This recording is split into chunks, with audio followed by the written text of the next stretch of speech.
There is actual ogres, not whatever wizard-like simulacrum came about there.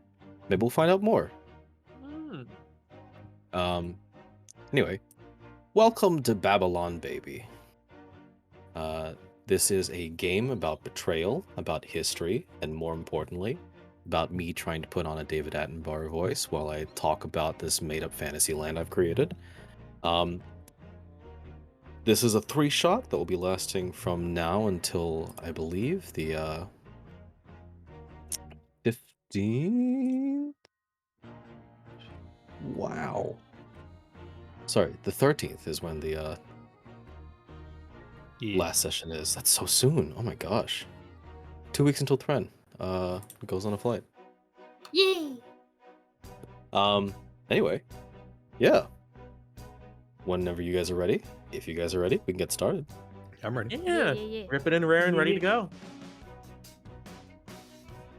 All right. Okie doke. Yeah. Okay.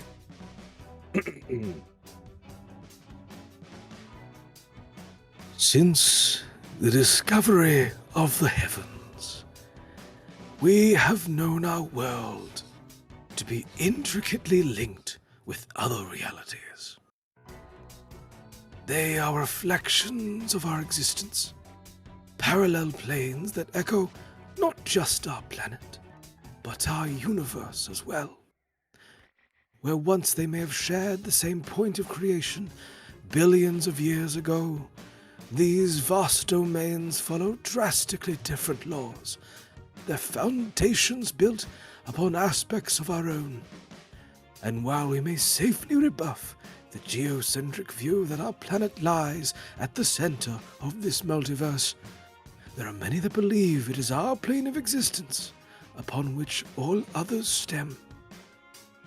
Perhaps this is true, or perhaps we too reflect a greater, more material world. But it is for that reason, so long ago, scholars granted our reality the title of the mundane. Luckily for us, our world and its history is anything but.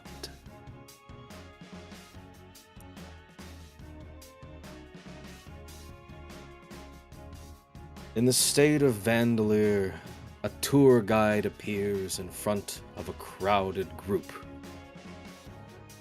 A bald eagle Strix. She motions her hands towards the crowd and commands them. All right, excuse me.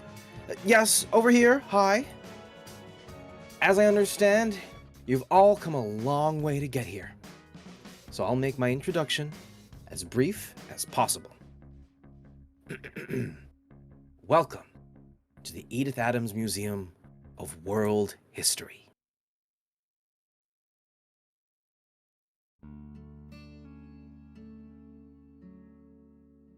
First of all, included in your hotel package should be a map for the various exhibits we'll be visiting today.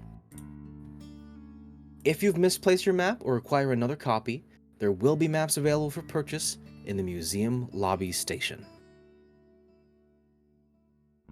The group continues past their bus over to the main entrance. And let me see if this works.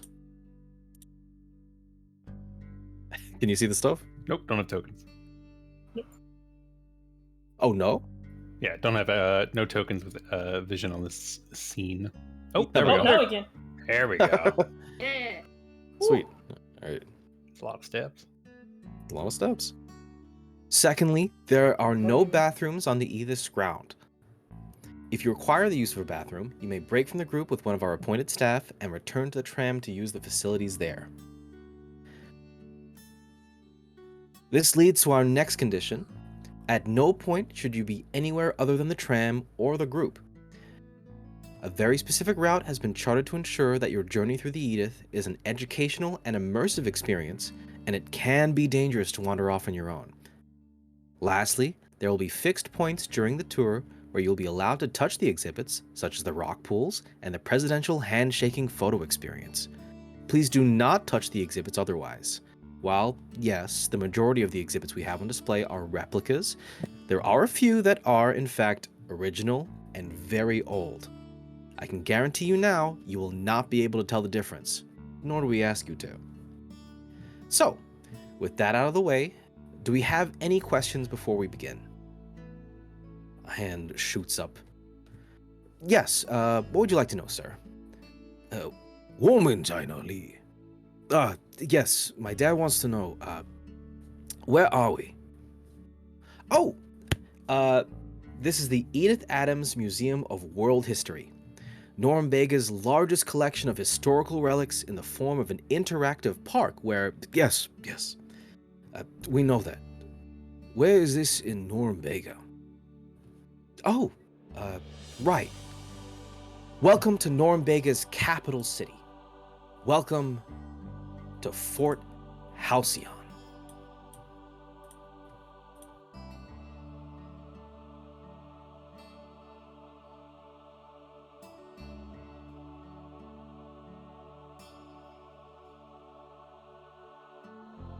Goodbye, Dad. Enjoy your first day at work. You, Cillian James. Actually, is it Killian or Cillian? The actual pronunciation is Killian. Cool. All right. Cool. Halcyon, Killian. All right. Both C's. You, Killian James. Watch your daughter wave you off as her mother ushers her inside of the house. For a moment, she looks inside, waiting until the two of you are alone, before she turns back to meet your eyes. Killian, can I talk to you? Yeah. What is it? Look, I want you to stop taking Erin to McDwerger's, okay? If she wants a toy, buy it from a different store. But you can't keep taking her to that garbage when I told you that we're trying to eat healthy in this house. I mean, what's wrong with McDwagger's? I mean, like, sure, it's like junk food, but she likes it. She has fun going there. Why would you want her to not have that? Because it's not good for her. You know what the orthodontist told me? When you give Erin soda, it deteriorates the glue on her braces. Look, if you're going to contribute anything, Killian, don't let it be more shit for me to worry about, okay? Fine. You're right as always, probably. It's not about being right. We're trying to start a new life here. You're trying to start a new life here. You've that job, right? Yeah. Look, this is the first good job you've had in a long time, Gillian. For her sake and yours, don't fuck this one up. I'll do my best. I only get to see her every other weekend, you know? I'd like to at least be able to have fun and give her things that she likes when she's there, when she's here. Look, you know as well as I do that I'm not the one who ordered that to happen. She appreciates you coming around, but as long as you're like this, she sort of motions towards you in your dress. She needs a good role model in her life. I can be a good role model. I don't yell at her. I don't get angry.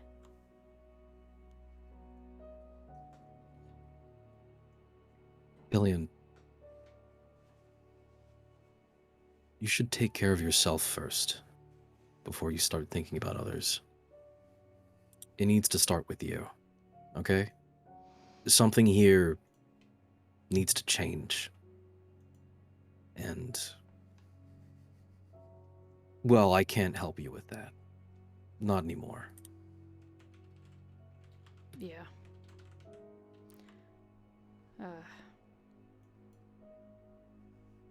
Yeah. He kind of just, like, puts out his cigarette on her porch, steps on it, and then walks down the steps. Yeah.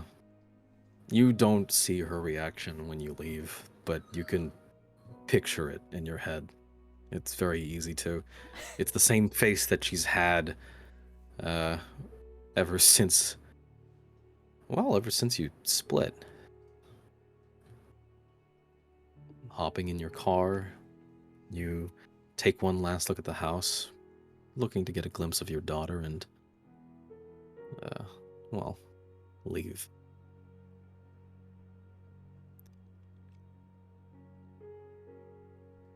You drive your car across the river bridge, passing by a large green sign that points you towards your destination. Out of the suburbs and into the inner city of your home, Fort Halcyon. The white brick metropolis of Fort Halcyon holds a history as the ex-kingdom of one of Norumbega's 3 kings. You pass by the evidence, giant monuments to their rule that have long since been refurbished to pay tribute to modern Norumbegan heroes. This place has a lot of history, and appropriately enough, it is here that you, Killian James, seek to restart your future. It is here that your second chance at life has begun. So, tell us about Killian. So, Killian is, as you've seen, a divorced dad. He kind of has just been hopping from job to job, trying to find something stable, something good with a good paycheck, something that could, pay rent as well as put food on the table, as well as allow him to buy little trinkets and things and outings for his daughter Erin whenever she comes around his place. A lot of what he does is based around trying to make his daughter happy. Beyond that, he doesn't do much. He dedicates a lot of his time to just sitting around the house, smoking cheap cigarettes, buying cheap beer, and not really having many hobbies. The divorce has done a lot to him. Yeah. It's safe to say that your divorce proceedings didn't go particularly well. Nope. Your ex-wife was always an ambitious woman, and you, working late for little money, the lifestyle you had and the lifestyle she wanted drifted further and further away. It never mattered how hard you worked. By the time she found someone new, it became all too easy to cut you out. For what it was worth, you never thought that wall would extend to you and your daughter too. The truth of the matter is, Killian, you weren't a bad dad. It was hard to take responsibility for yourself after it all happened, but you always made time for your daughter. Even now, your main motivation towards self-improvement lies in the desire to keep her happy and healthy, regardless of what your ex-wife's lawyer felt he needed to imply. The whole affair was a farce, but the answer was always clear. Money was the road to your salvation, and as of today, you know exactly where to find it.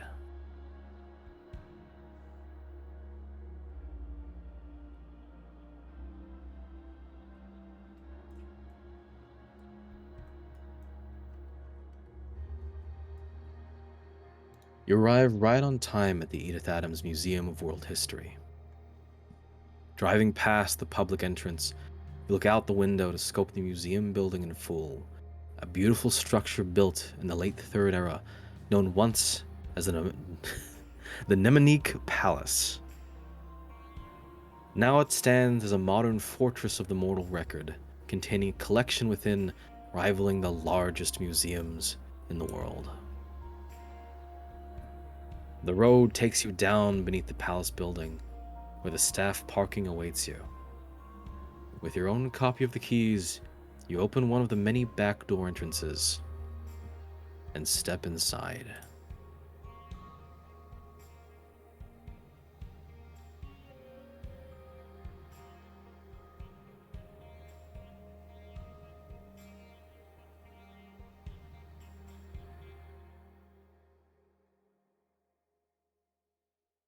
we move on to a different perspective.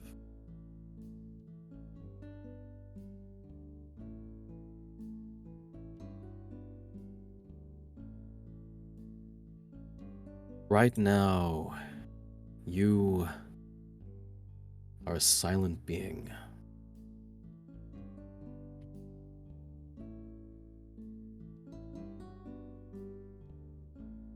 Glug, Homo neanderthalensis. Your skin prickles with anticipation as you lie hidden in the tall grass, waiting for your prey to drop its guard.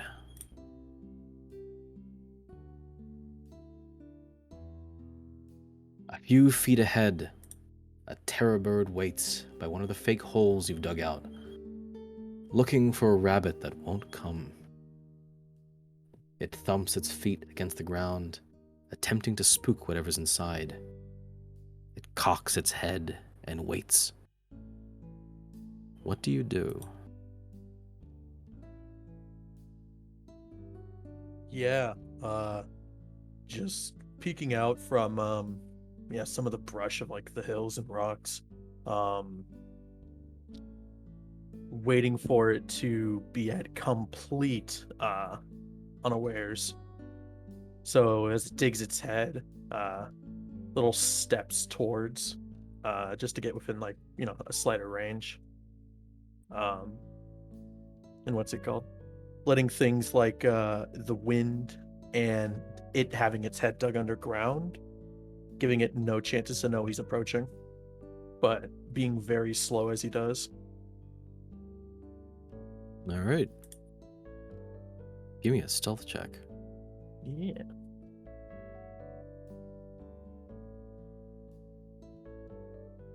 Blind, right?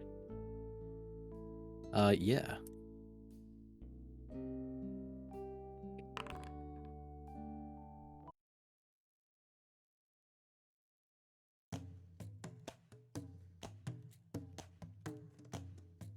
All right, feel free to move your character as you continue to approach.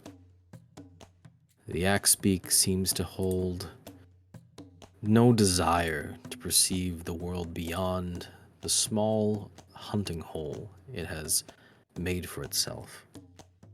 As it continues to scratch, searching for small rodents, mammals, whatever it can find in there, you manage to get right up to it.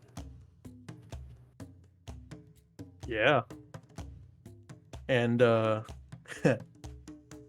as it sinks its head back into the ground trying to dig further, Glug would power attack it. Yeah, all right. Give me an attack. Yeah.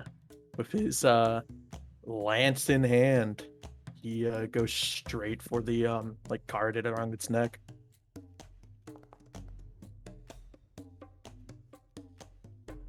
That's a crit. All right.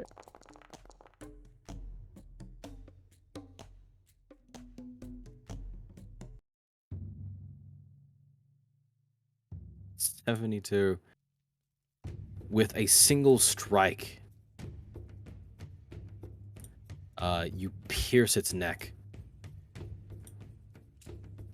falling it to falling it to the ground with a spurt of blood and a swift removal of your volcanic spear. This massive spike of hardened glass. It falls, a massive thump.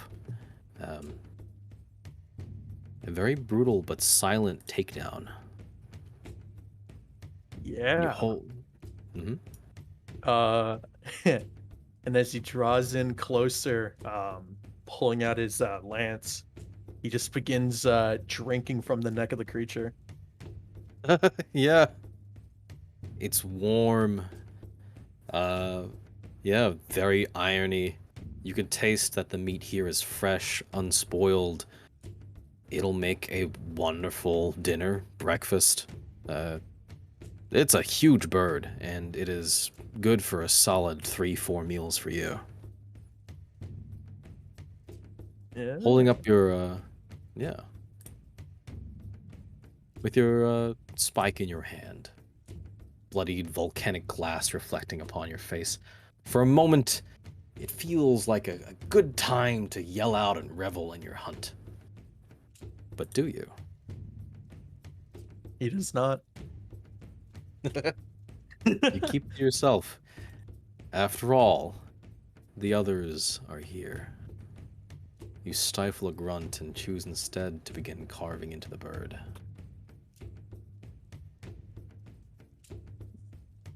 Eventually, your job is done. Moving out of the grasslands and into the deeper jungle, where the call of false birds echo throughout the foliage, every now and again you see glimpses of creatures, some real, some not, as you search for one of your hiding spots. You find that there is a new path carved through the jungle, made the night before. It seems that one of your hiding spots has been collapsed, and in its place lies a large, unreadable sign. Or maybe it's unreadable. What do you know? Modern So- common? I think, given the circumstance of this time, he has listed common. Depending on the time period, I don't know if there would be language exactly for him. You know, Oh, a lot of silent understanding. absolutely Neanderthals. Neanderthals had language, but it's I think given the campaign, given the 3-shot, you'd probably be able to speak it to Yeah, a certain degree. But whether or not you can read it is up to you. Yeah, no, he can't read. Okay, yeah, then you don't know what it says. We zoom out of the area to find a thick, dense jungle of land, cordoned off by massive walls that separate the various era-themed lands of the Edith. The museum itself is split into 2 major sections. The palace building and a dome, the size of a small village. The dome lies halfway above ground, with tourists looking in to observe the various worlds down below. An optical illusion, as the Edith's many exhibits are far bigger within. This is the real face of the Museum of World History. This is the Edith.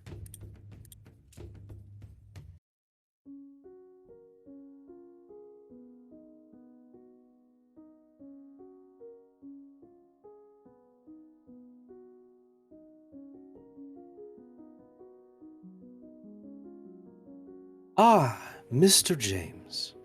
Now, doesn't that look good on you?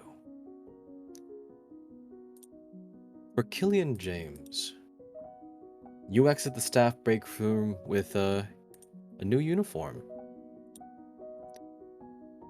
In front of you, an unfamiliar face appears in an official-looking outfit.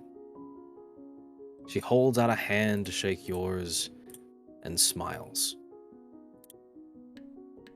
Yeah, he takes her hand and shakes it as well. Yeah, thank you. Not used to uniforms like this, but I think I could probably get used to this. I hope so. It suits you. Thank you. I am the head curator of the Edith, Mr. James.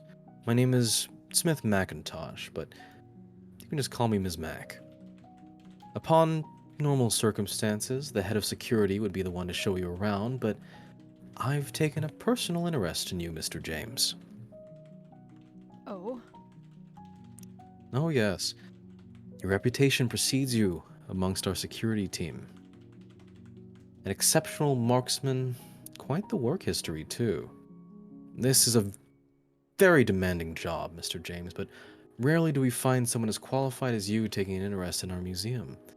I dare say we've been waiting for someone like you for quite a long time.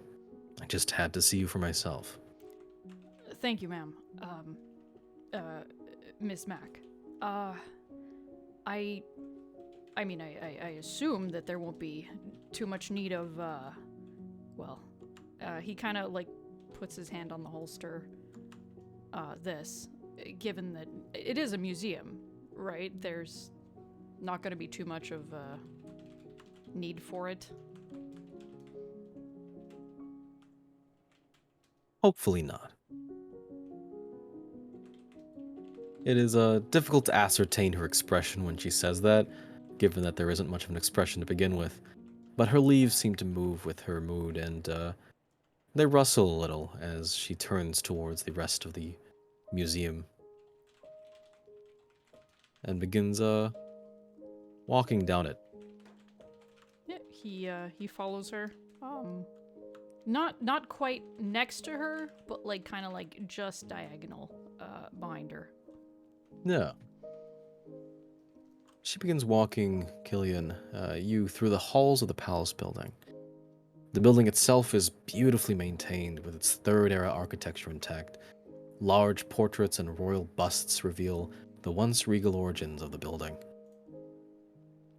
Well, while she continues to walk, you hear her voice pipe up once more. What do you know about the Edith, Mr. James? What would he know about the Edith? Can I roll society for this? Absolutely.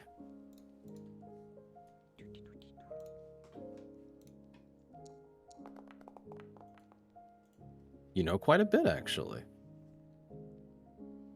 The Edith Adams, it's up to you how long you've been in the city for, but it is a staple of Fort Halcyon. There are like 4 or 5 major buildings that the city itself is known for, and it's quite a sizable city, being the capital and all. One of which is the Museum of World History. It's branched under the Marzonian Institute. There's like a relationship there between it and several other museums along the East Coast.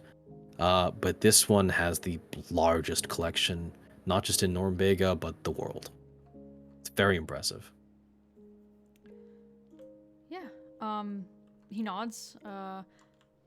Well, I like to think I know quite a bit. I've done a bit of research. I've visited the museum once or twice. I know its reputation as one of the most prolific museums in Norumbega, or even in the world. But I mean, I'm always up for learning more if you can tell me more. Gladly. Well, happy to know that I won't need to give you the introductory spiel, but... Well, have you ever been to Devilland, Mr. James? Or St. Patrick's Workshop? Lunar City? Merworld? No, unfortunately, I did not have the means to go. Well, in any case, we aim to emulate an experience akin to that of your favorite theme park, but in a more educational direction. A combination of learning and fun in the form of a very advanced sort of historical reenactment. We aren't just costumes and a set, though, Mr. James. Through the advancement of both magic and technology in our modern era, I, have been able to curate an experience unlike any other. Here, let me show you what I'm talking about. She, takes you past the public section of the palace, down a flight of stairs to a more modern-looking hallway. At the end, there is an elevator that awaits you.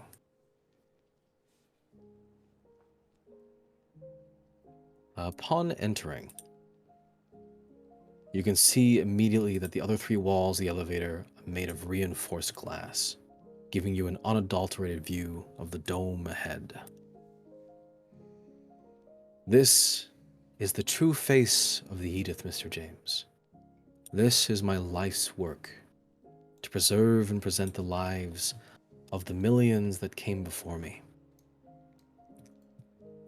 Ms. Mack presses a button, and with a resounding ping, the elevator shudders and closes its doors, beginning a long descent to the bottom of the dome.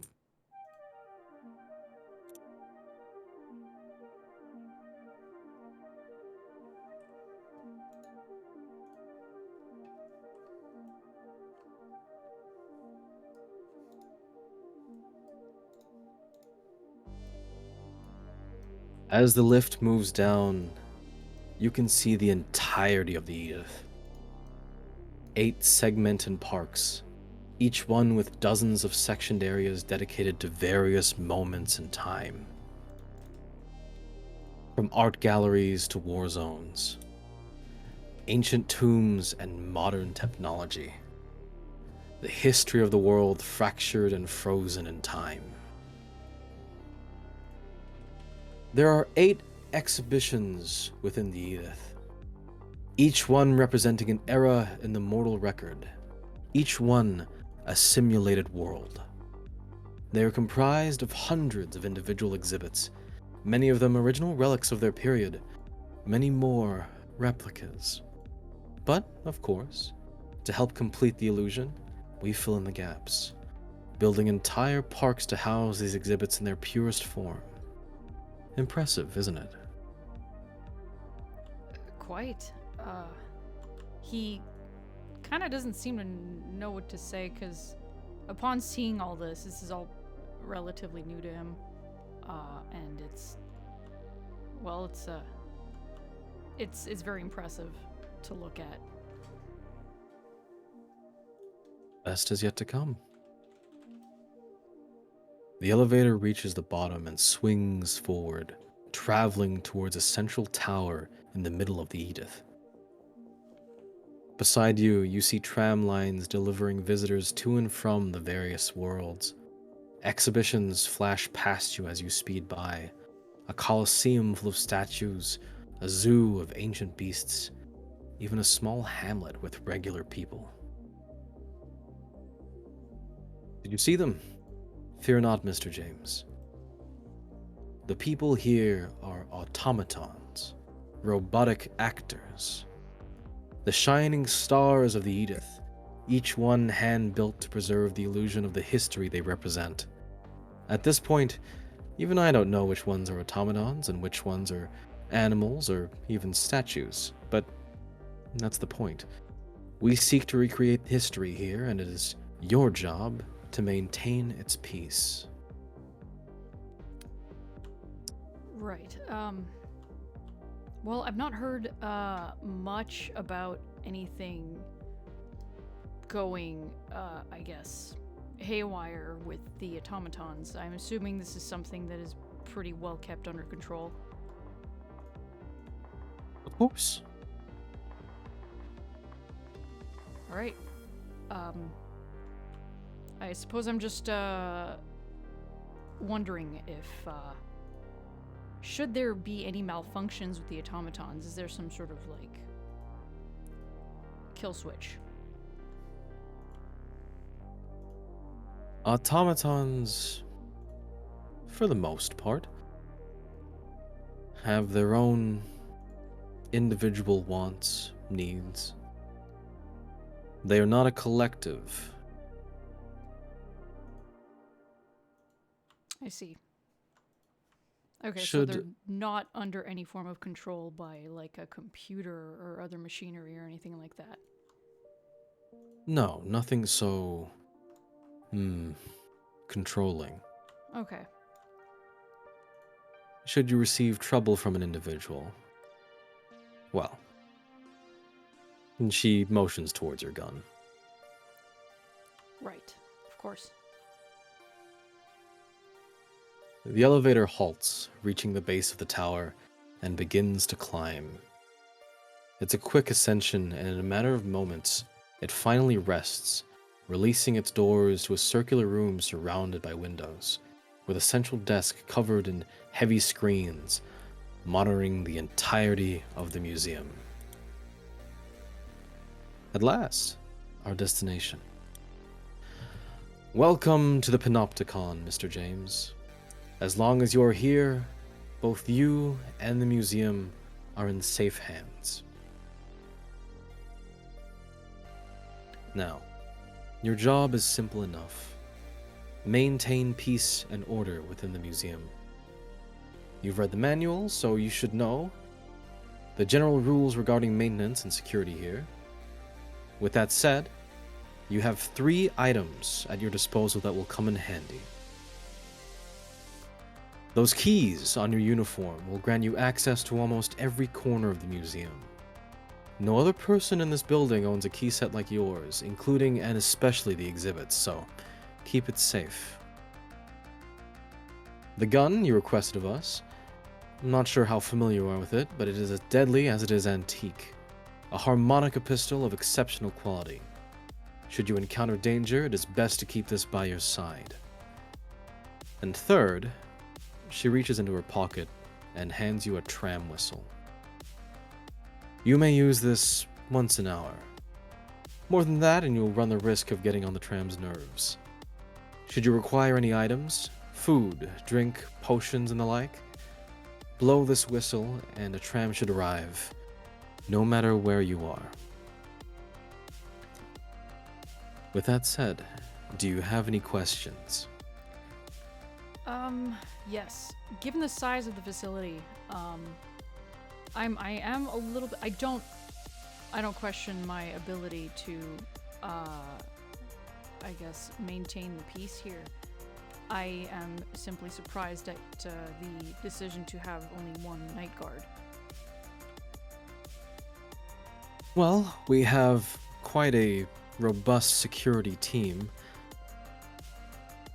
but only one guard during the night shift. There is a reason why this job pays so well, Mr. James. Certainly the items within the Edith are priceless, and thus protecting them is your utmost priority, but there is a danger to be aware of, and a reason why our day team refuses to work the night shift. The exhibits down there, Mr. James, tend to take a life of their own when the sun falls. We have lost more than a few inexperienced guards to the Edith, to the worlds that lurk below. Don't leave the Panopticon, Mr. James. No matter what. Fair enough. I can do that. She nods and walks through the elevator doors. The first of your kind here, Mr. James. The first, and hopefully, the best. The door closes, leaving you to your devices. In the empty room, with time to pass, what do you do? I guess he starts by looking around at the security cameras. He check to see if they're all functional. I guess cycles through them, seeing how everything looks, so that if ever something moves or is off, he can catch it. Yeah. Go ahead and give me a perception check as you look around.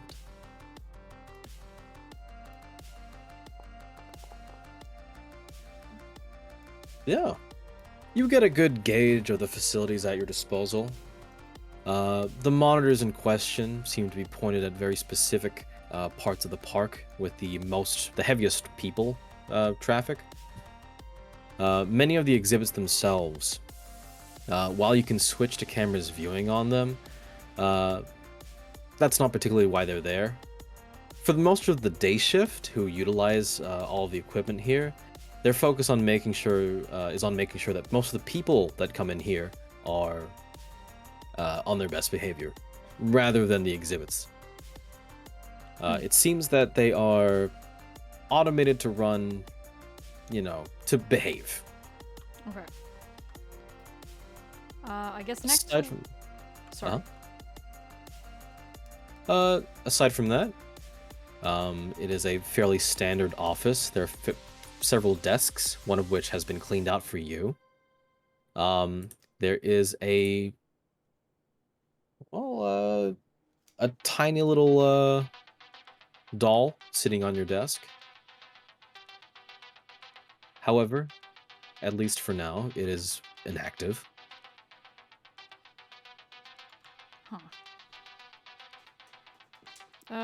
Is there dirt on the shoulder? You give it a little rub, and it seems to be a stain. He lets it sit there. No. And I guess he'll take a seat at his computer. Was he allowed his phone? I guess he forgot to ask that, but was that taken away from him? Let's say yes. Okay. Yeah, he'll just sit in his chair, lean back, look around for any no smoking signs. There doesn't seem to be any. Are there any smoke alarms, smoke detectors? Nope. All right, he pulls out a cigarette and lights it. Yeah. You sit down, you relax, have a smoke break. An hour passes within the Edith, and soon the sun prepares its departure, turning the sky into a brilliant reddish purple through the convex lens of the dome. A call rings out to the museum, one that you can all hear. A boom boom. Thank you for visiting the Edith Adams Museum of World History. Our exhibition dome is now closed. Please watch your step as you return to the Palace building, and we hope to see you again soon. The final word echoes across the dome, but the museum is far from empty. As you, Killian, observe the last few rays of the sun disappear, you watch, smoking, as the Edith takes a life of its own under the early blanket of night. Lights sparkle across each and every monitor, a dazzling display of false stars within the 8 exhibitions that, for a moment, takes you off guard. No matter what the manual prepared you for, there was nothing about a starscape-like phenomenon like this. You observe lights dancing across the pyramids, the jungles, the art galleries. A mammoth rears its head towards the camera, and you realize what these stars are. Eyes. Thousands of automaton eyes, twinkling at the turn of the clock, only to darken once again, as if it never happened at all. It's haunting, or maybe it's beautiful. Either way, one thing is for certain. This museum belongs to them now. I would like all of you except Alfina to roll me a 1d100 blind.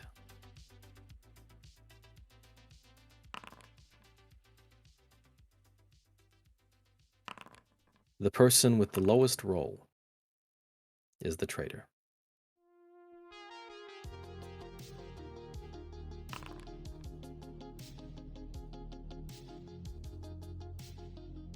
Alright, let me keep this for posterity. No one can see the rolls? Nope. Nope. Alright, Nuh-uh. you will get a message very soon.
Okay.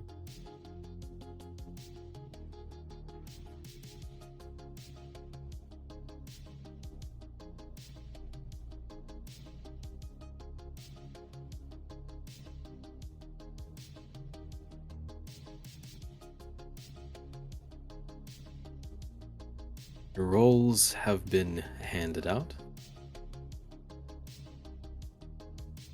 Each one comes with a task to complete.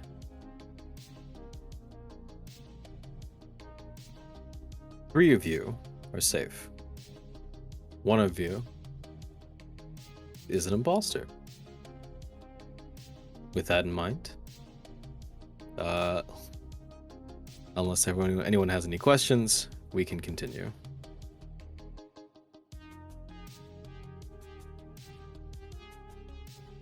All right. Cool. Exciting.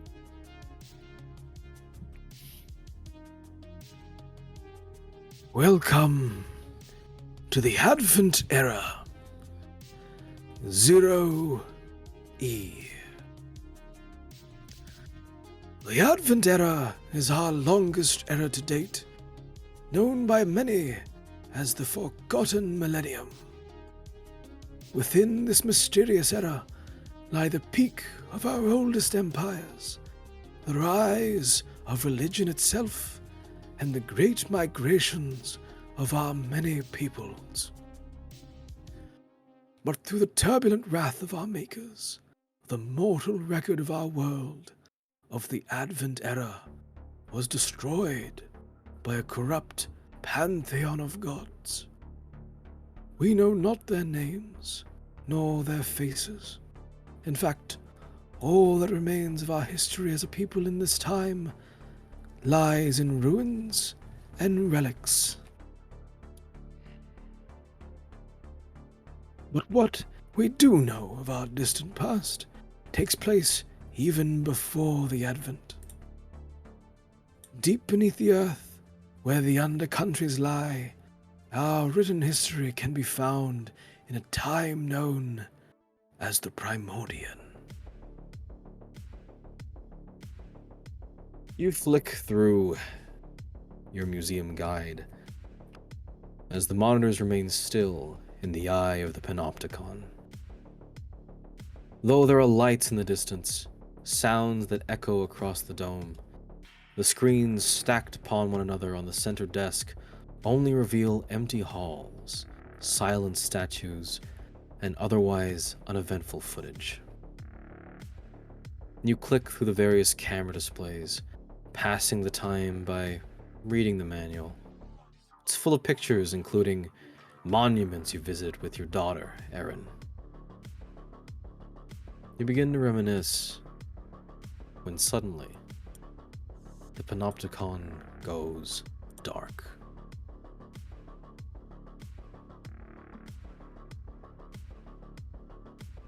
There is a and then a rumbling sound that reaches the security office, shaking the building violently. Desks and papers are rocked about. And Killian, I would like you to roll me a reflex save, lest you take bludgeoning damage as you slip and fall.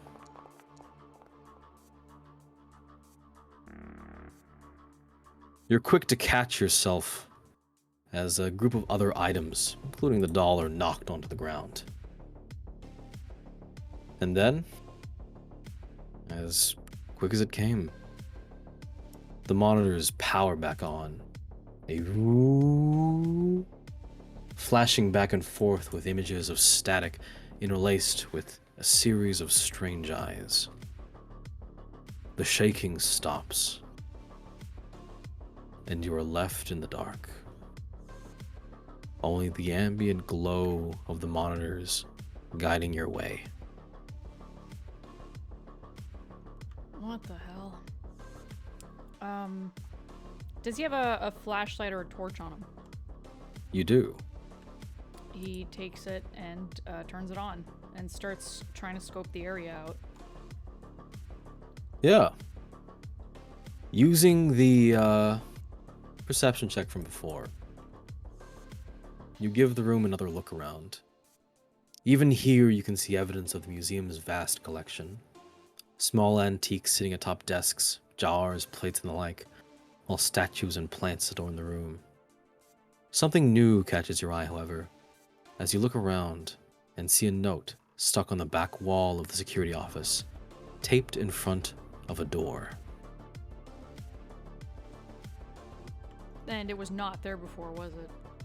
No. Alright. He walks over towards it slowly. He doesn't take it off the door, but he, like, shines his light on it and reads it. It says this.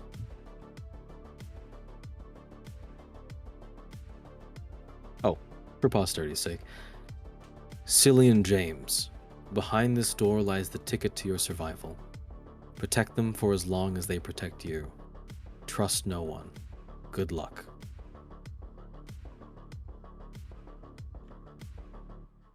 Uh-huh.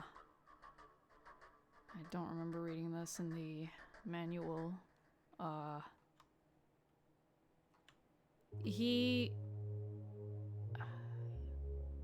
Does he have a... So, like, the lights are all off, right? Except for the monitors? Mm-hmm. Can he try the light switch? Do they turn on at all? No. And is there, like, a maintenance room that he can, like, turn the breaker back on?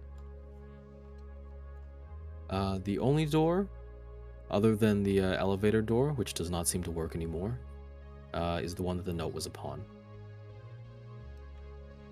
Oh. Alright then. He takes the note off the door, pockets it, and cautiously, with his baton in hand, he'll open the door. Yeah. Baton in hand, torch probably stuck into your shoulder. You unlock the door with your set of keys and find yourself in a dark room. Using the torch, the room is bathed in light, revealing a large storage space packed with boxes of items, folders, files, and the like. It seems to be a maintenance room of some sort, thankfully. And at the back, near the breakers, you see two relics encased in glass.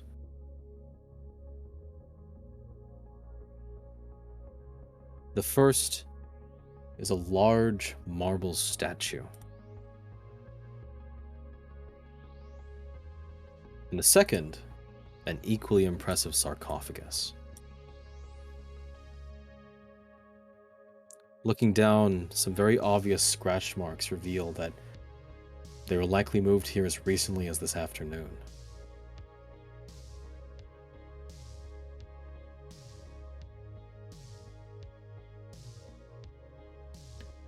Huh. And there's nothing else in here? There's only these two exhibits in their casings? Yeah, and the breaker switch. And the breaker switch. Okay. He moves towards the breaker switch, but he doesn't take his eyes off the exhibits. And he turns the breaker switch back on. There is a much louder powering up sound as the backup power for Panopticon kicks in. A woo, and then a shuddering, as something seems to fail elsewhere. However, you see both of the cases swing open. And for Vicky and Casey, the two of you are online. Or active, for people that aren't robots.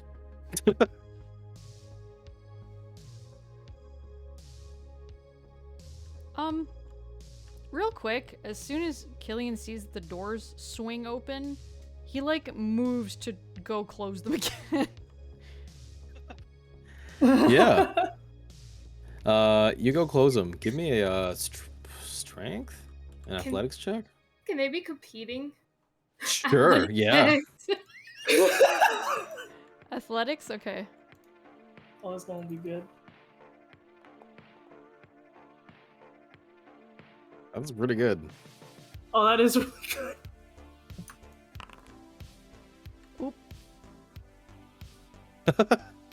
It's private still.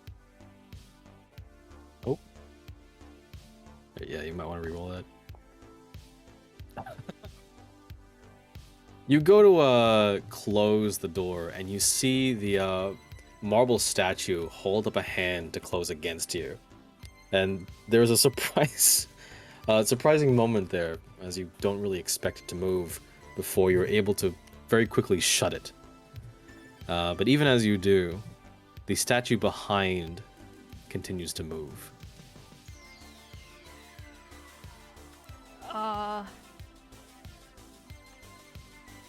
I'm sorry, you can't come out. You're part of the exhibit. I can't allow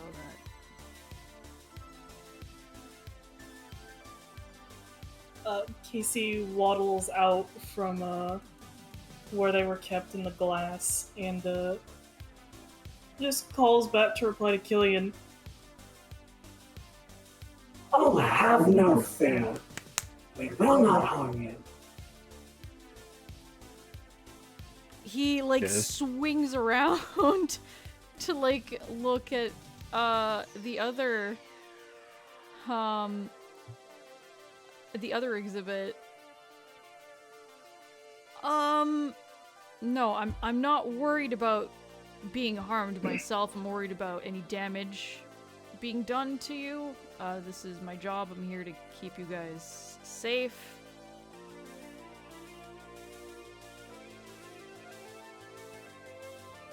Oh, you're the new guard.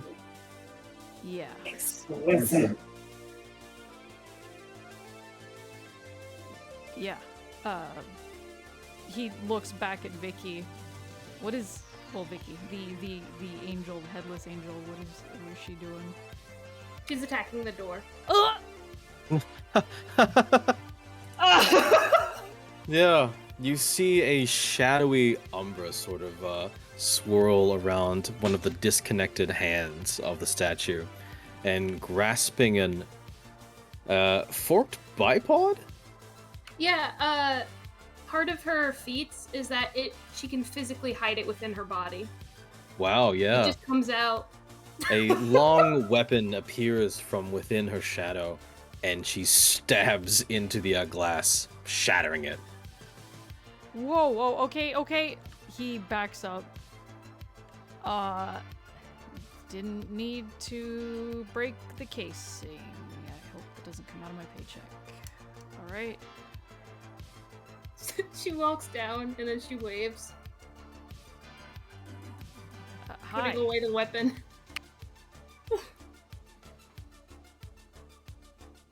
So, why did you not want to stay in your casing?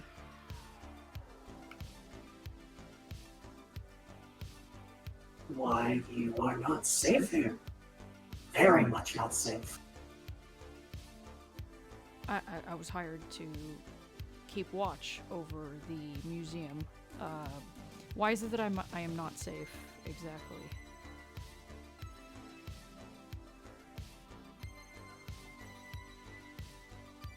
So, There are things moving in the shadows unbeknownst to us. Okay. Would you happen to know who put this note in my office? He pulls out the note and shows it.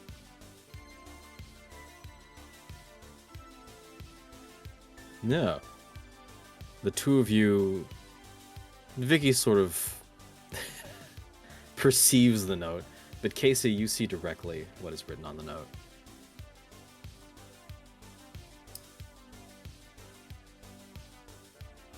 Hmm. Vicky assuming- gives a thumbs down. Yeah, I'm assuming Casey also has a similar case and just kind of like full body, like it's like a shake head, no motion. It's just gyrating a little bit. Right. Okay. So, well, someone put this on the door in my office.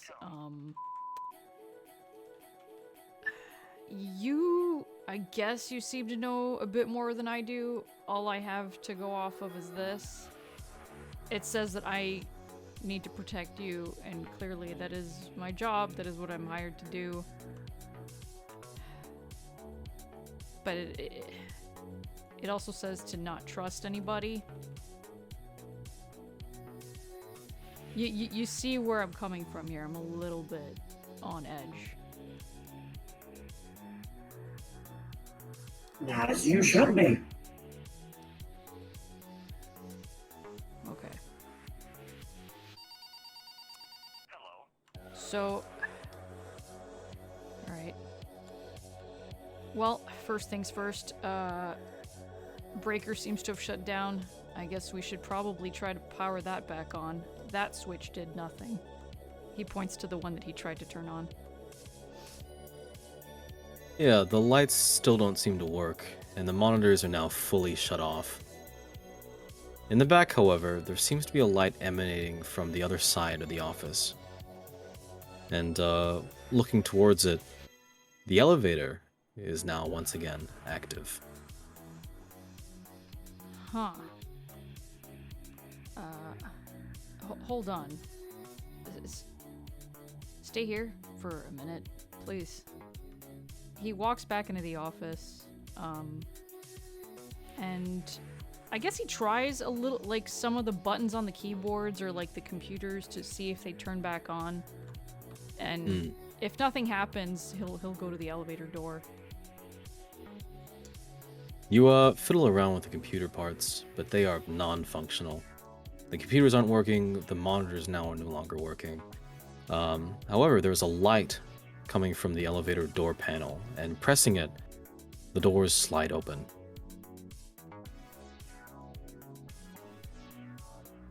Alright. Well... Upon coming in here, well, my boss told me not to leave the Panopticon. I'm assuming that's out of the question at this point. It's like a full body nodding motion. Would Casey and Vicky already be sort of familiar with one another, or is this also the first time that the two of them are meeting? You're as familiar with each other as you are in the sense that, like, you are from the same exhibition. You guys, all of you, quite literally, are all from, like, the pre-Advent era stuff. So you are aware of one another. You're aware of the regions that each of you control, and though you may not know each other personally, you're like, oh yeah, that's where all the marble statues are. Or, oh yeah, that's where that giant fuck-off pyramid is. Alright. Which in that case, yeah, Casey makes a motion towards Killian as he just starts wobbling a little bit towards the elevator.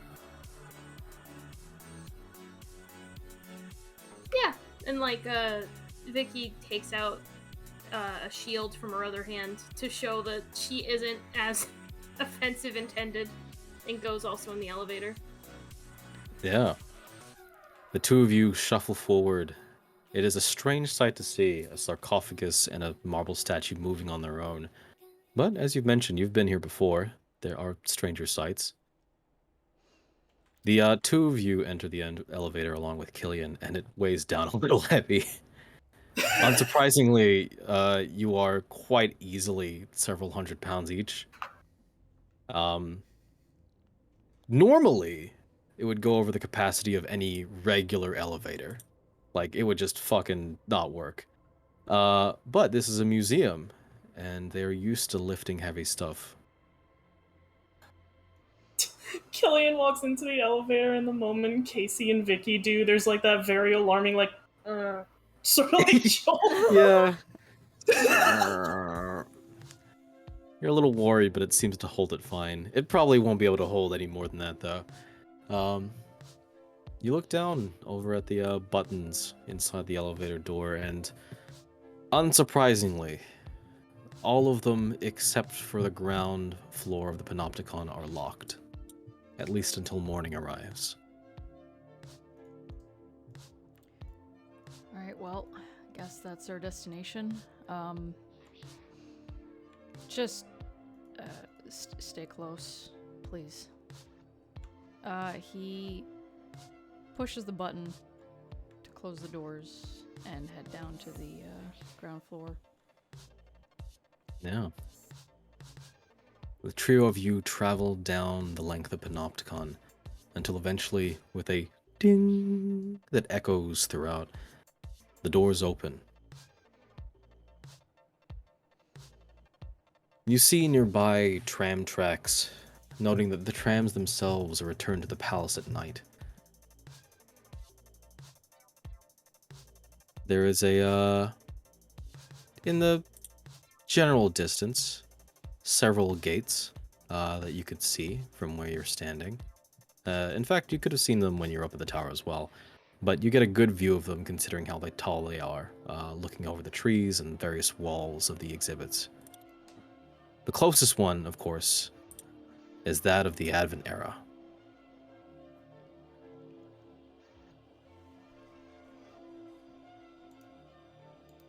Let's see.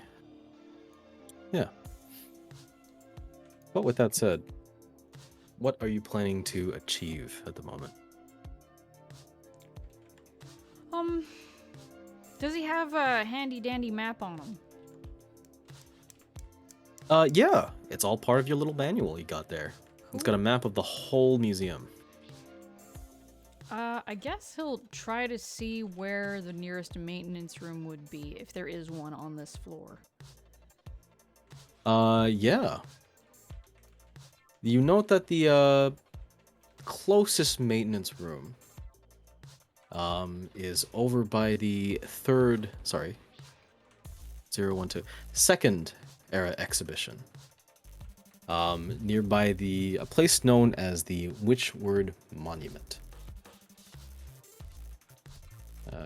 Which I can mark over here. Cool. You remember it well. It's a famous monument located near Fort Halcyon, where you once took your daughter for a picnic or a day in the nearby park. It is a massive statue of a witch overlooking the city. And I can post that to you in private. Yeah.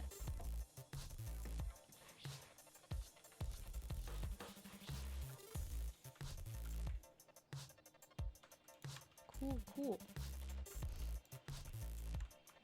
Alright, he'll look towards, Casey and, Vicky. Alright, I think,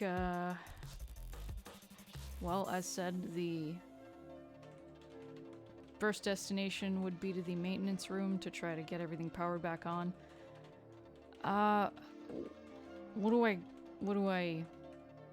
Do you have names?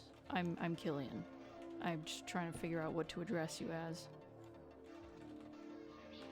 Vicky does a peace sign.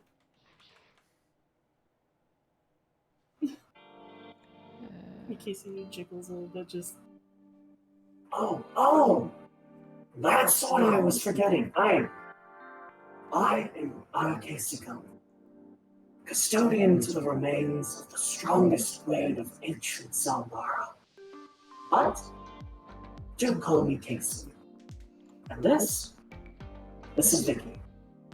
I read it on her paper. Casey and Vicky, alright. He's simple enough to remember.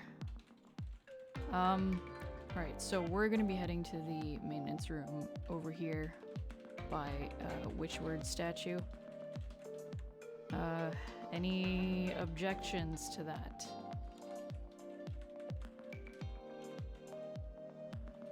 So long as it is on the route to our ultimate destination, I bear no objections.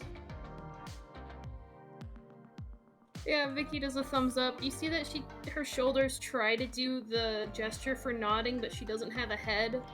So she hesitates and then she does a thumbs up. Yeah. All The right. two of you are vaguely familiar with the Witchward statue. As mentioned before, it's a famous monument. It's a massive statue of a witch looking thing.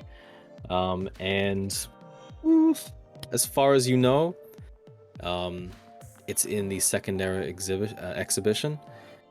With that in mind, you've never been there. You guys don't usually leave your areas. That is kind of the one unspoken rule amongst the exhibits in the Edith. But tonight calls for special circumstances. Right. I understand that you're both not from the era that the Witchward statue is in, not in the same district at all. But I'm supposed to keep watch, protect. I can't do that if you don't follow. And right now I need to turn these lights on. So let's go, I suppose. And he starts leading the way. Yeah, all right. As you do so, gotta take a very quick break. I need to be right back. Yep. Okay. Yeah. Yeah. I'm not used to playing male characters. That's super fair. I like Extreme divorced dad energy. Yeah. I was like toying with the idea of like possibly using voice mod to try to make my voice deeper, but I was like, what if it makes my voice like sound weird or too robot-y? So I just didn't. I didn't test anything out, but it might have just been too robot-y for Killian. But I was not expecting Mags to go with the voice mod at all. Really good. It's so good.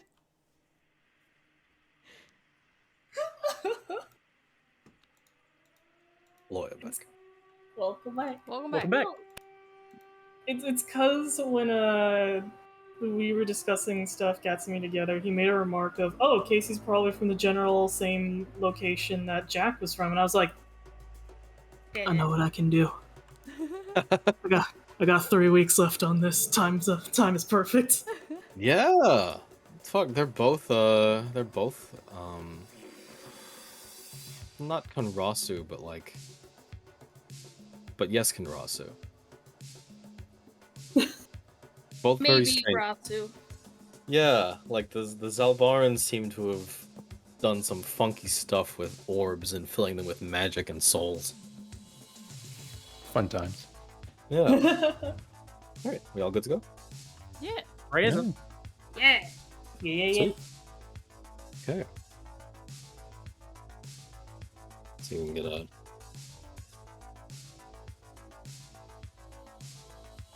some primeval music going.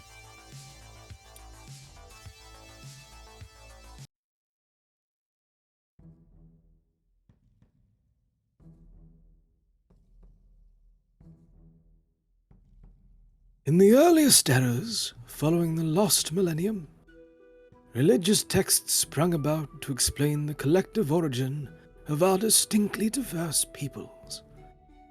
Many of these stories chose to place our beginnings several hundred, if not 1,000 years before the end of the Advent era. With current technology, we know now our collective species to have evolved at least several 100,000 years ago, a far shot from our oldest creation myths. It is no less interesting, however, as it is our stories that have shaped us into the people we are today, the people we could be tomorrow. The doors of the elevator open to the ground floor, where you, Killian, and the others find themselves at the entrance to the Advent exhibition. A massive gate lies overhead, no longer welcoming visitors with its large pillars of spiked wood. Beside it, you see a fossil golem that looms overhead.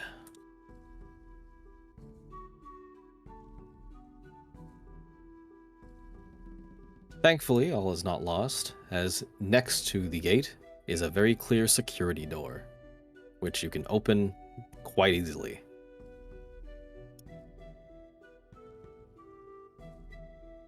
One thing to note, the entirety of the Edith, without the use of trams, is physically shaped in a whorl pattern. So to get to the Witchward statue in the Second Era exhibition, you will need to travel through the Advent, then through the First, and then finally through most of the Second. Crazy how that stuff works. Yeah. He doesn't want to like waste the use of his tram whistle, so he's gonna take the long way around. Yeah. Yeah, using your security access, the gate, the smaller gate, near the Advent Era entrance, swings open. And it is here that the group of you can hear a battle taking place. The clash of bone against bone, grunts and roars from either direction. Upon approach, you see in a small clearing in the jungle, two large figures seem to be duking it out. Do you guys do anything? So, according to what Killian knows, this is normal. He's kind of supposed to let the exhibits do what they do. Yeah. I guess he's gonna, like, kind of try to peek, have a look at what it might be, just making sure it's not some sort of, like, intruder or anything. Just make sure it's actually the exhibits interacting. Sure. Give me a perception check.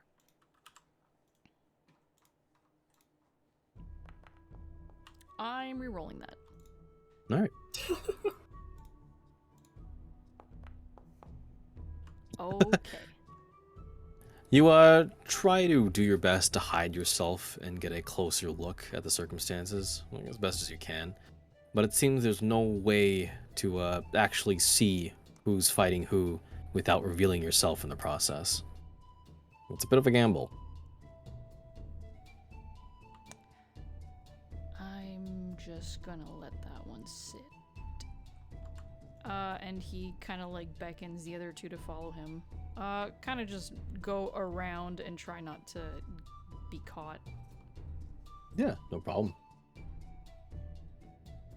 In that case, the group of you can give me a group stealth check.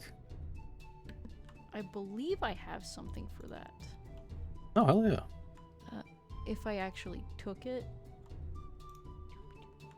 That's not it.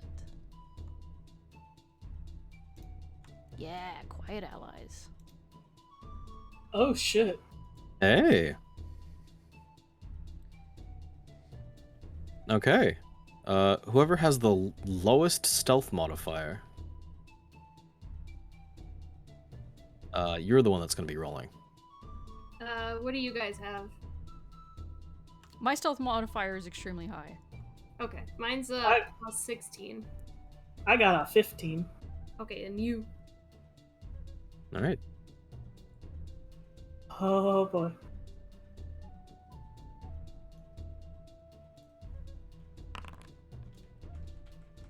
If this roll fucks up, I know the perfect reason why.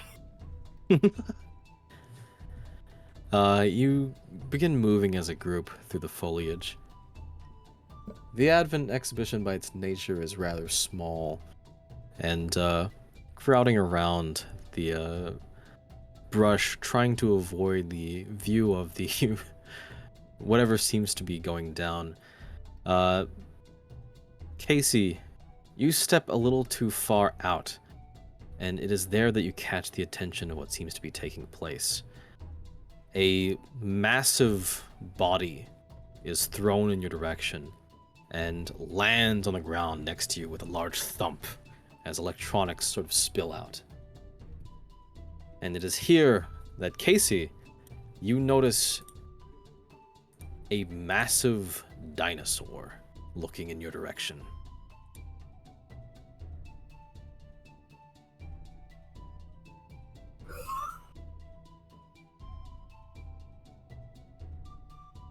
Oh boy.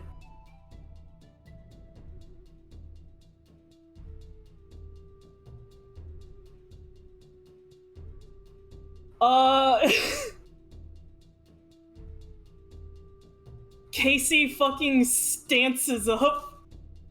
Like, just extends his hands onto either side of him, and it's kind of like a...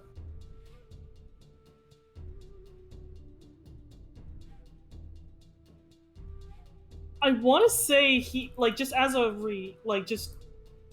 reaction to coming across a dinosaur, he just looks at him, just... Hello? Killian, you hear that quite clearly. Oh, and he, like, kind of just backtracks and, like, puts himself in front of Casey. And I guess he sees the Spinosaurus. Yeah, it is huge by Pathfinder definitions. Smaller than a normal Spinosaurus, but still very, very big. Alright. Yeah, what Thren just posted. That's Killian right now.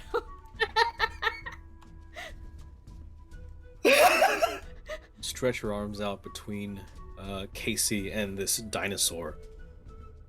Which, speaking of, Gishkim, how do you react?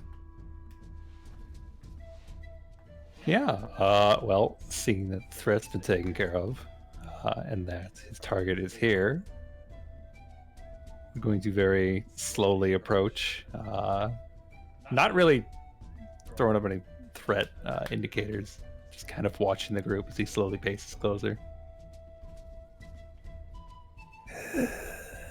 Hello. Hey, big guy. We're kind of just moving through. We didn't want to interrupt anything. Everything good here? Better than good. I have been needing to see you, actually. Me. Yes, I don't quite know why, but I think I need to take you somewhere. Oh, like these two? And he, Killian points to Vicky and Casey. They were upstairs with me in a back room and kind of just broke out of their casing and said that they had to help me find my way out, or find our way out, I guess, because I need to protect you guys as well. Unnecessary, but appreciated. These two are... I'm not quite familiar. Are you trusting of them? Right now, I am a little unsure of anything here at the moment.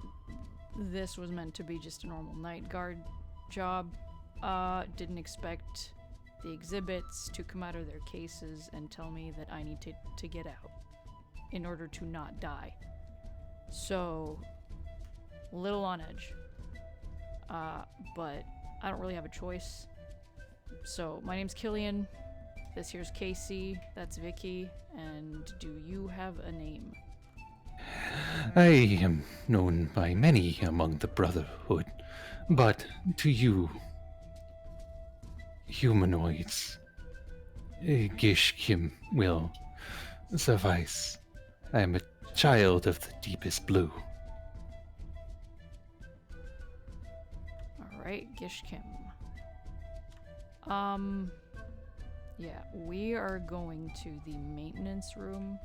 We're trying to get these lights back on and getting everything back up and running. Are you good with that? I will accompany you, but we must eventually make our way to the north, I believe.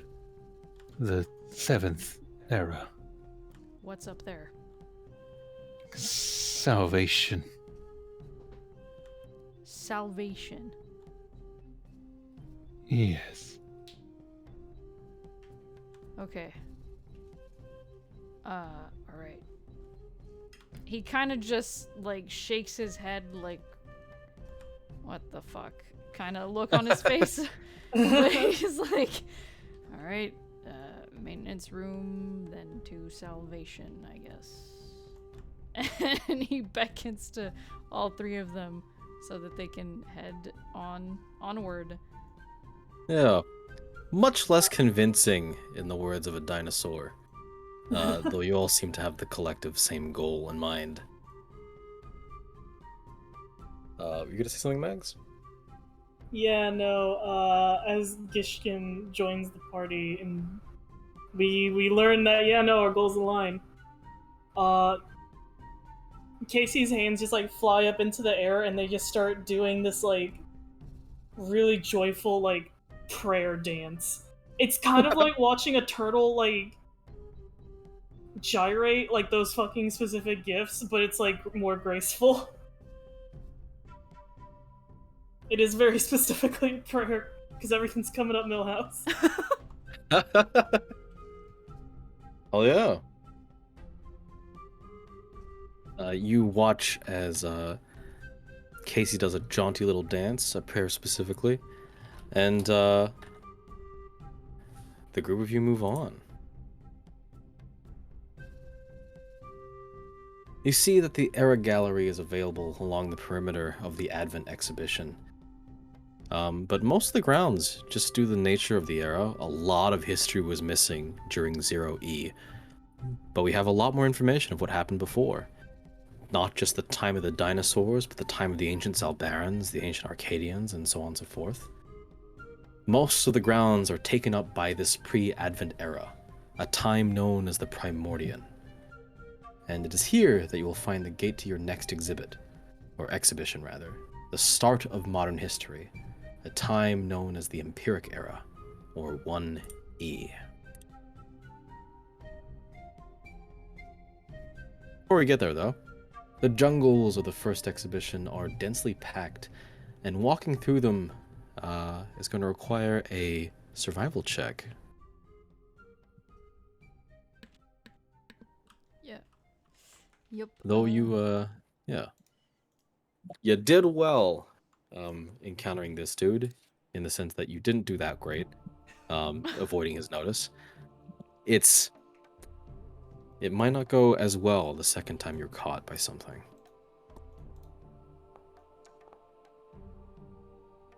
Gonna re-roll that.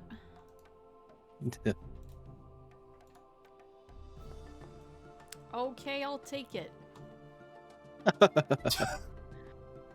You begin maneuvering around the jungles of the Advent era. A lot of the place in the distance you can see some pretty impressive sights. A towering pyramid to the near east, and even beyond that, what appears to be a floating island covered in ruins that seems to be held aloft by some sort of hidden mechanism that the museum employs. But you can't see them directly, because at the moment you are just stuck in the Saurian jungles.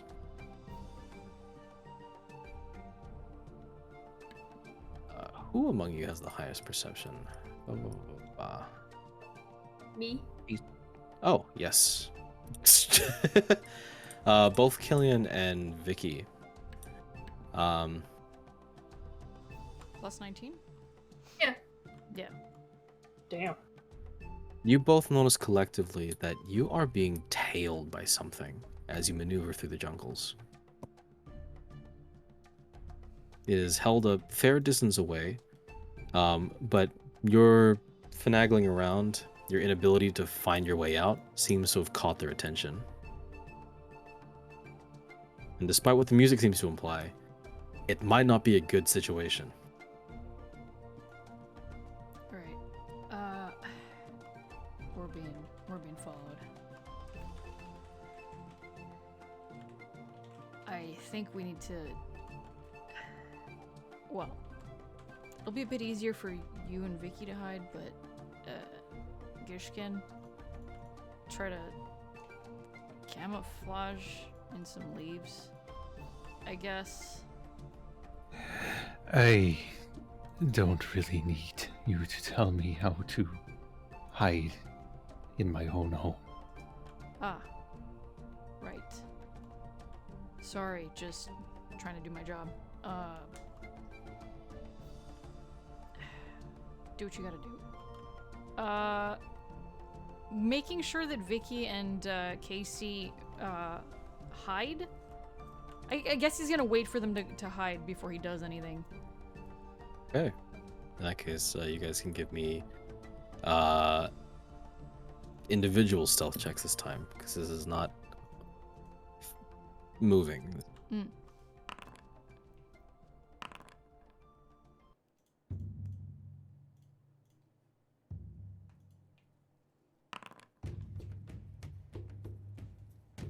Holy shit.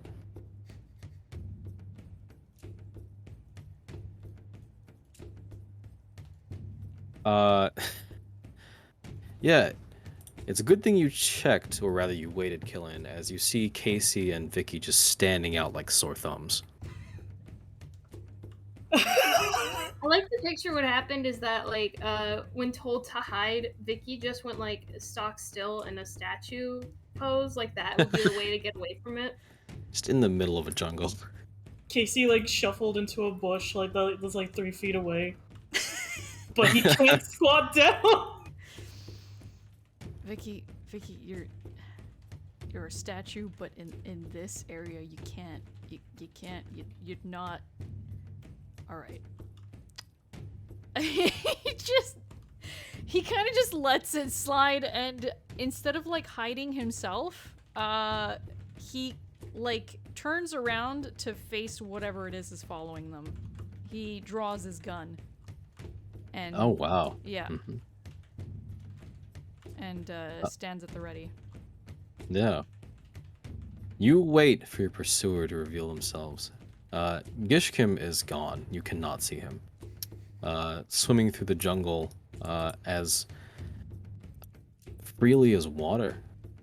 Even his more bioluminescent parts just cannot be seen and sort of blend in. In the meantime, Glug, you notice this strange group that has been maneuvering around the jungle for some time, and they are very clearly lost. Among them is Gishkim, not your favorite person. But as you continue to trail them, you notice that among them is Killian James, a person who very clearly doesn't belong in a museum. Or rather, as an exhibit.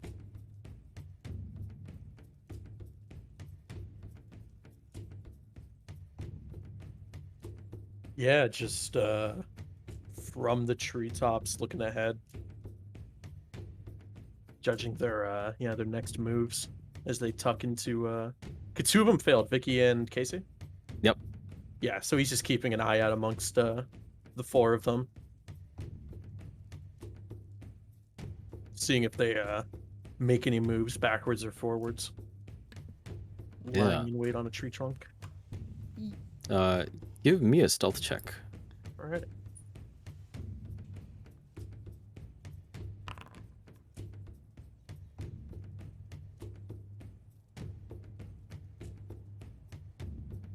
As you look around, Killian,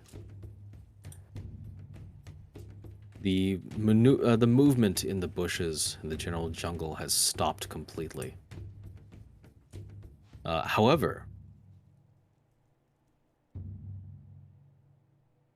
you see movement up in the trees. Yeah. And lo and behold, your eyes trace up to see a Neanderthal-like figure observing the group of you. Yeah, upon seeing movement in the trees, Killian quickly points his gun towards the movement. But upon seeing that it's another exhibit, he doesn't lower his gun, but he's like, he kind of like nods his head like, hey, we're kind of just heading through. Not here to ruin anything of the exhibition. Is everything all right? He just stares. Okay. We're gonna keep moving. He points into the general direction that we were gonna head towards. Yeah. Funnily enough, Gishkim did not actually pass Glug's passive perception. Oh wow. Very close though, incredibly close. So even though he's effectively disappeared for the rest of you, Glug, you watch Gishkim sort of eyeing you as well, or at least maneuvering around the jungle, attempting to stealth away from whatever seems to be pursuing you guys. And yeah, as a group, you sort of observe them as they move on.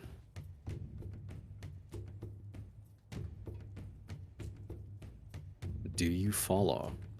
Yeah. All right.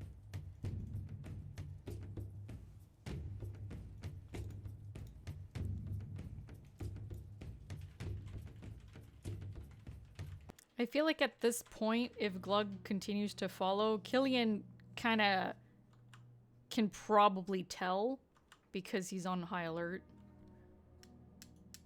Yeah, outside of an active stealth check from Glug, if you are just keeping yourself the same amount of hidden as you have been for some time, you probably could pick up that the group ahead of you knows that you're still there.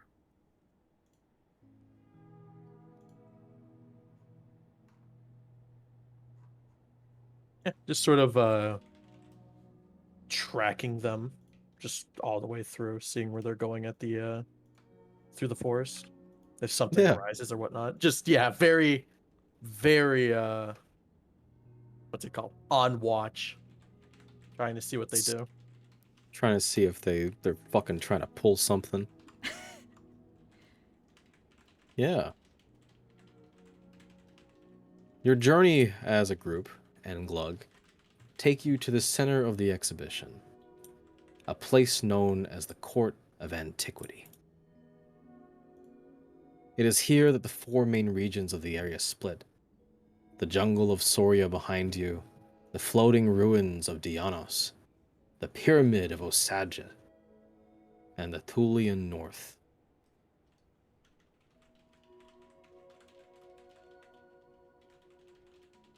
As you walk through the court, however, you can see that there are people already waiting for you when you arrive.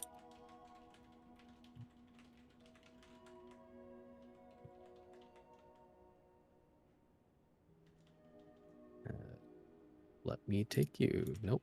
There you go.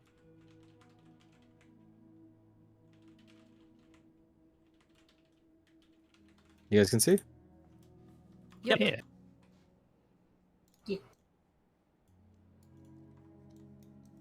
Awaiting the... Oh, wait. Z's not here. Oop. Feel free to move yourselves in the little group.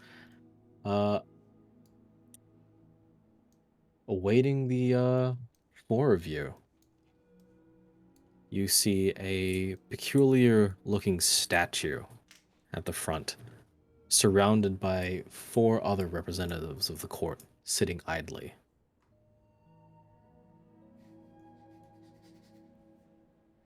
Well, the festivities are starting early. Welcome to the Court of Antiquity, human. Sit. Sit. The rest of you may go now. Back to your places. No. These are not the instructions that I was given. We're moving on. I am not sitting. I gotta go to the maintenance room.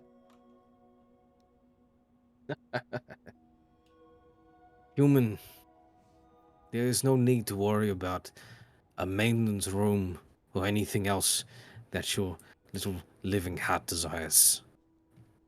Your people have betrayed you. I'm not sure what you mean. This is my job. I gotta turn the lights on. Of course. Well, let me be the first to break it to you. For as long as the Edith has existed, mortal men like yourselves have been sacrificed to the night. Some last longer than others, but all meet the same end. You would do best to not resist. Listen, I don't know what sort of programming you have, but you guys are exhibits in a museum. I am a guard on duty protecting the exhibits in this museum, and right now I'm protecting these guys. And I gotta go.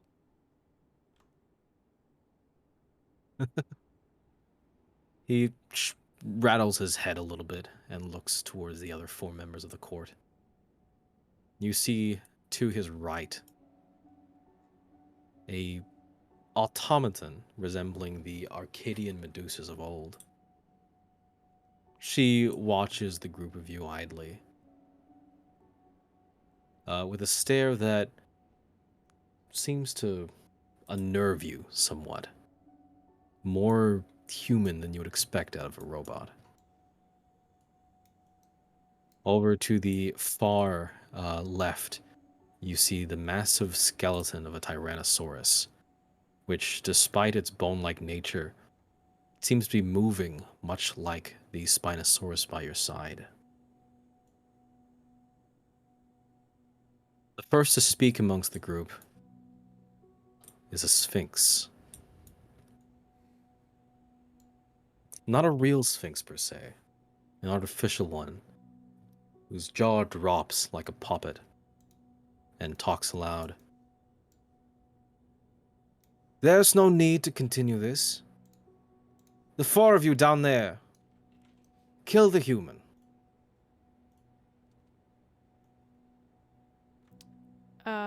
Yeah, no.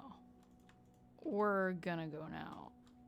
And he starts walking. His hand is like on his like the hilt of his gun.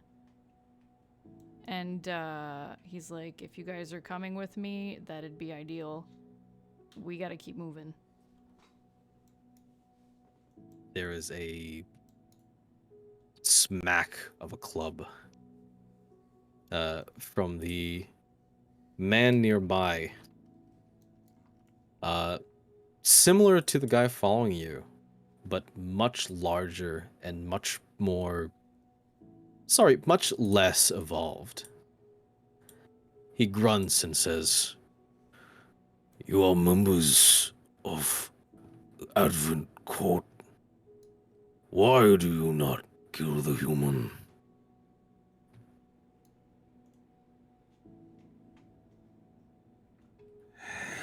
The only court I hold counsel with is my brotherhood. This is not my brotherhood. Likewise, the only authority that I recognize is Her Majesty. Vicky signed something. I don't know if any of them recognize it though. the Gorgon would. Yeah. She would say not proper arena and continue moving onward. Yeah. You make your way across to the center of the arena, where you find the Anati statue more than upset by your refusal to acknowledge acknowledge them. He rattles his head and says, "Very well. Then we will do it ourselves. Caught!" One by one, blocking your entrance, the 4 figures jump down to aggress you. And with that in mind, Glug, what are you doing? Yeah. You participate in the fight? Oh yeah, he's participating. As they were proceeding forward to get to the other end of the Colosseum, he was getting closer to the Sphinx, and he stopped about right here when the game paused. But if you had any opportunity to get closer, Probably not. all right. There would, yeah. For the sake of not letting you guys just walk through while I'm talking, Right. they would stop you around here. Yeah. Then I mean, how high is like the fall from here? It's a pretty decent height. Judging by the ruler, like 15 feet. Yeah. In 2 seconds, he can long jump, 20 feet, and automatically succeed. So he would probably jump down too this way, as they start making their moves down. Fair enough. With that in mind, I would like all of you to roll for initiative. So right here, I think it would be right here.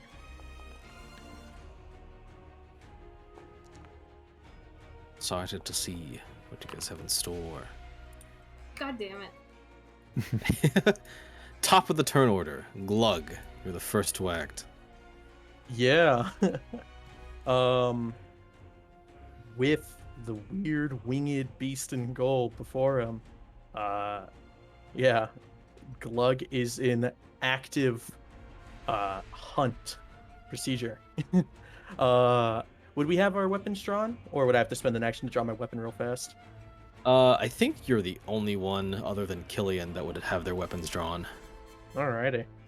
Uh, Yeah. Almost dragged him on top. Yeah. Yeah, there's no explicit mention other than the two of you, so I'm going with that. Gotcha. Then yeah, he will power attack the Sphinx. Yeah.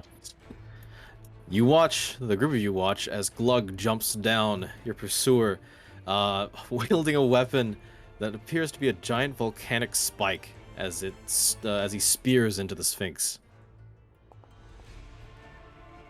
40. Ooh, that's a hit. Is Oh, that actually, that's a crit. Okay. Boom. 80 damage, and they are clumsy 1. God damn.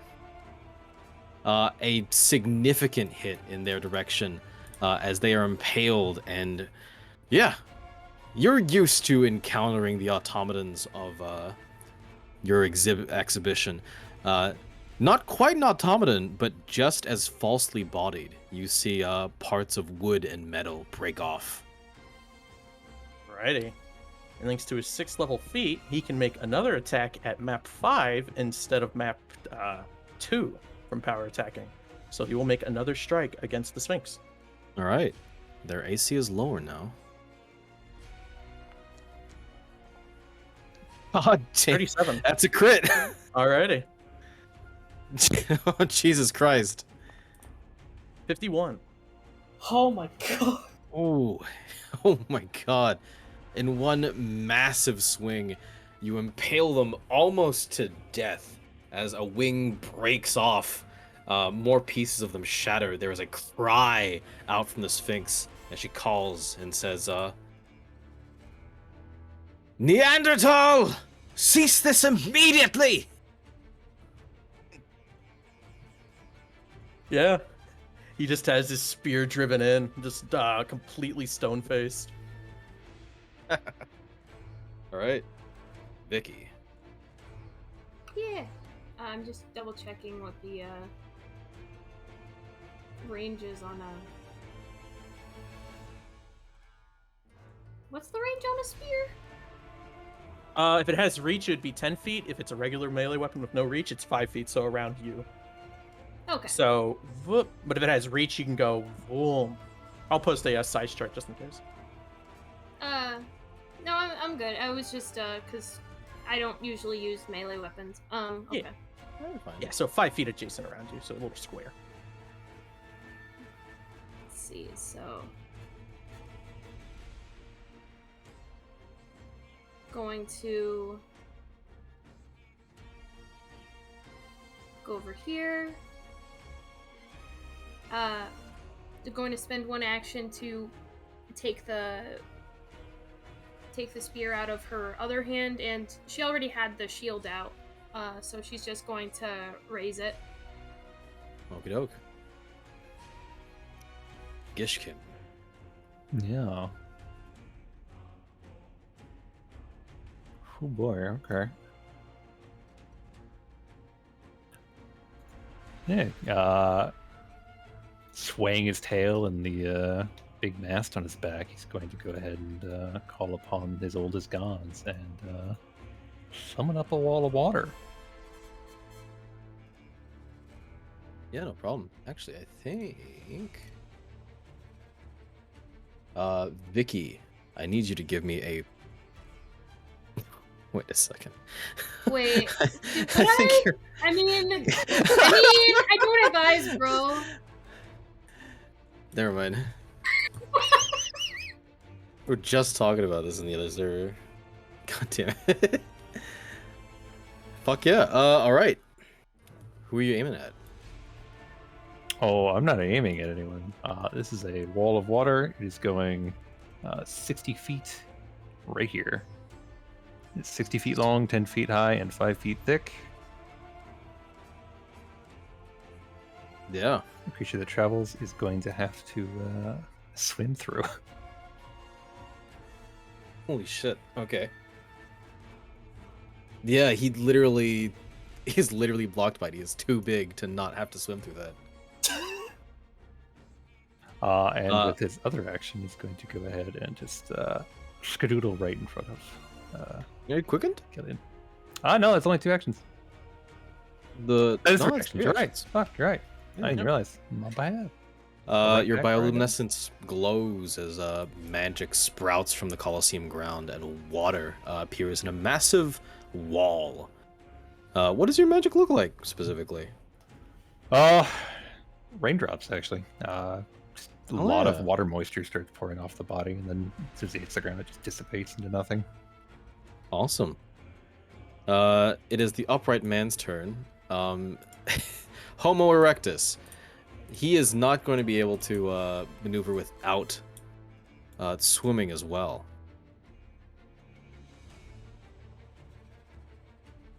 Wow. So he is going to is it an athletics check, I believe? To just Yeah, actually so swim against it, or- it is an action to swim.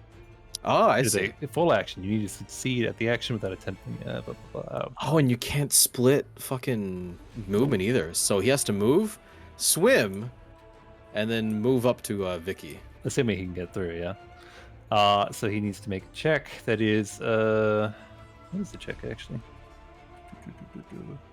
If it's swimming, I believe it's just athletics. Yeah, I think it would just be an athletics check against your Yes, spell it DC. is. All right. No. What is your spell DC? A 28. So it's not a crit, but he does get through, which means that he moves 5 feet through the water. So he does get out just on the other side. All right. And then he's going to move a little further to get to Vicky. Actually, no, he's going to go to Killian because I think the Gorgon's going to No. fuck him over. All right, cool. Wait. Did he? Oh, wait, never mind. Nope, that's 3 actions.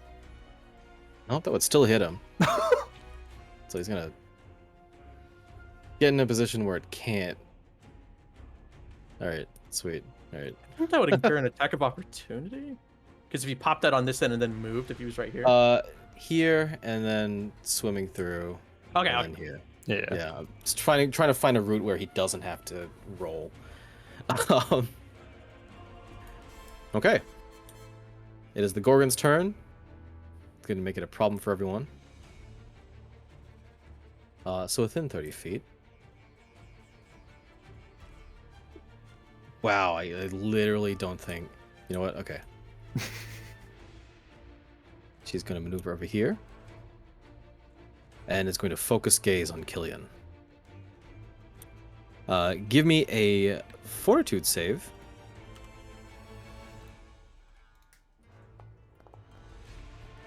DC 27. Oh, that's a pass. Yeah, that's just a straight up pass.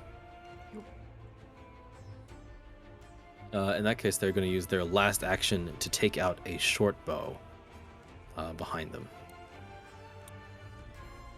Casey.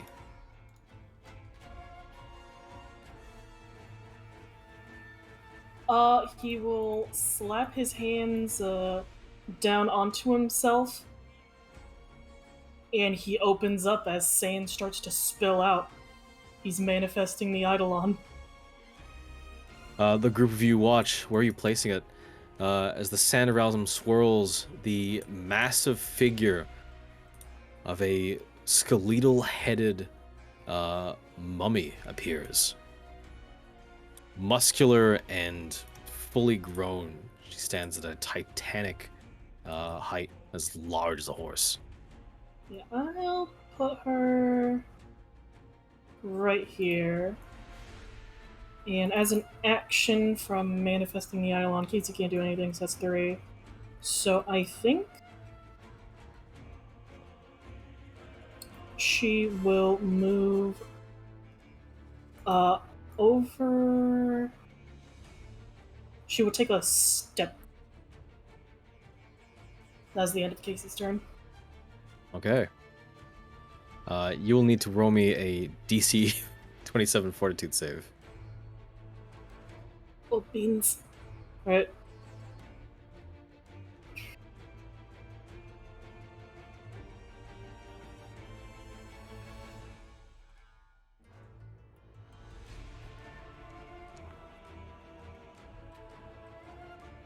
Yeah, you're safe. Killian. Yep, I'm gonna start by shooting Medusa. Oh shit. All right. Yep. So my pistol's already drawn. Oh! That's a crit. Oh my god. Ow! Damn, this card wasn't kidding. All right. They gotta do a fortitude save against your class DC. Does a 32 do it? I think. Yeah, yours is only 28. Yeah, mine's 28. You're not stunned. You got 2 more actions though, as that is a fire shot. They clutch their body, which is unsurprisingly made of a layer of stone and metalwork underneath. Yep. I think I'm going to. If I do an like an attack on someone else, do I still get a map 5? Yes, Yeah. 'cause it's another Okay. strike. It's multiple attacks period. You're a drifter though, don't forget, so you can hit him and reload with the same action. Okay. Then yeah, I think I'll do that. I'll hit the upright man. Mhm. And reload at the same time.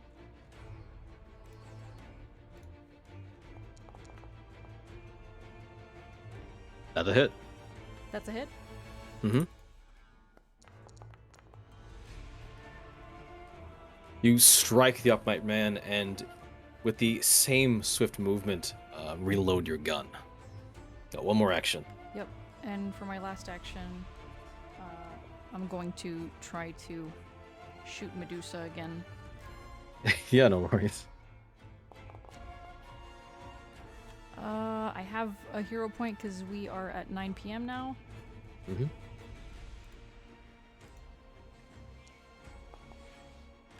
Oof. Unfortunate. All right. T-Rex is going to try and swim through, but I don't think there's room for it. So it has to swim through in this direction. Either way, it's going to make an athletics check. Does it Just makes it. just makes it? All right. makes it. So first action, he swims through the wall of water. Second action, next to you, Gishkim.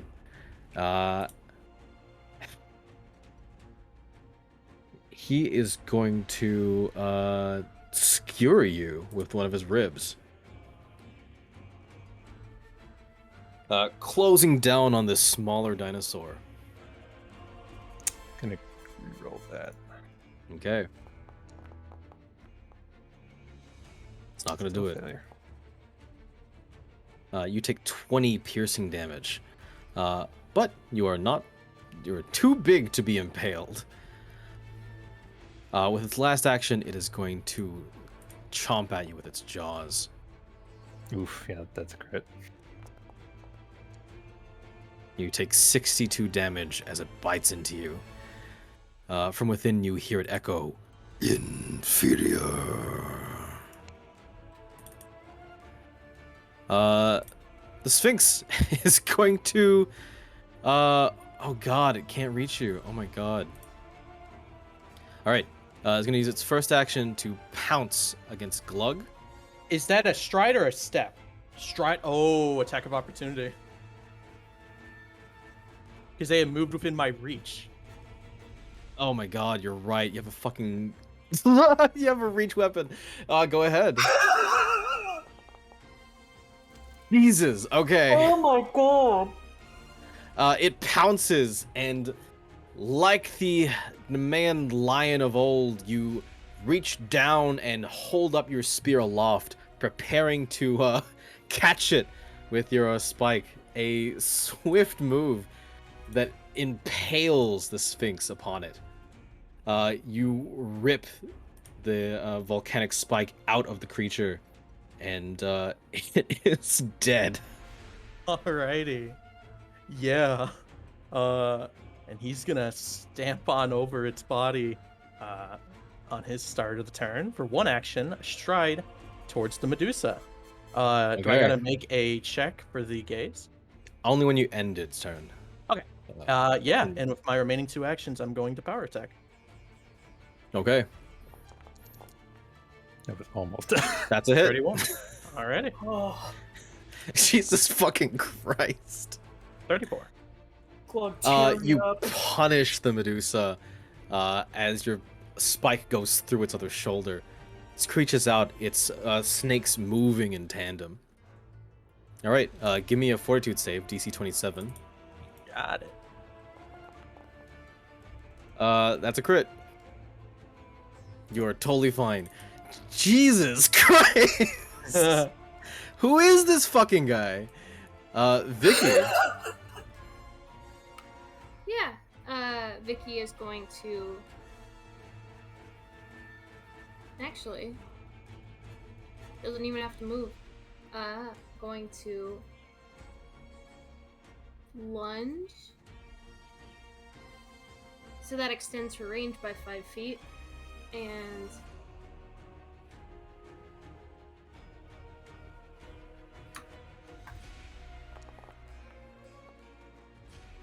Who's this against? oh, Oh, that right? Oh, okay, cool. That's a crit. cool. So let's see.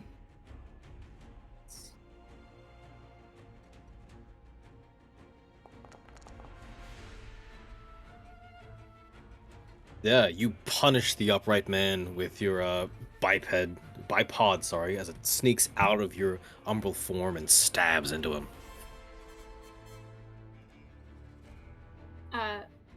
The bipod is not like it doesn't have any good thing in here, so I have to manually do the map for it. So it's -4 for this one.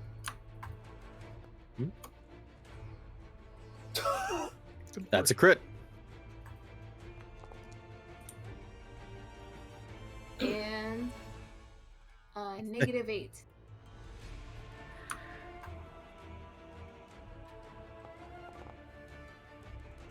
Okay. Oh my god, okay. You guys are rolling really well. Like, they're not that far from your level, so it's very impressive. Yeah, you punish the upright man twice, as Gishkim you find yourself at the mercy of the skeleton. Is that what he thinks?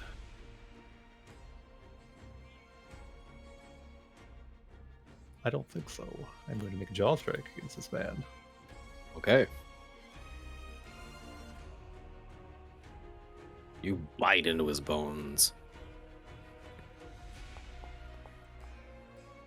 Gonna reroll that for sure. Mm-hmm. That's a hit. Cool. Oh, it's a good ability too.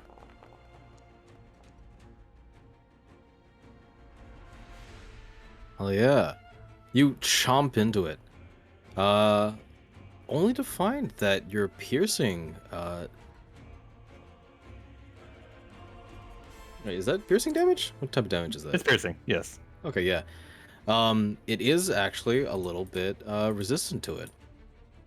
Oh, that's fine. That's fine. I'm going to go ahead. Yeah, I can. He's only one size bigger than me, right? Mhm. I am going to attempt to trip him. Let's see how this goes.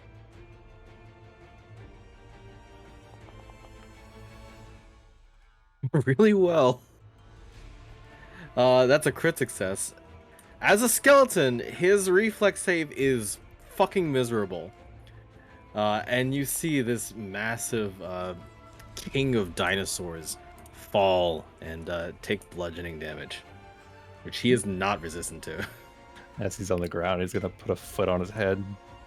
If I was inferior, I would be on the ground and not you.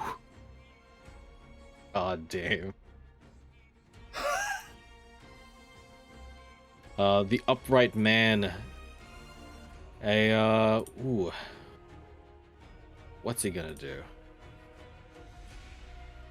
He's got a few people in his reach. So he is going to take his massive fuck off club, and he is going to swing it. Is that a manipulate action? I believe attacks are manipulated. No, No, maybe- not. no. Oh, but he does have to take out his weapon first. Oh, that is. Oh. Oh, Get it! Yikes! Yikes! Cringe. Oh no! cringe. Oh no! Both of you! Oh my god. get his ass! That's a hit.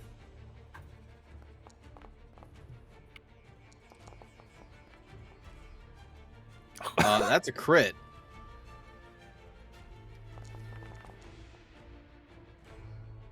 And now he's on fire.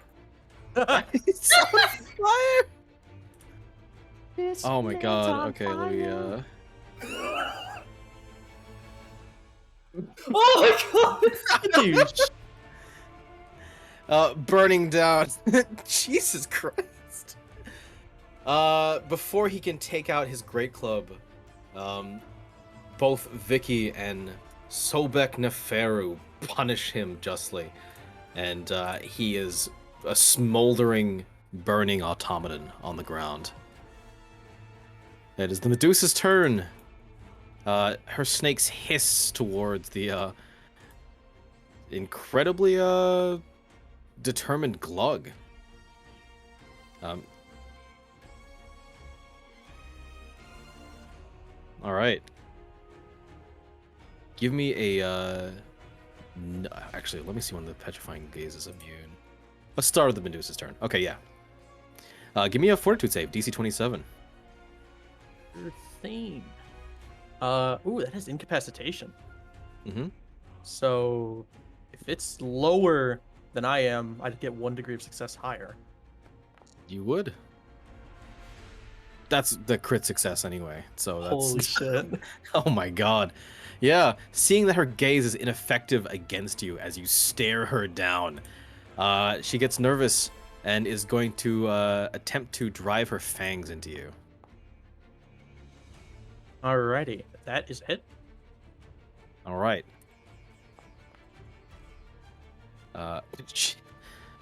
You take 10 damage. Go ahead and give me another DC 27 Fortitude save.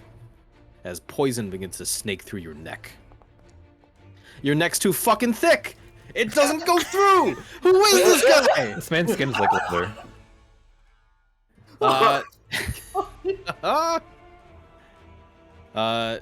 Not being able to get out of your melee range, she's gonna try another fang attack. That Ineffective. is a miss. Oh god, Casey. As a reaction, Oh he will- no! he will dodge away, so he can move or step 10 feet. So, boop. Yep. After they miss their attack, he can step 10 feet away after a strike. So I'm going to step here. Oh my god. All right, no problem. Casey. All right. Casey is going to use tandem movement. This is not act together. So he Ooh. is going to move towards Gishkim, while Sobek Neferu is going to move 20 feet over here. Okay. And now they will use Act Together, as Casey is going to Battle Medicine Gishkim. This is going to be a DC 20. Yeah. So let's see. Where is it? DC has been set. Go ahead and roll. Too easy. That is a Mhm. success. Gishkim, you see your new partner patching you up. Get 18 back. It's not much, but every little bit counts. Oh, yeah, it does. And with her Act Together, Sobek Neferu is going to slap the shit at this fucking skeleton. No problem. No map. Let's see. Skull against skull. Sobek Neferu is fucking ripped. That is a hit. Alright. Let me roll damage for that. And for their last action, she is going to hit with a map 4.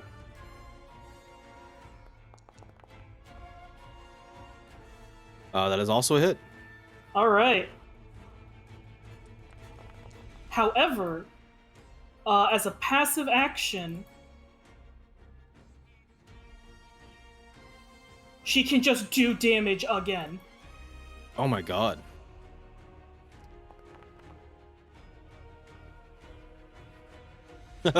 You continue pummeling into the skeleton.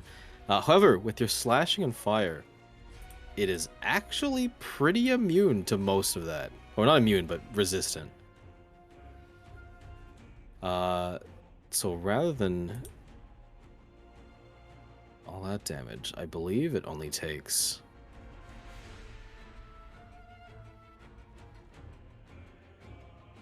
Yeah, I think it So- resisted 30 of that damage. So that is- Part of it's fire too. oh yeah, true. I shouldn't have deducted that many. So let me start again. So it is heal, heal, heal. My apologies. So it is going to take it's going to take 7 from the first hit.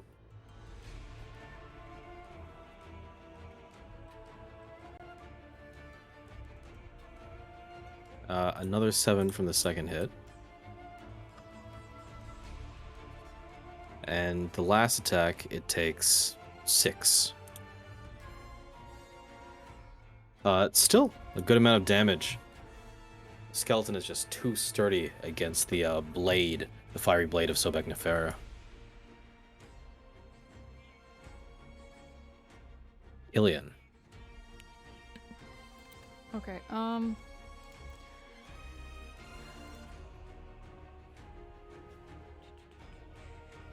do I need... Okay, so, but this is just a question as, like, for Gunslinger. Because my last attack was a shot, is it assumed that I reloaded?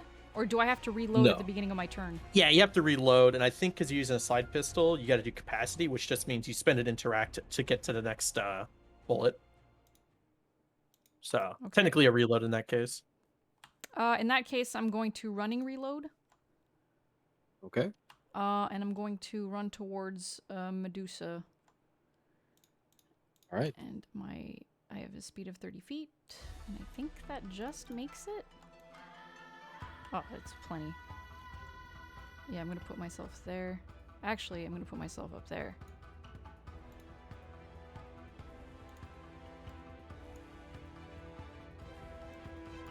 And after that, I'm going to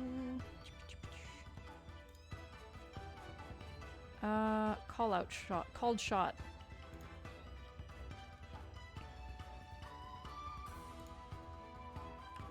Towards the head. Oh wow! All right. Fuck. Yeah, you run up right by her, and reload as you move. Putting a gun to her head, you fire, and things aren't looking great for the Gorgon. Do I need to roll a strike? I assume I do. Yeah, that's it.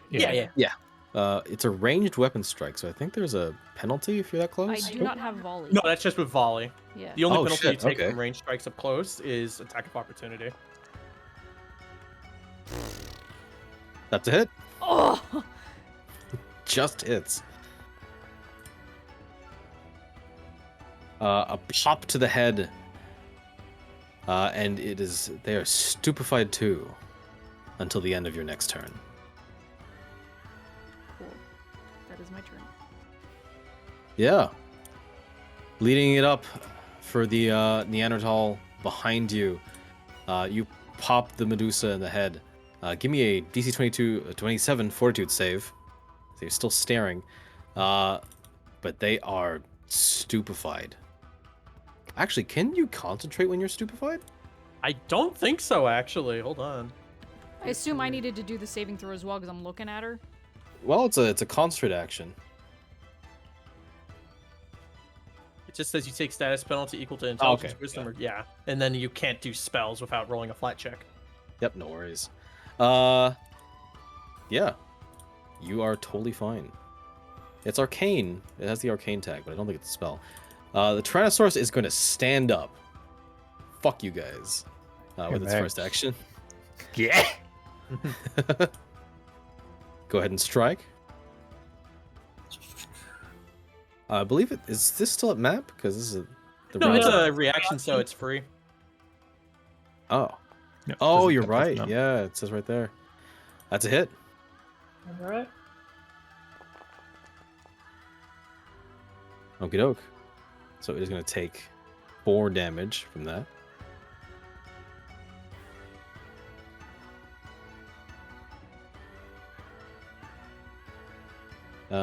Gosh.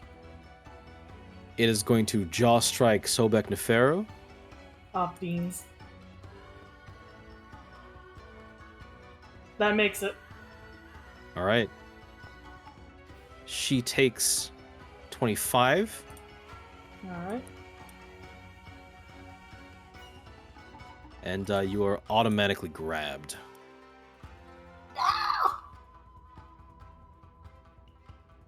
Okay. And yeah, with you grabbed, it is going to make one last jaw strike against you. I don't think a 23 is going to do it, though. Nope. Funny enough, the T-Rex can't actually do much with a grabbed enemy. Not in its repertoire. It just has you in its jaws. Glug. Just chewing on Scary. you. Yeah. I'm going to be making a regular strike against the Medusa. Okay. So she's within my reach. So here comes just a regular old strike, the power attack. That's a 31. That's going to hit. Confident roll. Yeah, all right. Your first action strikes true. Alrighty. Okay. And for my last 2 actions, let's see. Can I? Oh, I can. All right. I'm gonna spend 2 actions to sudden charge over here, and make a strike at the end of my stride. Oh shit. Okay. So coming at the dino. That is. I don't think that counts as a flanking, does it? Oh no. Yeah, no. Even with reach. No, it technically does because it's. Oh nope. No. Yeah, I No, think it's it's right at the edge of the square. Yeah. It's just barely. Yeah. Alrighty. Here's my strike. That hits. Alrighty. Just barely hits. See how much that does. Minus the 10, because it is resistant. You're chipping away at the Tyrannosaurus that was clearly the most intimidating foe in this arena. Vicky. Vicky's gonna try and help finish off the Medusa.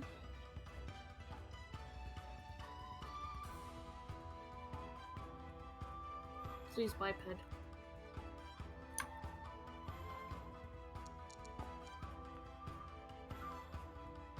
Oh gosh.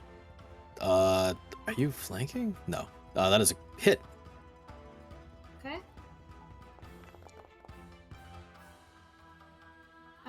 And then -4.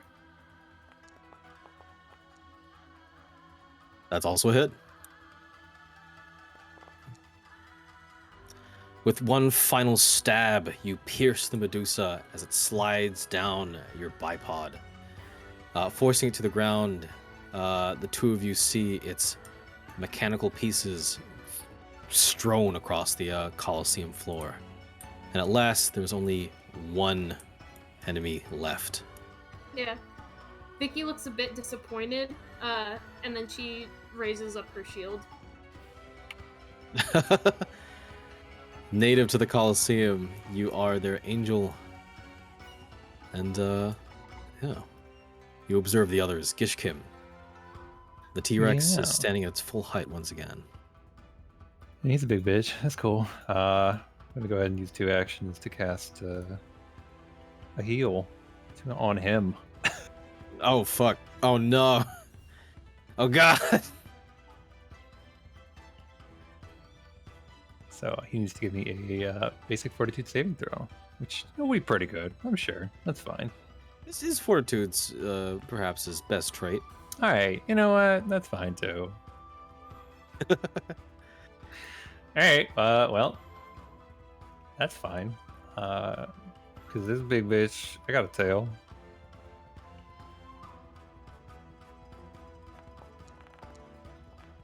That's a crit. Oh.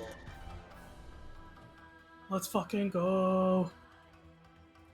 What type of damage does your tail do? Well, it's bludgeoning. Funny you should ask.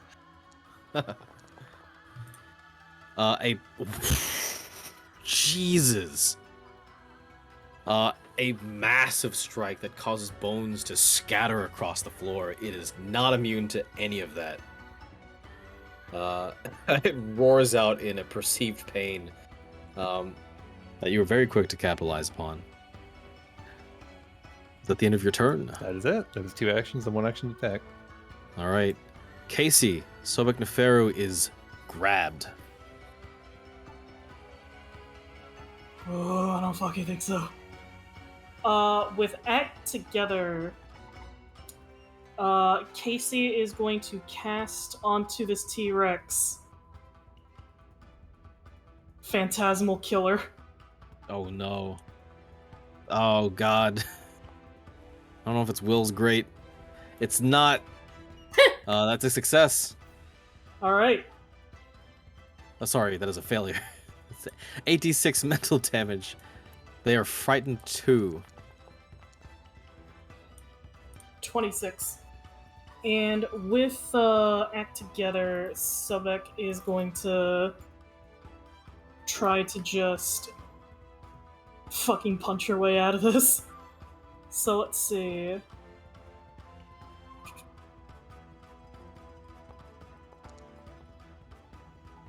Oof. I'm going to hero point that actually.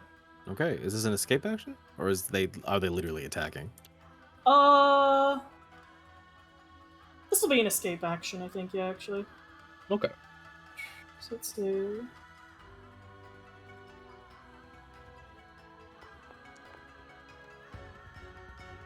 30. That's a success. Alright. Weakened by not just the fright, but several other things, Sobek Nefera removes themselves from the grasp of the skeleton. It Alright. is weak, trembling on its few bones. She's going to try to stab at it with the Kopesh. Let's see if that works.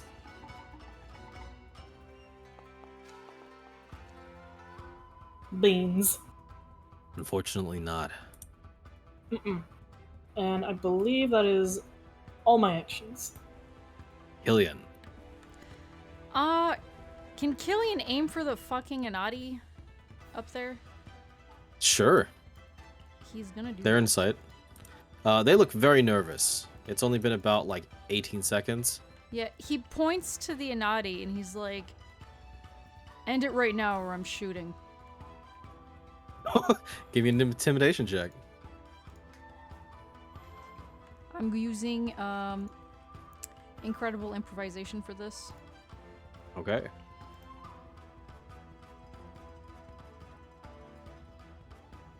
Plus 4 circumstance bonus, okay.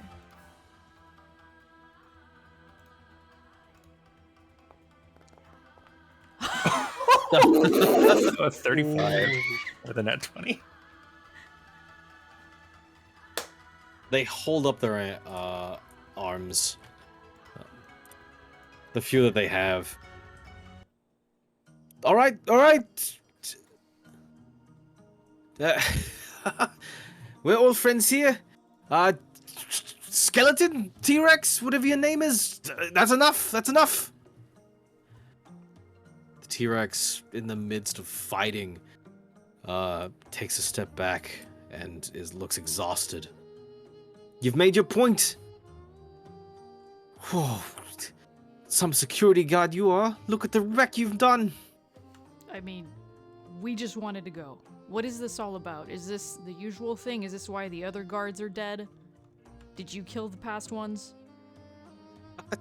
Hey, don't look at me for answers. All I know is that the security guards rarely make it out of the Advent exhibition. They're either eaten up by us or... well, the ones that do make it past, I'm sure they meet violent ends too, so... Why do they leave their posts? Why am I forced to leave my post? When I was hired, I was told to stay there, and clearly I can't. What is this about? What do you know? Look, I'm just another one of the exhibits. As far as I'm concerned, there's always some group in the know that lure the guards away from the tower and just, well, lead them here. As far as we're concerned, our job is just to make sure that they don't make it out of here alive.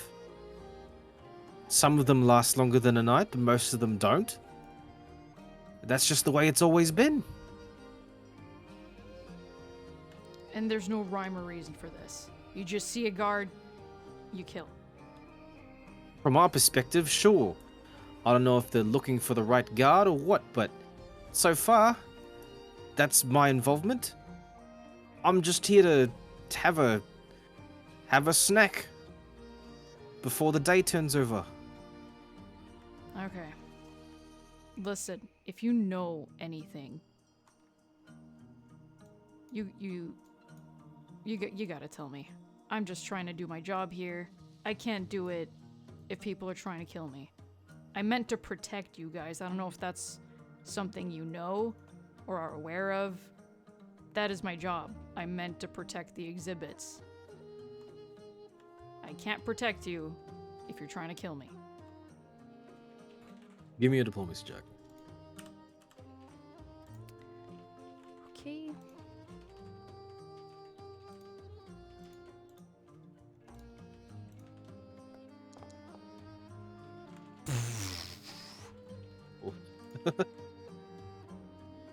He just holds up his hands and says, "Look, I've told you everything that I know. As far as I'm aware, not every exhibit is fully certain why we do the things we do at night.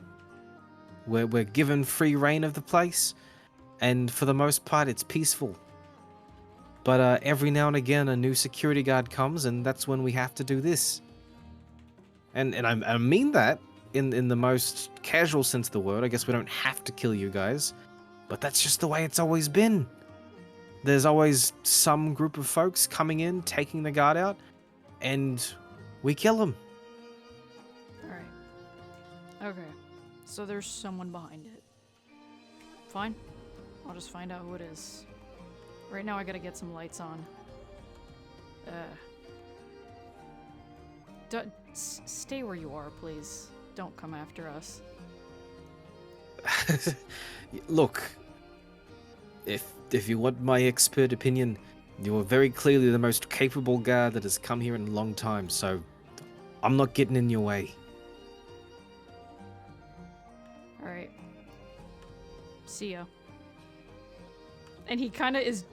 He says that with a very, like, go now. Just leave. Yeah. He lets you go.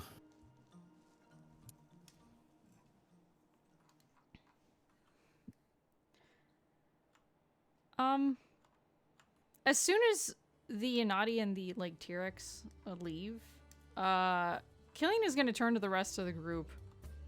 Glug included, assuming that he's now with the rest of the party. Oh yeah, he's still down there. He didn't Okay. like just Naruto jump back up to hide. Yeah. Alright. Listen. I appreciate you all having my back there. For some reason, the exhibits have it in their head that they have to kill the security guard. For what reason, I don't know, but it sounds like there's somebody behind all of it. If any of you have any idea what that's about, please say something so that we can just get it out of the way so I can do my job. Please.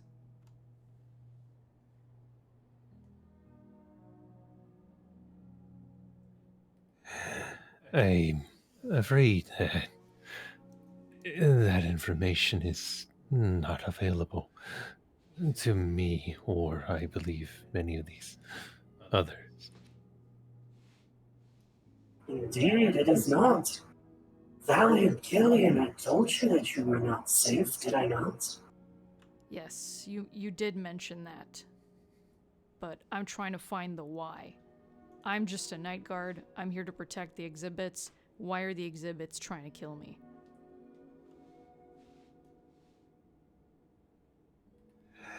Assuming no lies were told, you seem to be a bit of a blood sacrifice. Blood sacrifice. What? There's some sort of ritual that the exhibits are performing? Well, if you want my opinion, this is a place of entertainment. Perhaps you are being observed. By who? A dinosaur cannot shrug. Alright. Vicky, Could- any ideas? Yeah, I was about to be like, could I roll a society check to see if it may be similar to the sort of thing that I know of? Sure, go ahead.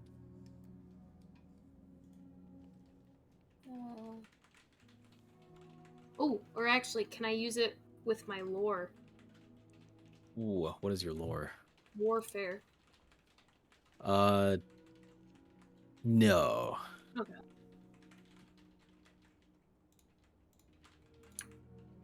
One of those instances where it's not particularly related.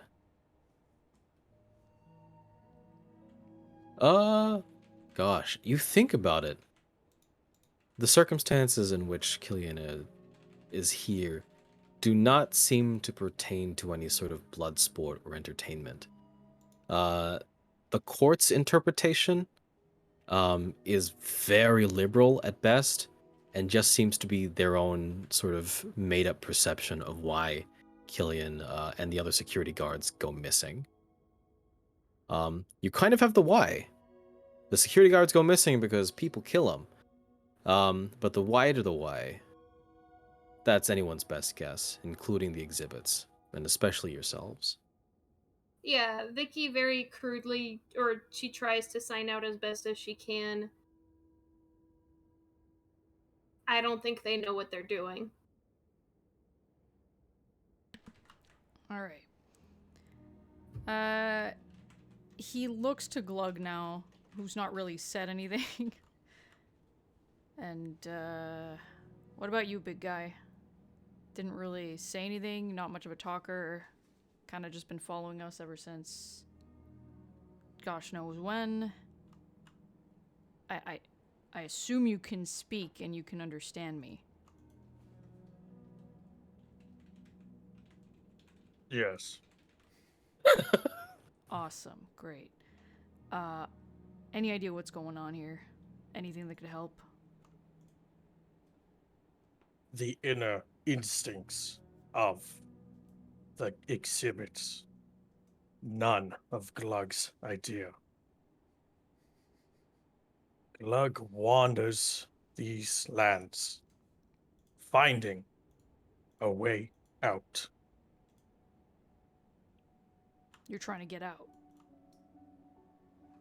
Yes. You don't want to be in the exhibition. I do not want to be anywhere here. Okay. I might get fired if I lead you out. But right now I don't have other options, so I guess you're coming with me. Right. Glug, I assume is your name. I'm Killian. Do you know who the others are? Glug looks at Sobek and Gishkim.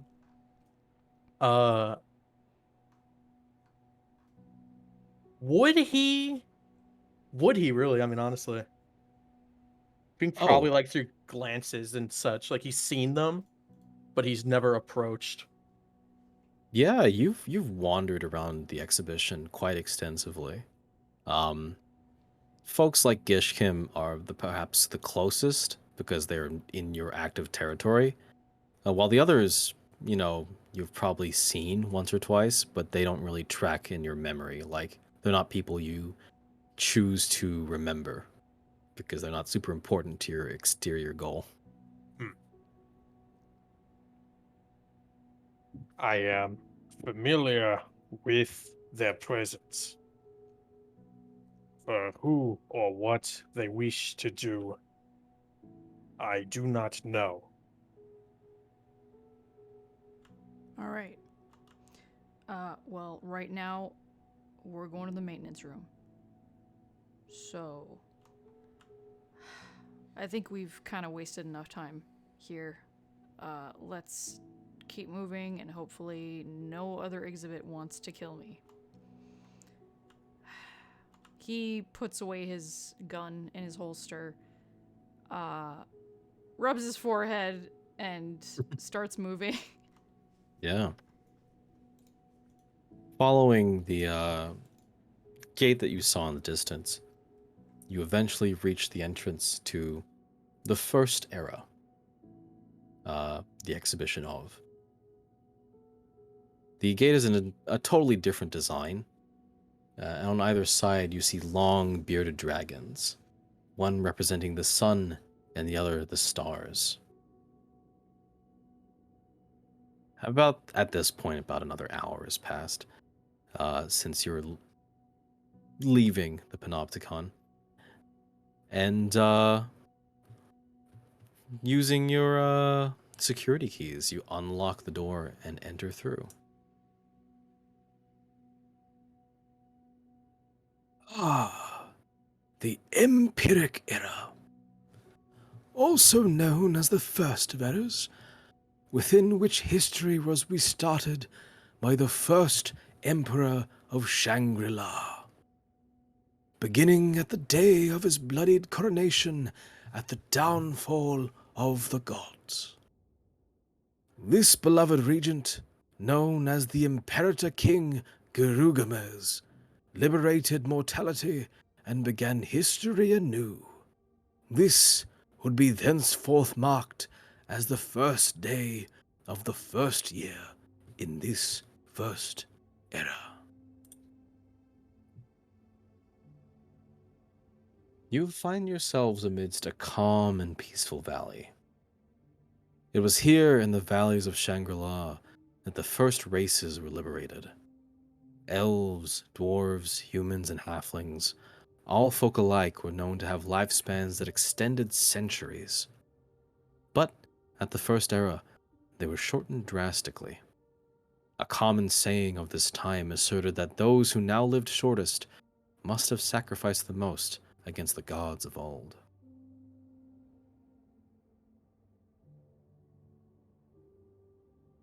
The first era marked a high point for classical Shangri-Lan civilization, science, and technology. As you wander through the exhibition, you find that it is here that the golden age of saints began, and new gods are created, not from the heavens, but from the minds of mortals. You travel along the walking path, taken past the valley's many artificial sights, waterfalls of shimmering gold, color-changing birds, and trees that smell sweet even at a distance. Being so long ago, it's difficult to ascertain how much of this is historically accurate, but, well, this was the beginning of new history. A lot more recorded than the times of old. Ahead, you spy the entrance to the throne of Girugames. And as you walk closer, given your past perceptions, you can hear phantom notes by the entrance. An otherworldly tune of death, a beating of a drum. What do you do?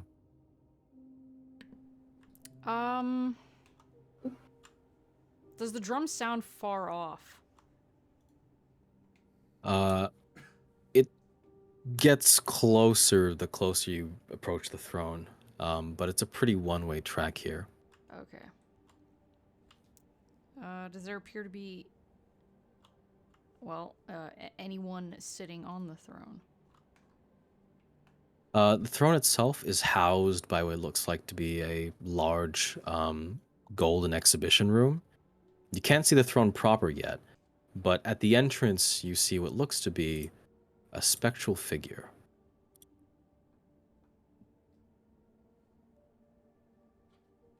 Acknowledging them, they appear to be some sort of old furbolg from days past, bull-like, with a set of drums that they very politely tap. But with each gentle beat, it echoes out and strikes at your heart. All right. We're gonna try to skirt around this one again. It seems kind of preoccupied beating the drums right now. Let's not attract any attention that we don't need. As Killian is saying that, Casey has probably already, like, he is visibly worked up hearing the drums and the throne, and is just kind of doing a very, like, of the typical, like, little shimmy turtle prayer dance that he was doing in the other exhibit, but very, like, defiantly at this point. Like, he's stamping his little feet, and he's doing it in, like, a little crab scuttle motion around Sobek Nefer. With your Eidolon still active, she watches you as the group of you see Casey doing their little dance. Sobek Neferu nods and with a booming voice says, "Excellent, my subject. I have not been to this part of the world, but I can see for myself a blasphemous sight.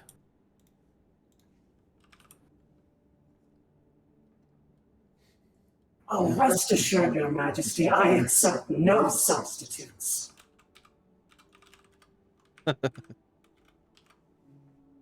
You continue walking past the spectral figure and avoiding it entirely.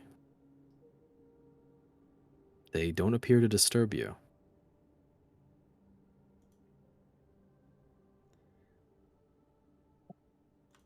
Okay. And Casey. Right. What's the dance that you're doing there? That you were doing?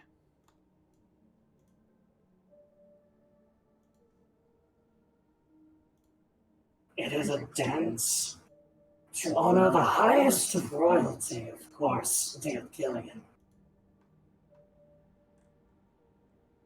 A prayer to the mightiest of the mighty. Okay. For future reference, when we're trying to appear discreet, maybe dancing could be done afterward.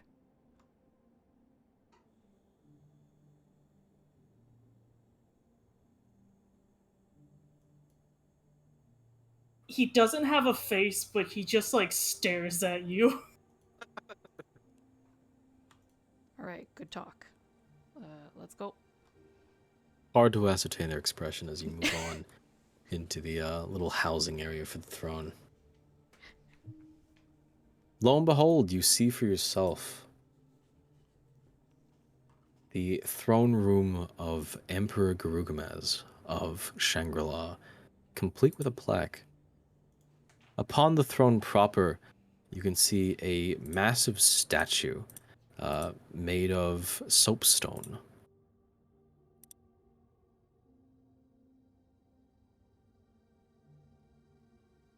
And upon the plaque, simple text written. To the end, on the other side of the little throne room that they have there, is a large locked door.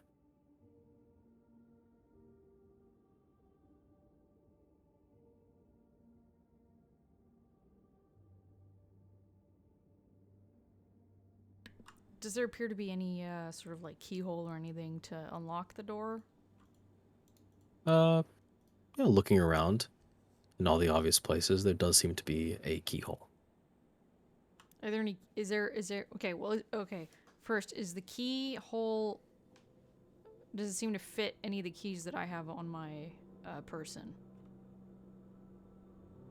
You gonna use your keys here? I was just wondering if like the keys seem to be something that would fit there, or did it look like a more like archaic form of like a keyhole that would need like a bigger key or It's a anything? modern door. Oh, okay. This is not a real throne room. Okay. Well, do we have to go through the throne room in order to get towards where we need to go? Yeah, this is a pretty linear experience, Okay. this section. All right, then yeah, he's gonna pull out his keys and slowly unlock it. As usual, he'll have his hand on his holster at the ready. He won't draw it out. It's not pulled out, but his hand is on his holster. Yeah. As he's unlocking. You turn the key.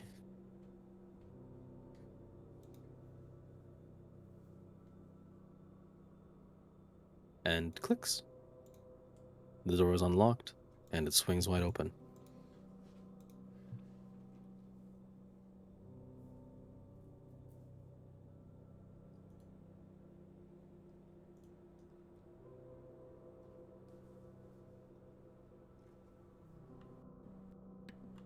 He's gonna is it dark in the room? When you open the door and look out, you see that beyond the throne, the exhibition opens out to a very broad looking area. representing the other great empire that existed during the first era, the star-bound peoples of Khafra.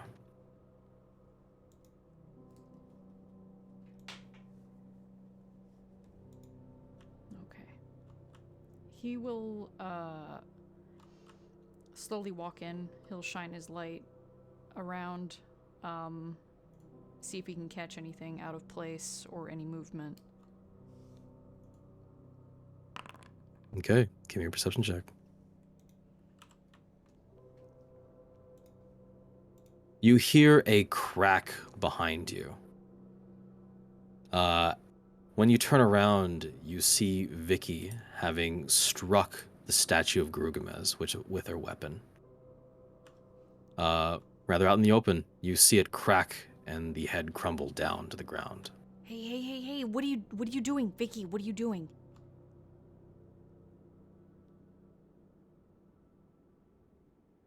You see her gripping her forked bipod and trying to sign as best as she can. She signs, "Took my voice." Took your voice. And he like motions to his throat. She gives a thumbs up. Okay. Casey's just polite golf clapping to the side. I understand. Though that I understand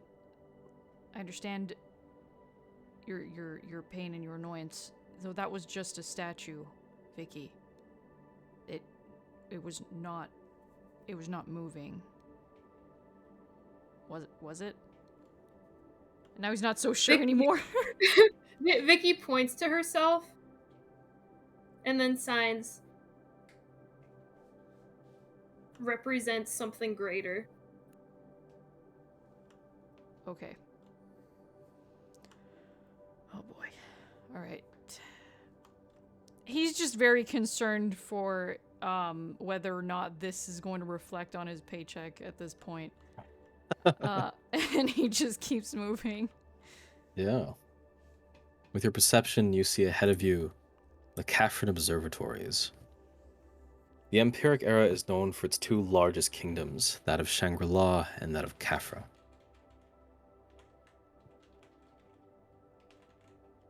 The people of Khafra were scientists, philosophers, writers, all of whom dreamed of what lay beyond the stars. Creators of the astrolabe and of magics pertaining to the night. The exhibits ahead all detail the great constellations and discoveries of the cosmos by those great people.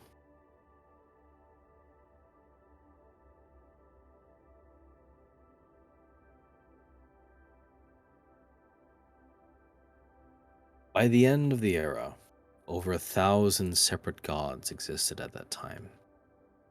The people of Khafra, however, only ever worshipped one, an outer god beyond the stars, one whom they claimed communicated with them at the birth of their empire. Their lands were rife with crystal clear waters, great palms and a deep sky that rivaled the sparkling beauty of the oceans. And up ahead, the group of you spot along your path a semicircle of chairs surrounding a glowing meteorite, with paths left and right to the exhibit.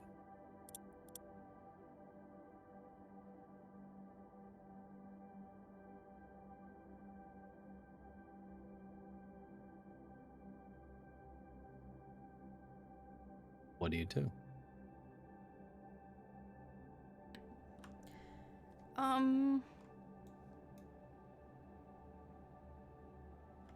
So, Killian has probably been in this part of the exhibition with Aaron.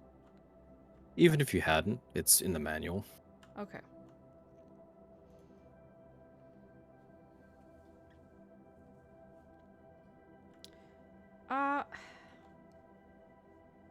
It doesn't seem to be doing anything out of place or suspicious, right?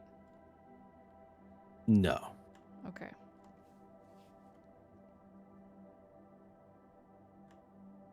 He. Yeah, go on. Well, irregardless of what you'd constitute as suspicious, it is simply just not moving at all. Okay. He, And from his manual, there shouldn't be anything, like, lifelike in this area. Give me a... What would this be? Arcana? No. Society check. Or perception check, as you flip through the book. Okay, perception.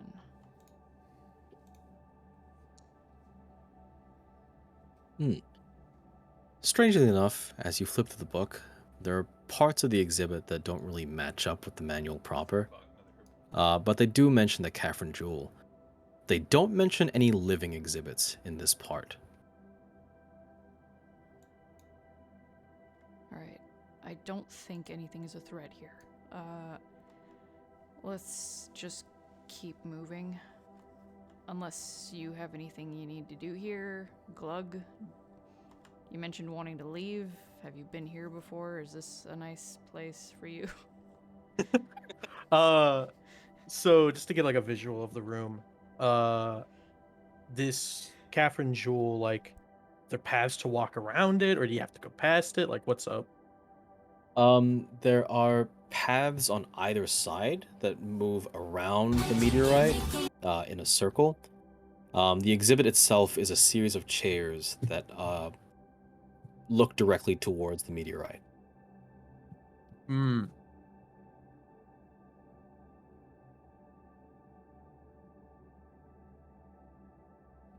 That's stone. Malice.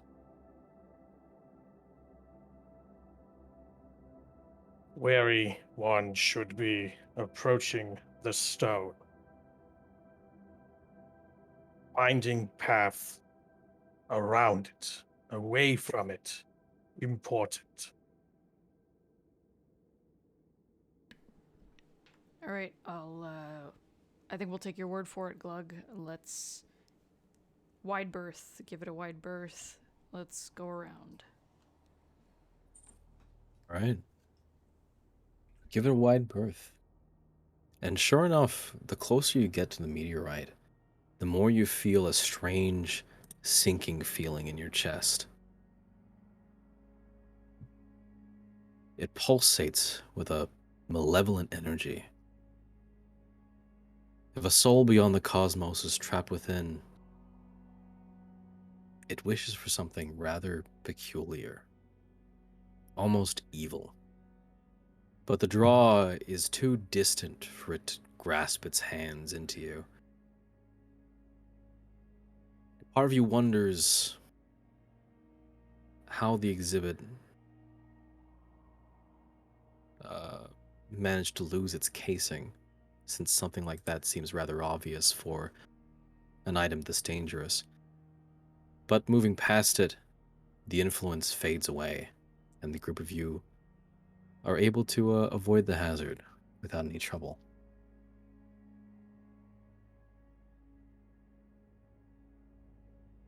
Beyond the observatories of Catherine lie the gates to the Argothan exhibition.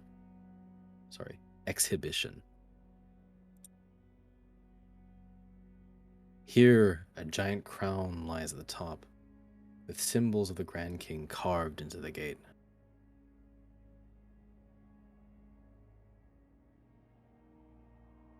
Sure enough, it is this section in particular that the statue lies.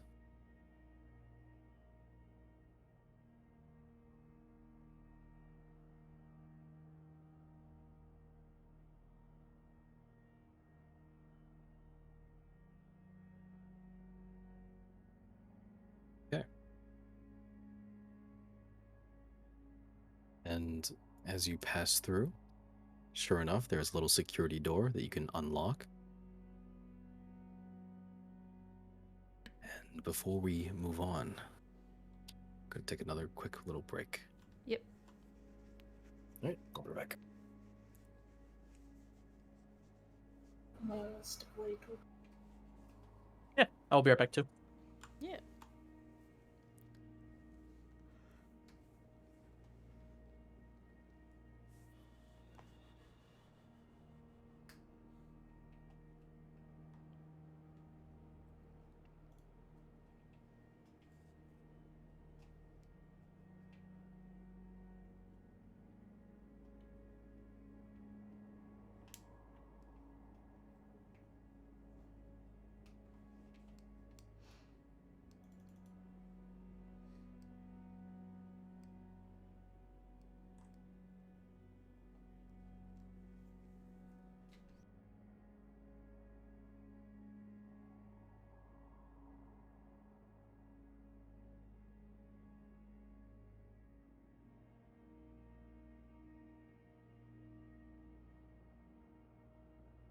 Hello. Hello, welcome back. Hey, howdy. Howdy.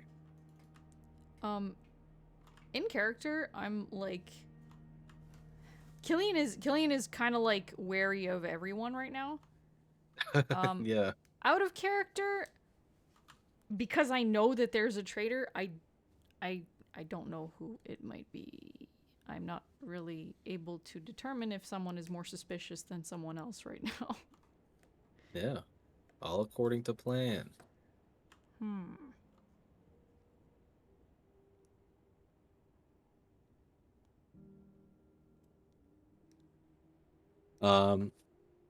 Yeah, by design, at least how things have gone so far. If you guys were able to figure out the traitor from like the first session, it would be a little bad. Yeah. But sowing the seeds of suspicion is part of the fun, and seeing you all do uh little weird things and react in little weird ways is a great way to have that start. Yeah. Who knows what it means?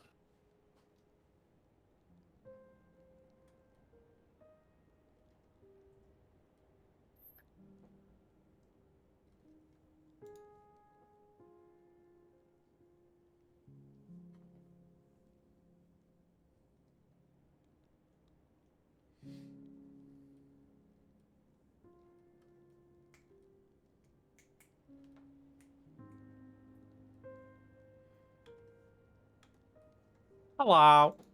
Hello.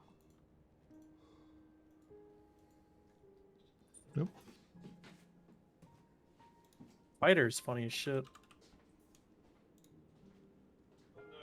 Yeah, it's fucking strong as hell.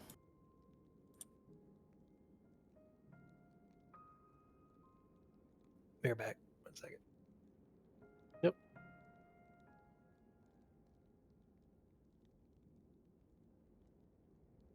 It is a shame that Z could not join us because I made sure to put a lot of mystery in here. But it was a lot of fun sort of writing things out and seeing how they would go. So I don't know how. I think if anything, it makes Z's astronaut even more ominous because it didn't act Yeah. up at first. I mean, well, given that Z was not present during the rolling of who to see who the traitor is, I'm assuming that he's automatically not a traitor. Yeah. Okay. Fair assumption to make. Yeah. Well, hopefully he's there for next session. Yeah, I hope so too. I think we'd have a lot of fun. Yeah. I'll keep in mind that, like, yeah, it is a 3-session thing, so no matter what, you guys don't have to do, like, whether you're a trader or not a trader, you don't have to do everything in the one session. There's plenty of time.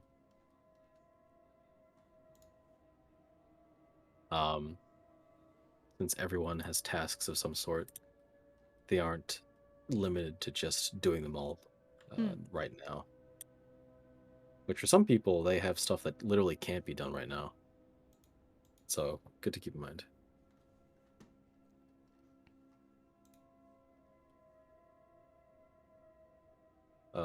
Is everyone back? Is Silas back? He's still at the bathroom. Alright.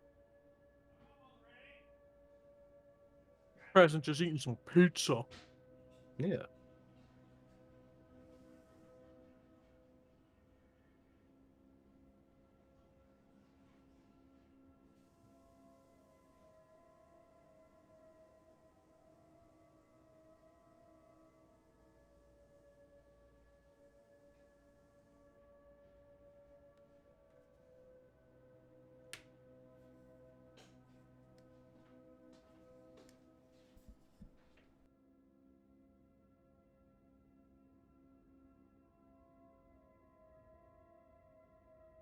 I'm back.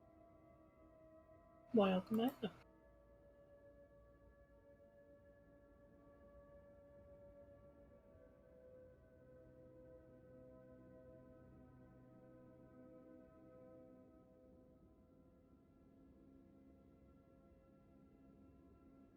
All right. Is that everyone here? Horizon. I'm here. Yeet. Okay, look. Maids. Oh, there you are. Yeah.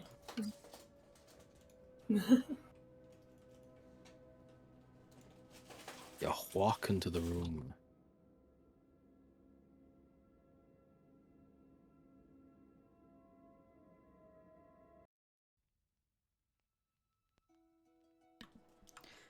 Before unlocking the door and walking in, you mentioned there was a statue out or statues outside the gate.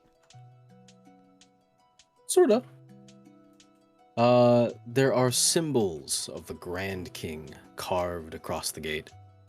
And at the very top, a giant crown. Okay. Then, yeah, cautiously, once again, Killian will use his key to unlock the door and press forward. Okay. The first part of the exhibition of the Second Era opens up to great grassy plains. In the far distance, you see castles. Nearby, along the various hills, strung up, are hundreds of prayer flags. Every so often, weaving through the flags, you see the spirit of animals. This, of course, is the walkway of the Mirdagan Empire.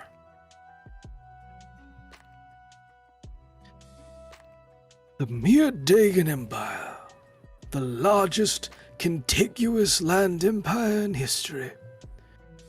Originating in Mirdaga in East Mu, the Mirdagan Empire, at its height, stretched across 3 separate continents. The great Mirdagan nation extended throughout the early Argathan, dictated by the rise and fall of mundane history's greatest conqueror, the Magus Khanum, Keza. Under the leadership of Keza, this massive empire grew rapidly, most well known for their brutal armies and their mastery over the spirits.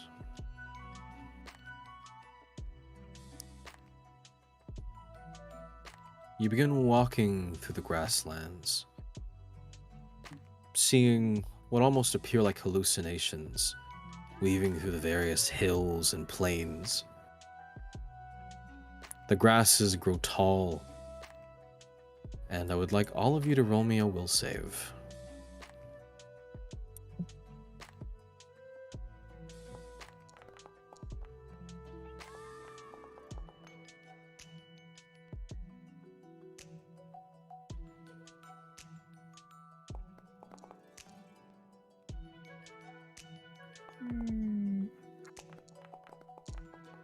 I'll reroll mine.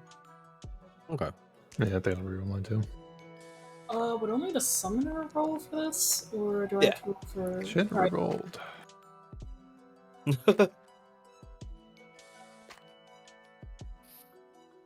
As you walk through the grasslands, the strange scent of the fields of Mirdaga begin to pull at your essence, causing your spirit to drift through the lands of the mundane and the dream. And it is here that Gishkim, you begin to receive hallucinations about your past, the cities of Atslan, and the philosophical debates you would have. The great peoples of your, not just your kind, but the smaller folk around you. There's a great sense of nostalgia and a great sense of longing that comes with it.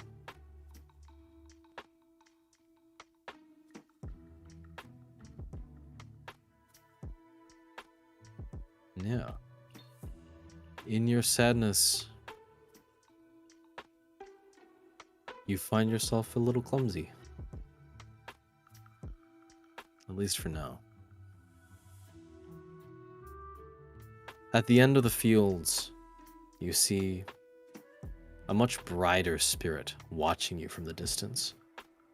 A massive feathered tiger that observes you for a moment before disappearing.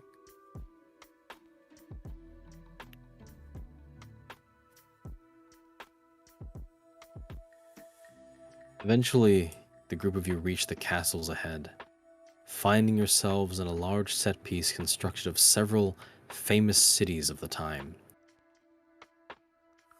The group of you can hear a raucous, almost painful laughter heard within. The sound of hundreds of people unable to keep their sides together.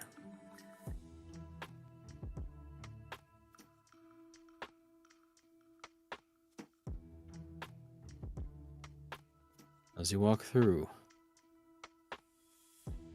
raw and vulnerable to the effects of this exhibition, Gishkim, I would like you to give me another will saving throw, this time with Clumsy on. Okay. Does clumsy affect will saves? It's just all dex, so you get a -1 to reflex and whatnot. Okay. Okay, so yeah, you should be fine. Yeah. You stifle a bit of laughter as the group of you move through. And passing by, you find that there is no actual entrance to this diorama. You see amidst the castles a modern window feature looking into the courtyard, stretching the length of the castle wall. Through this massive window, you see statues of ordinary people clutching their throats as a laugh track echoes across the inner courtyard. There's a plaque nearby that explains. The hideous laughter, also known as the delirium, the great madness, or Saint Clown's frenzy, was a mass psychogenic illness occurring between the Draco-Akumu region near the middle of the Second Era.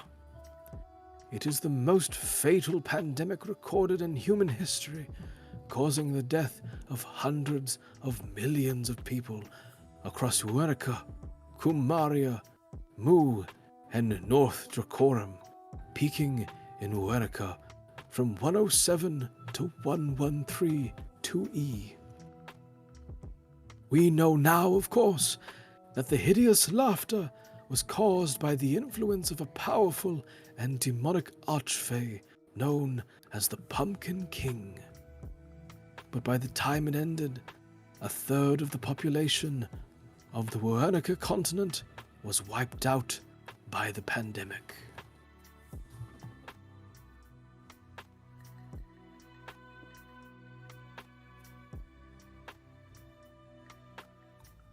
Past the horrifying display, the gallery of Argatha can be seen.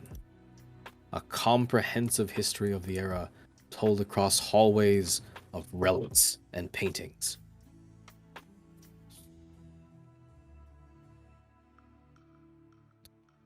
And yeah. Here, I believe I have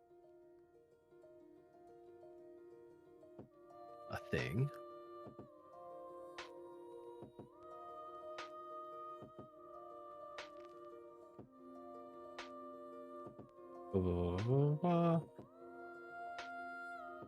Yeah. 1d20 of magical exhibits. As you wander through the Argathan gallery, whoever wants to stop and read, feel free to give me a roll.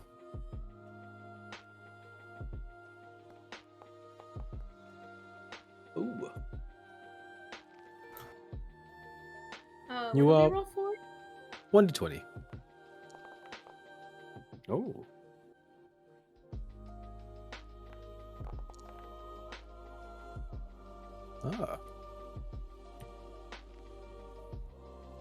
Gishkim, you pause upon a section titled The Legaean Empire, and learn that in the continent of Mu, a noblewoman known as Legaea established the Legaean Empire, history's third largest empire, to have ever been established by a single conqueror. Records reveal that Legaia was a puppet for a monstrous entity known as a conqueror worm, whose military campaigns under the name of Legaia caused the death of millions of people. It's just a plaque, or is this a? You see a little enclosed glass casing. Inside, there appears to be a crown, a replica of the crown of Legaia, and behind it, several portraits of Legaia herself. No image of the Conqueror Worm, however.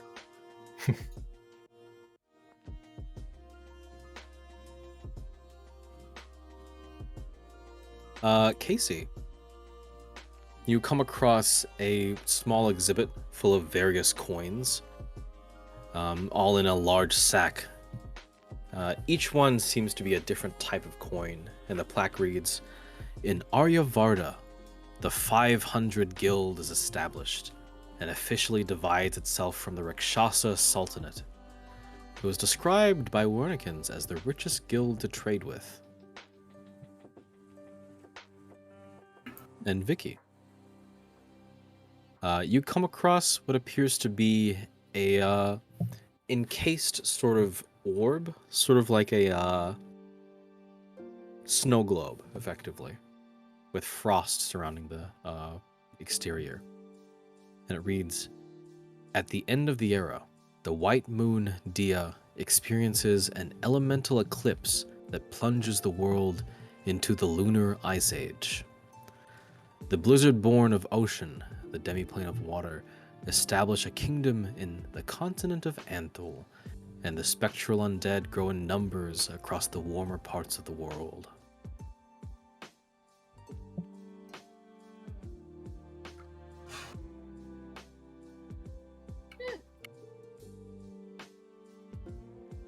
Yeah. As you continue traveling through, finally, at last, an ornate door leads to the Grand King's exhibit.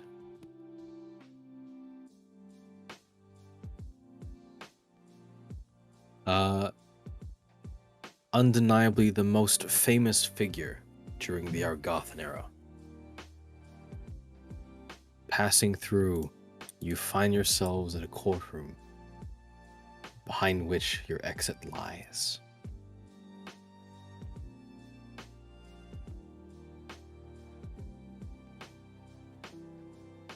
Is there anyone else in the courtroom? There is. As you peek through the door, it is up to you whether you'd like to enter. But at the very, very back of the room, the group of you see a king sitting idly. Oops.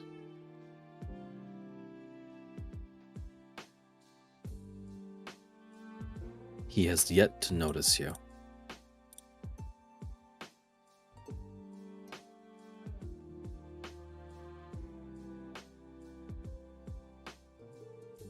In Mu, the Dwarven Grand King's Argathan Empire grows exponentially over the decade.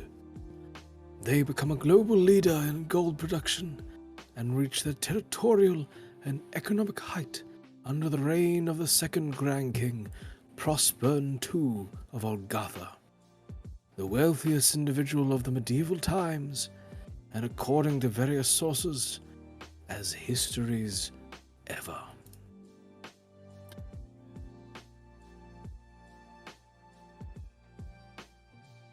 Yeah. Before we go in, probably gonna cast a quick spell on myself. Yeah. Vicky already has her spear. Yeah. Got your weapons taken out. Locked and loaded to cast cantrips. Yeah. Killian is also keeping his hand on his holster, not drawing it. Did we heal up at all? No. No, I don't think any of us rolled for medicine checks. No, I wanted to, but I didn't want to interrupt, admittedly. Oh, sorry. You No, can it's heal before you enter okay. through the door. I think you can do a Let quick check. me... Yeah. Let me roll something on myself and, Actually, hold on. Would I be able to heal from sunlight while I'm treating, Gishkin yet? It is nighttime. Damn it. That's... Even if the sun is artificial, does not help. That's fair. Then it'll only be on, only treat Gishkin. Let's roll.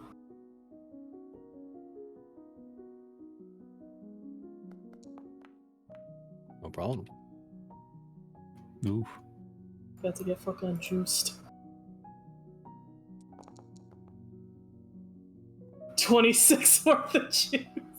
Thank you. Well, if we have time to prepare then. Well, I've already casted my spell, it only takes 2 actions, so how long's the heal action take? 10 minutes, I believe, for tree wounds. Okay. Yeah.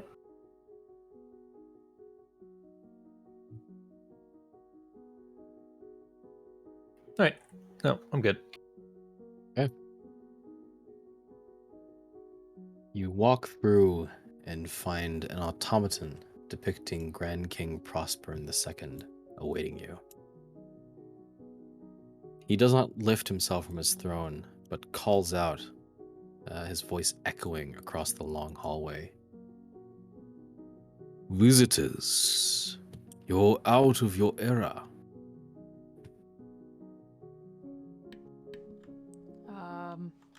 Killian steps forward and kind of just waves awkwardly. Yep, that's my doing. We're just trying to get through. We were given a message to, I guess, help me leave, in a sense, I suppose. I'm protecting everyone here, and they're, I guess, accompanying me. Right now, I'm just trying to do my job. Yeah, I feel like I'm repeating myself.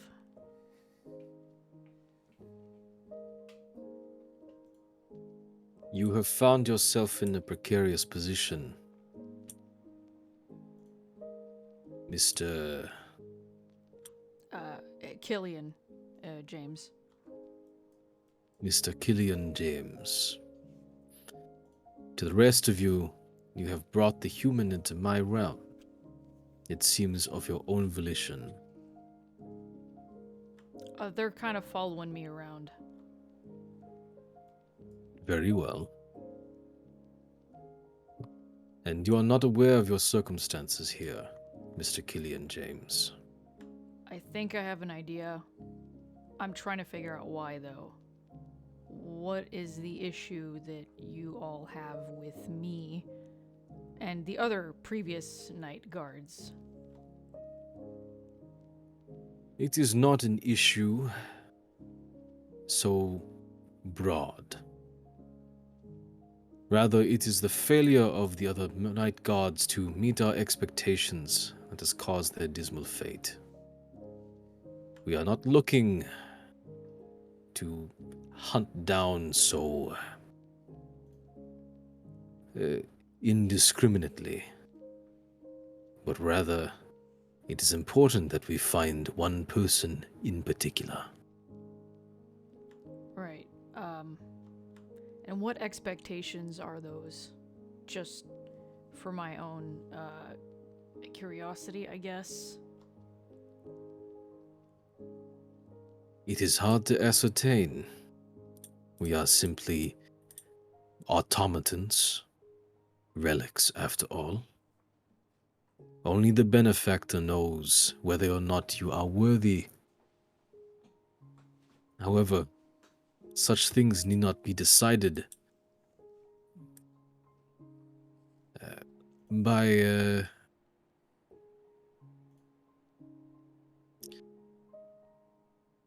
These things are not determined based on whether you are living or not.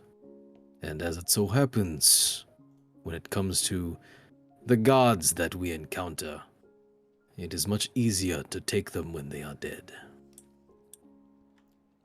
See, now, I can't do my job if I'm dead, right? So I need to be alive. With all due respect, understand. I would like to keep moving. If you need help, that's what I'm here to do. As a night guard, I'm here to protect you and to help the exhibits if they need assistance, I suppose. Quite honestly, I'm not even supposed to be leaving my post, but apparently I have no choice. There is always a choice. I For mean, those who are privileged enough to earn their place in the world. But your fate has already been decided for you, Mr. Killian James. And it is to that degree that I believe our paths fork.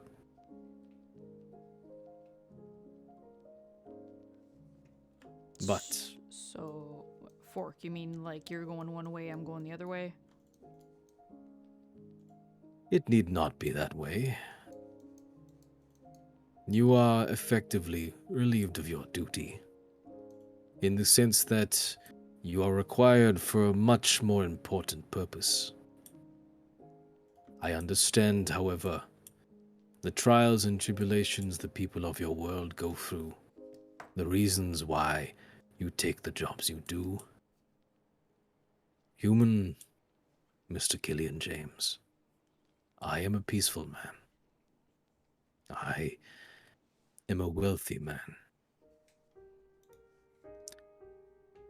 Please, for the sake of they who work in our best interest, allow your self-sacrifice, and I will ensure that your next of kin will be rich beyond their years.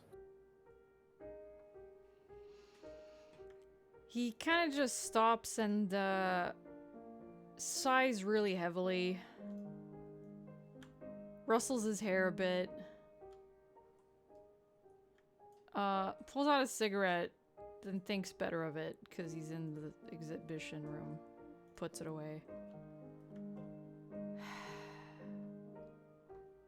Look, as much as I'd very much like for Aaron to live happily, it doesn't really mean anything if I'm not there to see it. Also, you're an exhibit. How can you, like, pay for my daughter's, like, wealth or anything like that? That doesn't make sense. I'm sorry. Man, I gotta go. Well, at the crossroads that you find yourself in, I, sadly, must be your next obstacle.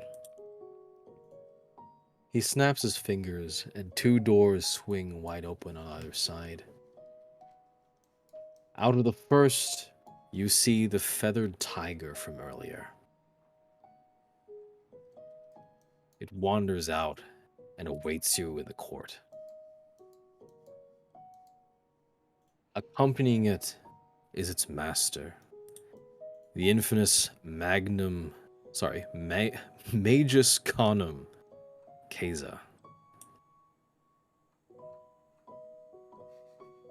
The greatest conqueror known to the mortal record.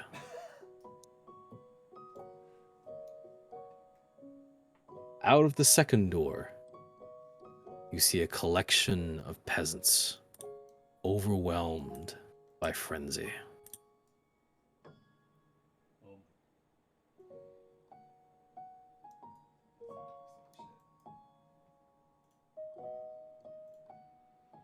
As they begin to walk out of their respective doors,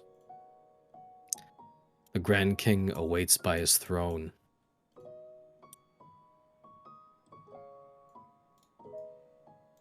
The benefactor will be seeing you soon, Mr. Killian James, whether you like it or not.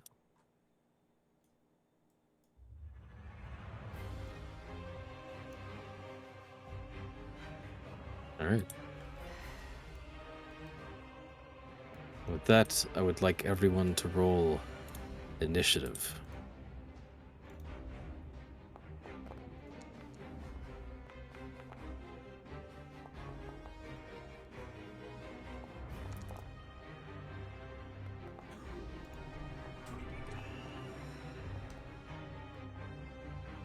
Top of the turn order, Killian. Yep. Wait, am I the top of the turn order? Yep, we're tied, but you have a higher or dexterity score, so you go quick or first. Okay. Shit.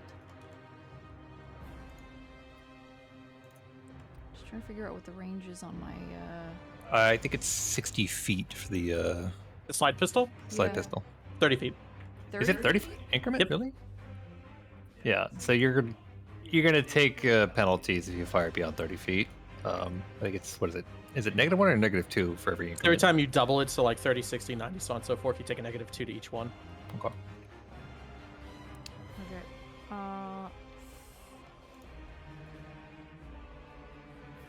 In that case...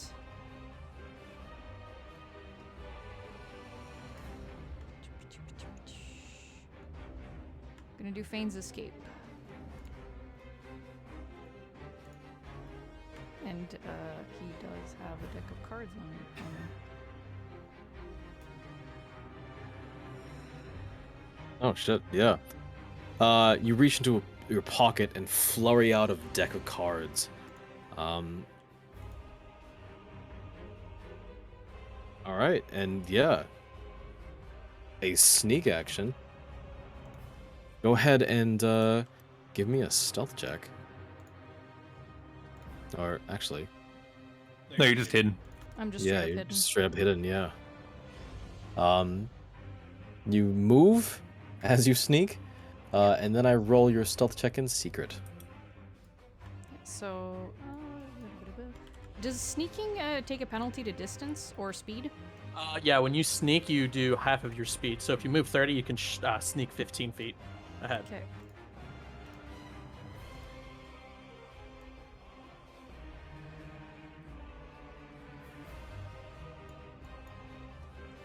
Are these pillars or are these just patterns on the floor?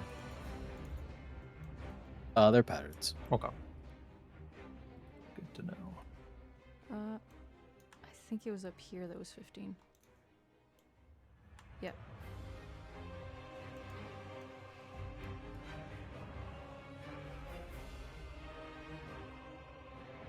All right. I think you have one more action. Feigns Escape is 2 actions. Does that also have a movement Thank in you, it? sneak. Okay. Yeah, no, you Yeah. get a sneak from doing it. Okay, Because I'm one gonna- action effectively to be hidden. Cool. I'm gonna do another 15 feet.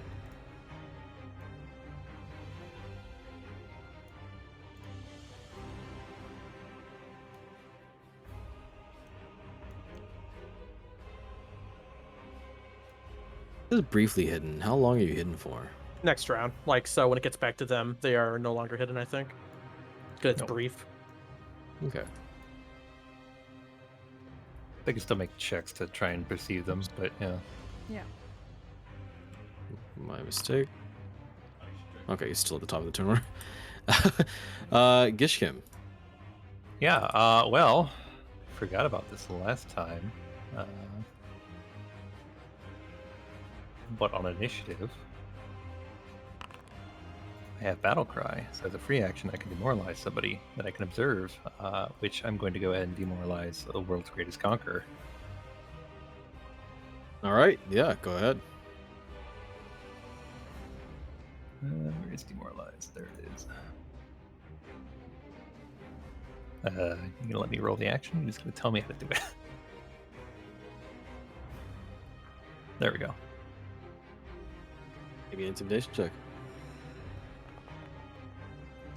I'm gonna re-roll that one, just because this might be important. Not a good chance. Ooh. That is a success, actually. Yeah, and they're frightened one. Not used to seeing a dinosaur in their time period. They are a little put off edge as you demoralize them from afar. 2 actions. No, it was a free action actually. Oh, you're right. Nope. Okay. Free action. Right. I am going to take my 30-foot move, go here, and then I'm going to spend my last 2 actions stamping the ground, and a trail of frost extends outwards and then explodes. This is actually heightened to 5th, so this is a 30-foot burst. Oh, wow. Oh, actually, wait, hold on. Is that going to hit anything that I need it to? Turn objects to select.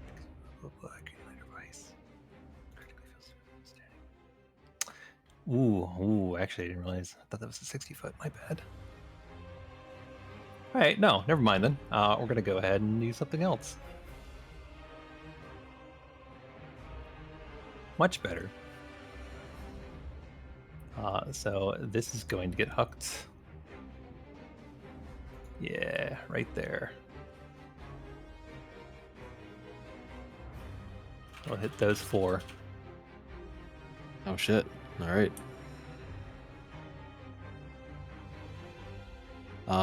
Basic DC 20 reflex, blah, blah, blah. So 1, 2, that's a success. That's a success. 3, that's a success. Holy shit. Good lord. Reflex is fucking amazing. And the tiger as well. That is a crit success.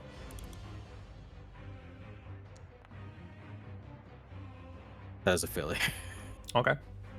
Oh, damage.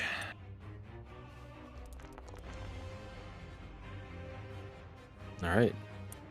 30 to the This is- tiger, half to the boys, none to the conqueror. A sizable blast that, yeah, sparks out and I think, yeah, you find that the tiger is in fact somewhat resistant to something like fire. Good to know. That is my turn. I cannot get rid of that marker. No problem. Casey.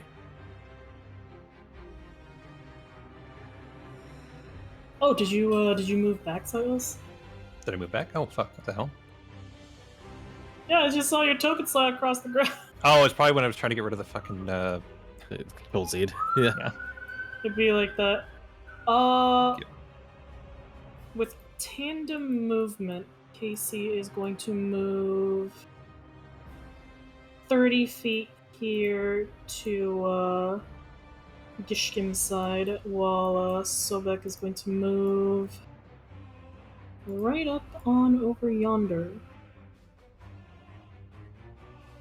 Right up over yonder. Alright. Second's a little bit sluggish. And with Act Together, Casey is... Well, first, actually...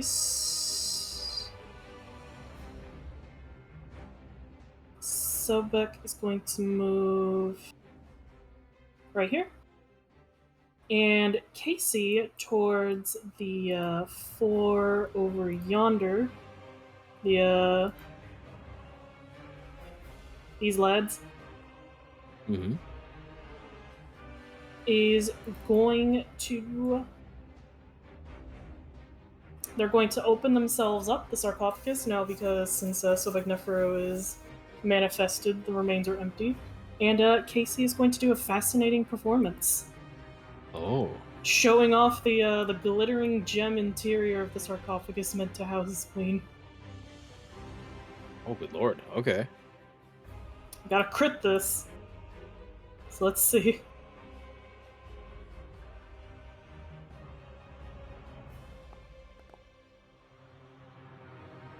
Oh. Is this against all of them? Yup, because since I'm an expert in performance, 4. I can fascinate up to 4 people. That is actually a crit. Let's go!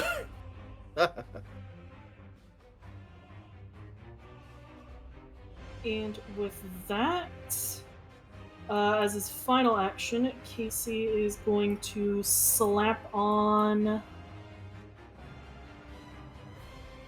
a boost Eidolon onto. Actually,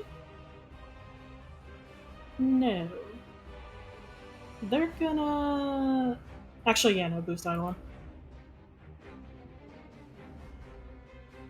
Okay. And I think it's a free action they can do. Yeah, it's a free action. I just need to spend a focus point, and I'm gonna try to extend that boost.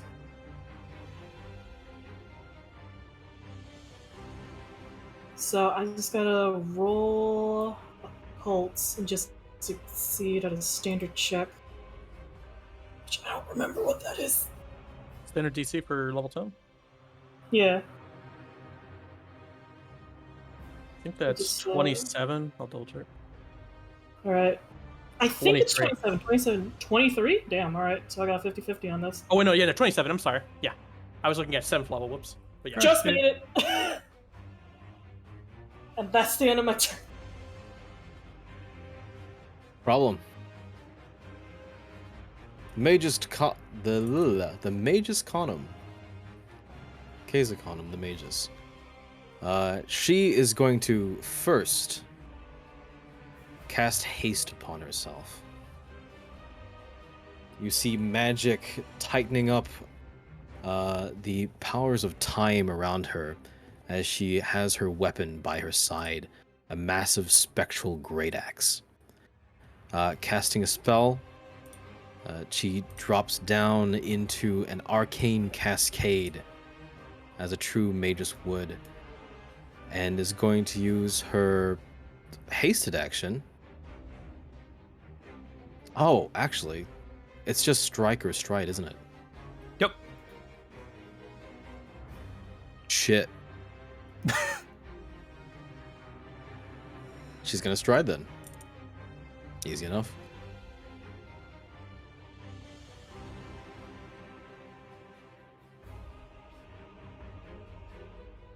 Glug. Yeah. Let me see here. I'm going to 25 feet over yonder. 25 feet over yonder. Oops. And then yeah. Let me check something.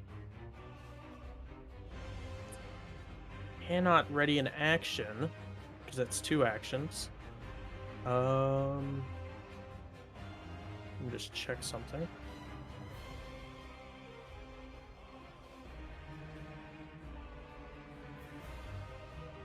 Okay.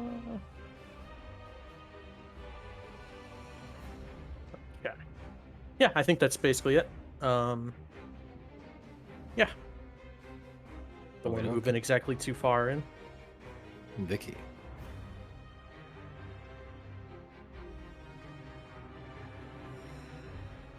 It's right here? Oh, yeah, sorry, I was muted. No problem. Let's see. So, maybe I'll also zoom in. It's 25. 25.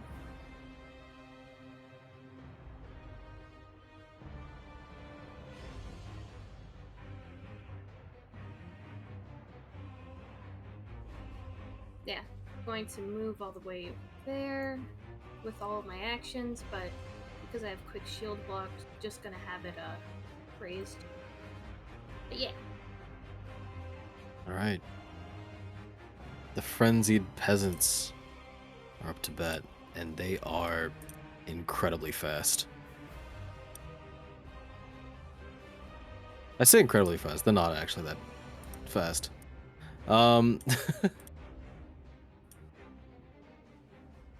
This one is going to use 2 actions to get to Vicky. Oh wait, no. That's not their turn. This person's turn. They're going to use 3 actions to get to Vicky.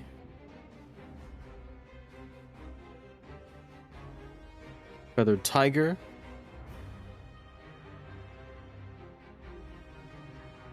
Is going to stride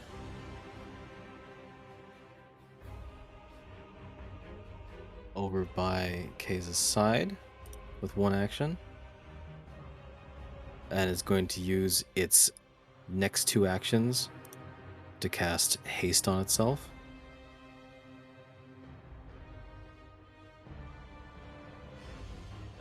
And its last action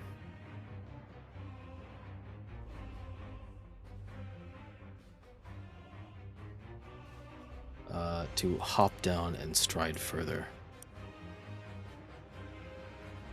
Frenzied Peasants. This guy is going to use two actions to come down towards Vicky and strike you with a claw. The 27 hit. Does not hit, or does not hit that. Oh wow! All right. It scratches against your stone. This guy is gonna travel. He can just reach over here. This guy can get over here. 30 feet down to the bottom of the stairs. And 30 feet over this way.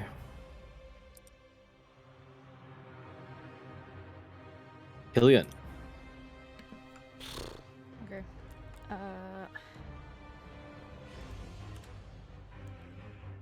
I'm gonna start with. Okay, wait. How far is the?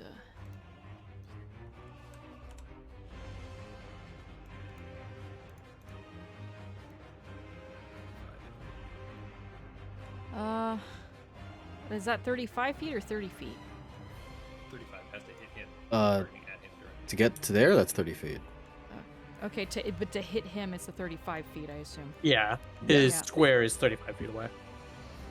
Okay, in that case, I'm going to... blah, blah, blah, blah, blah, blah.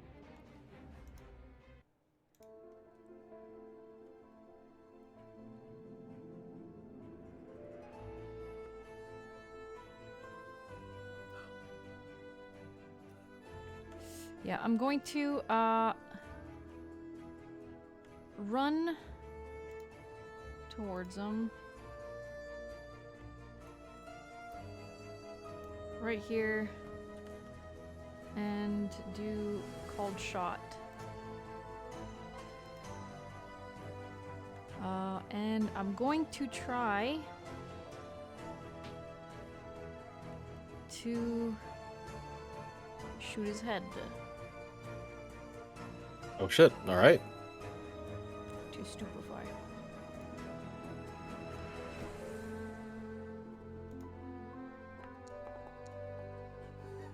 Oh gosh, yeah, that's a hit. Not a crit. Not a crit.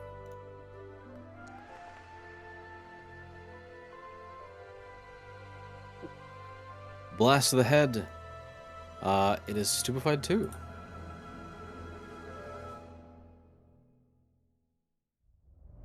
Alright, is that your turn? That is my turn, yes. Oh damn, stupefied is strong. Alright, Gishkim. With the court laid out ahead of you, it seems that battle has finally met your group. Yeah. Well, I don't like the situation as it is. Can I do this in such a way it doesn't hit you? Yes, I can. All right. Actually, going to use this now. This should be a 30-foot burst. Oh shit. That is going to hit all of those guys up to here. It just misses Killian. It's the tiger. But yeah, these three in front of Vicky, the tiger, and Terry. Yep. Okay. All of me a DC 28 basic reflex. 3 peasants first. 1, 2, 3, Failure, So success, failure, failure. success, failure. Feathered tiger, wah, Failure. failure in his behalf, and Keza, who is frightened, still succeeds. Succeeds. So they take 8d4 cold. None of them crit fails, and none of them are. Why is it only 2d4? One sec.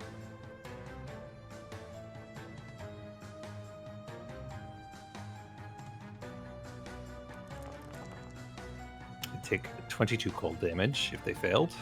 Okay. And that whole area is now difficult terrain. Oh shit! All right, let me re-up that circle. Over here. Yep.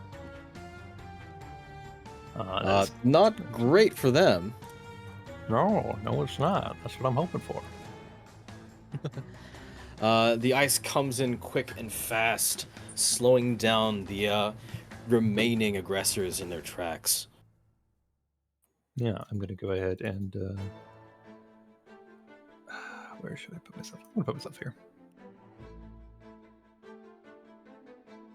Good oak. Casey. Sorry, actually here. There we go. I forgot I have range. Easy enough. With tandem movement, Casey is going to move upwards to right here. Actually, hold on.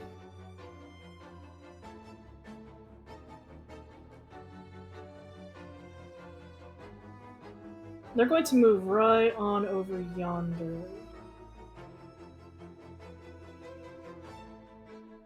While Sobek is going to move right behind Vicky to support her. Let's see if oh yeah, that's perfectly with him. And with Act Together, Sobek is going to try to wallop this one right here just with some meaty backhand. Okie doke.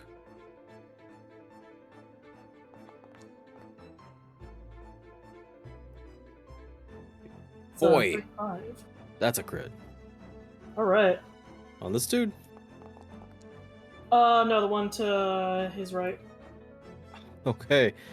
Yeah, you smack at him, and the frenzied peasant almost just immediately goes down. Their laughing echoes throughout the hall, leaving a sizable dent in their head that does not seem to go away.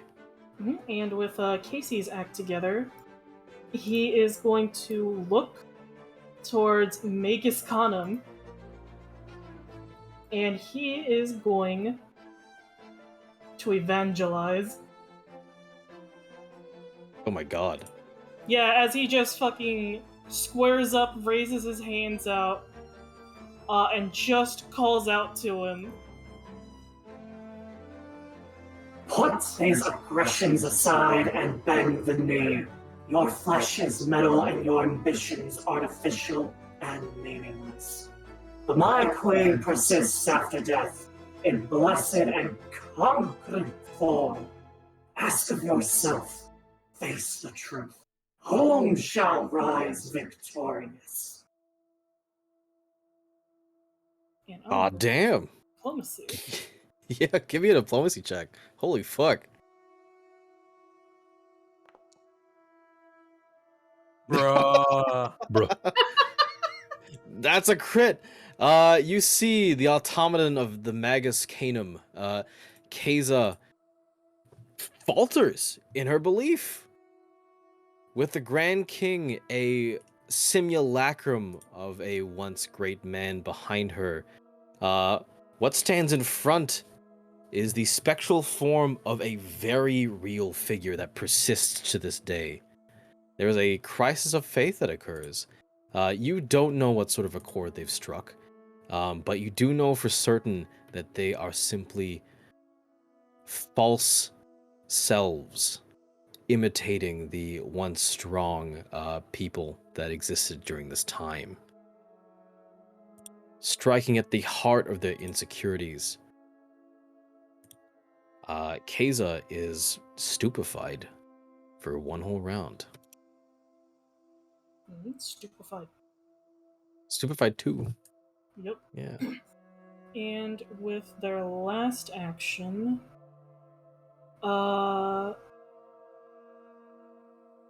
Casey is going to, this turn for realsies, is going to give Vicky guidance.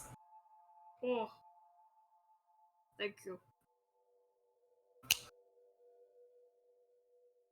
Right. That's the end of my turn. So stupefied 2. God, as a spellcaster, that's gonna be fucking brutal. Yep, DC 5 plus 2. So DC 7 for any spell casting.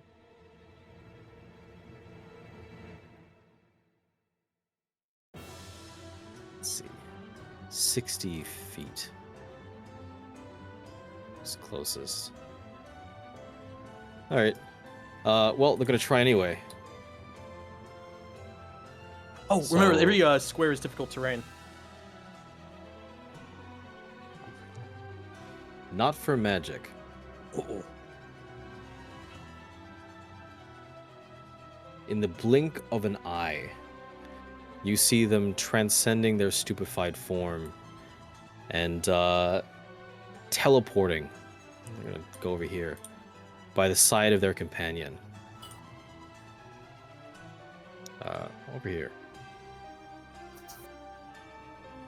And with their magical great axe in tow, propelled by the force of their spell, they are going to strike towards Killian. Does a 39 hit? Yeah, it's a crit. All right.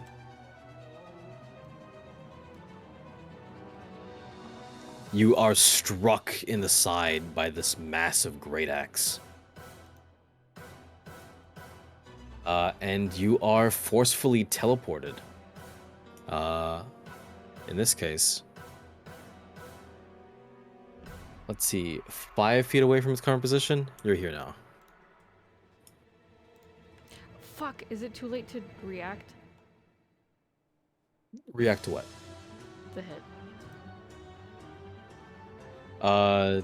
In terms of, Never are you trying mind, to it's avoid not- the it damage? Wasn't, it wasn't a ranged attack. It wasn't a ranged attack. Never mind. Okay, yeah. No problem. So let's see. That was 2 actions. They've got 2 actions remaining. They are going to. Let's see.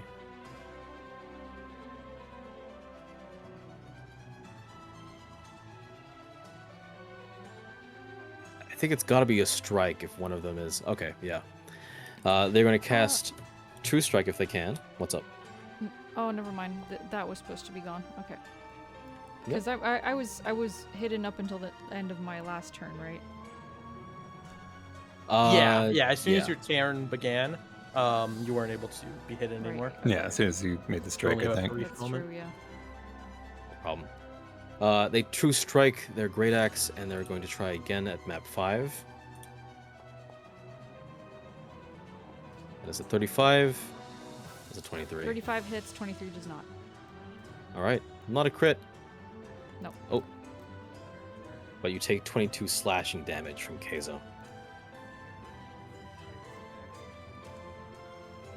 You are in dire straits. Glug.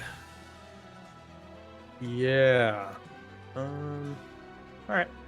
Going to sudden charge this way. So 2 actions. And as he finishes his charge, he gets to make a strike against Magus Khanum Keza. So here comes a strike.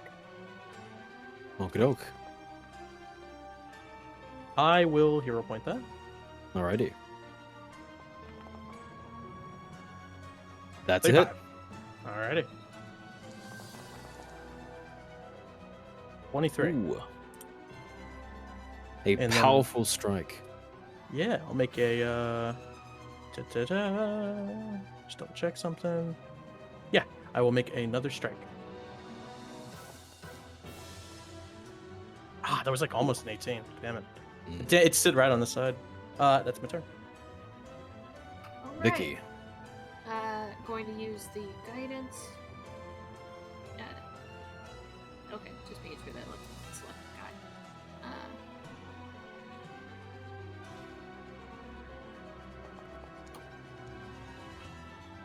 So that +1. Oh damn, yeah. Against the dude in front of you? Yeah, That's a crit.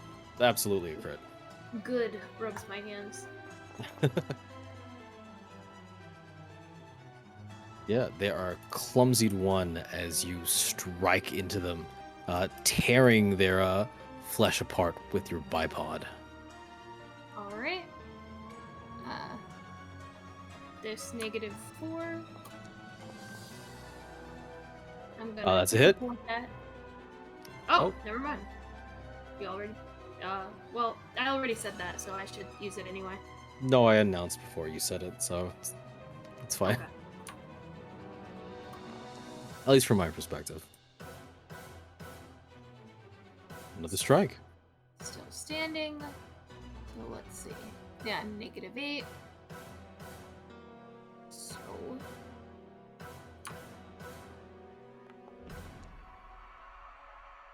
That's it? Oh, damn. Alright. How is that a hit, actually? That doesn't have map on it. Yeah, Ah. that's why I've been saying -8. Other one. Oh, the other one didn't have map on it either. It's because Forked Bipod doesn't have anything built into it because I guess Foundry just Strange. yeah. So 25 minus 4 would have been 21, so that does not actually hit. My apologies. All right. I'll hero point the second one then. Yeah, no problem. I'll give that to you. Please. Let's... Oh, 29 minus 4 is 25. That does hit.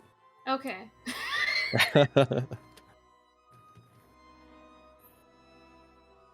All right. Frenzied Peasant is up to bat. Without... Ooh. Oh, can't use that. What it can do...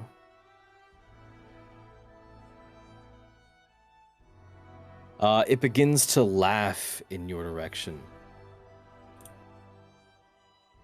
This doesn't require visual, so... Alright. Give me a DC 22 will save if you can.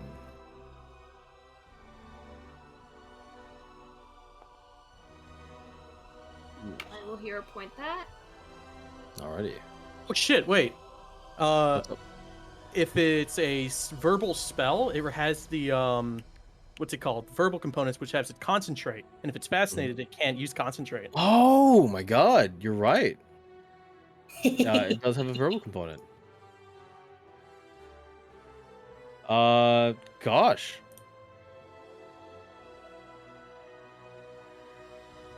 In that case, it is going to use 2 actions to go invisible instead. And that is somatic, so it's actually manipulate. So I think that would provoke an attack of opportunity. Okay. Fair enough. That's a hit. Oh, that's without map, so +8 because it's reaction.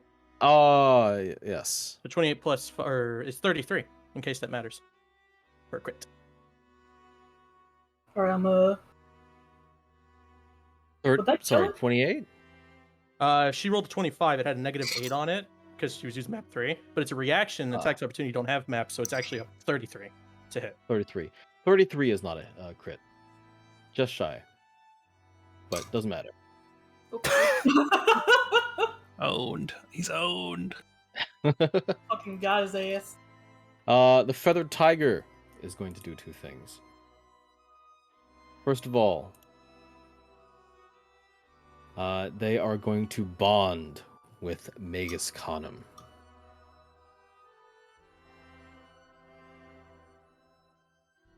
So their hit points are increased exponentially.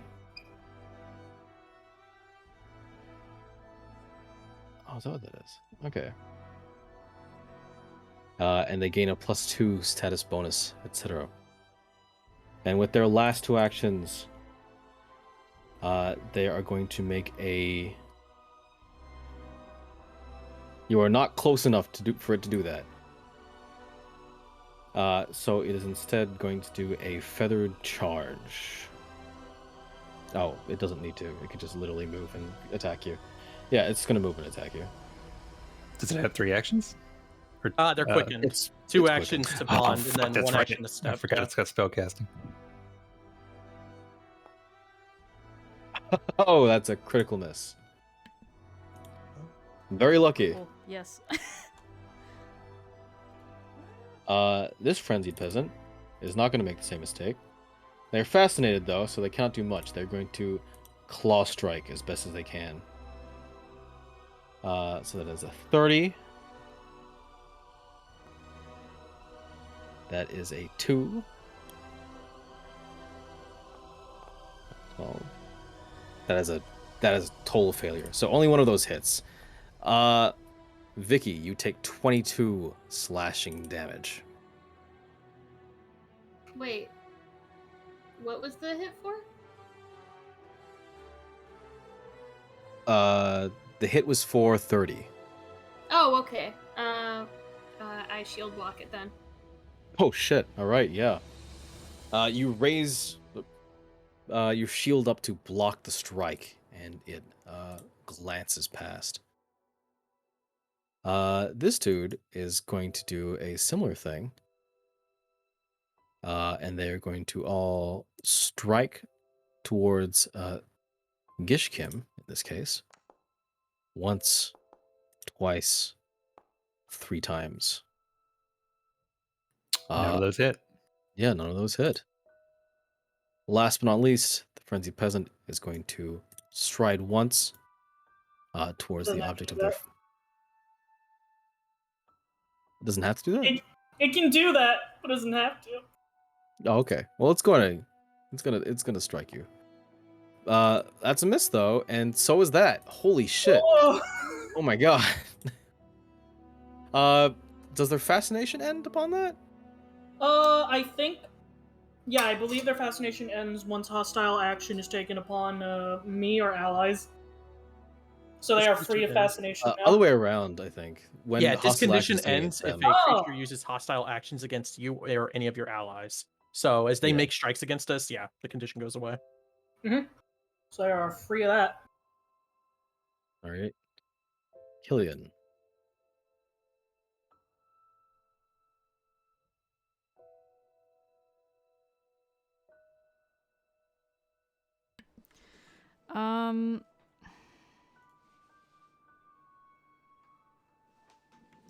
So I have a question. What's up? I want to use Drifter's Juke, right? Oh, Drifter's Juke is basically you step, make a strike, step, make another strike. So the thing is that one of them is a ranged and one of them is a melee strike, okay? I did not reload before starting my thing. So I want to know, Drifter's Juke is 2 actions, running reload is 1 action. Reload P2A. I don't think you can split your actions like that. No.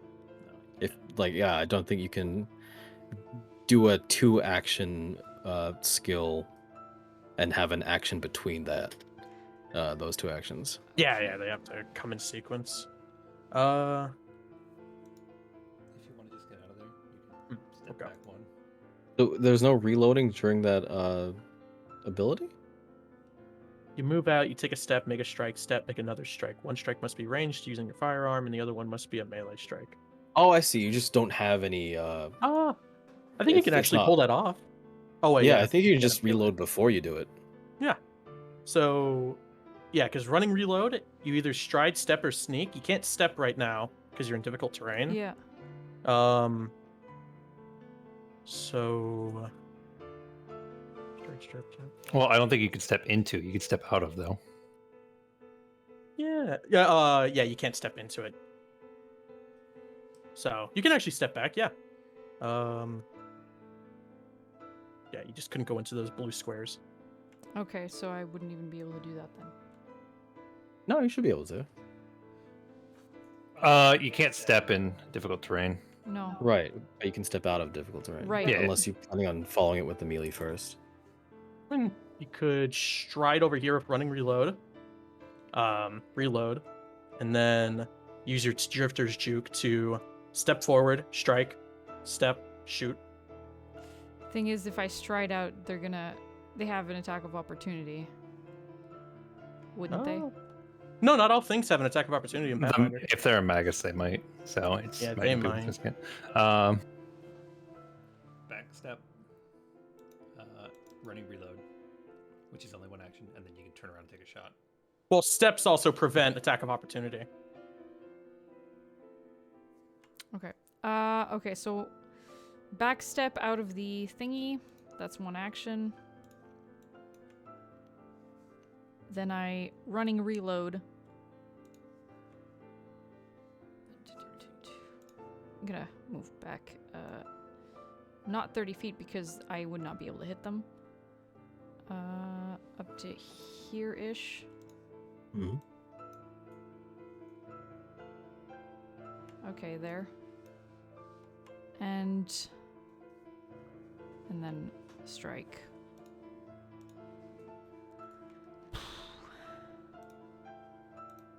I'm sweating. Oh, that's a hit. Okay.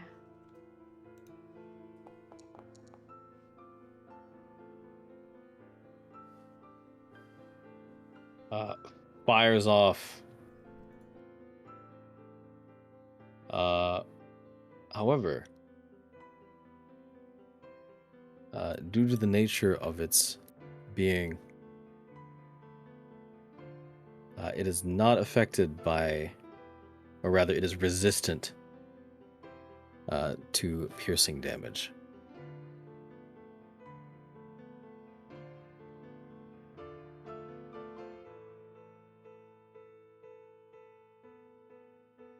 Okey-doke. Gishkem. Yeah. Well, this sucks.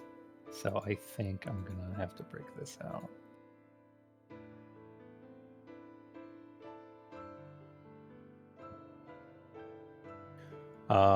One action to step to the left, cut off line of sight, just in case no one pushes past. For right now. And then I am going to see in range. Fucking 15 feet, you bet your ass he is. So, because I am a lizard folk, technically speaking, he's in difficult terrain, so he's flat-footed to me. Oh shit. Okay. Oh dear. Oh dear, indeed. So I'm going to draw on 2 strikes as one way. 0. That's a Ooh. crit. No matter what, that's a crit. Holy fuck. Yeah. Oh wait, did I say that was a fucking grievous attack? No, I didn't. Oh, well, that's my bad. That should have been a primal end. I'm going to have to just deal with it. All right, jaw crit. Here we go. This is piercing damage. Okey-doke. They are immune, but I'm sorry, they are resistant, but not that resistant. No. And that was only one attack. Mhm. So I am going to trip him as well because I also have reach on that. Oh wait, are your teeth magical? Oh yeah, no, my attacks are magical for the Very purpose good. of resistance. Yeah. Yeah, cool. And second, I am going to go ahead and just trip him. So this is map 5.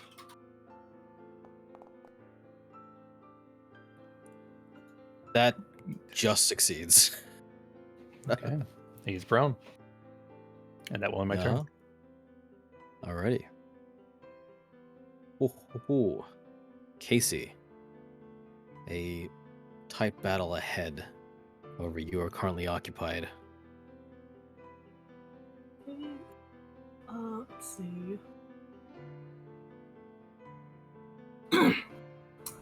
I am going to.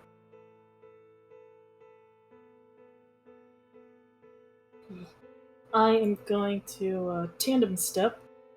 So Sobek's going to move right here to the right. And Casey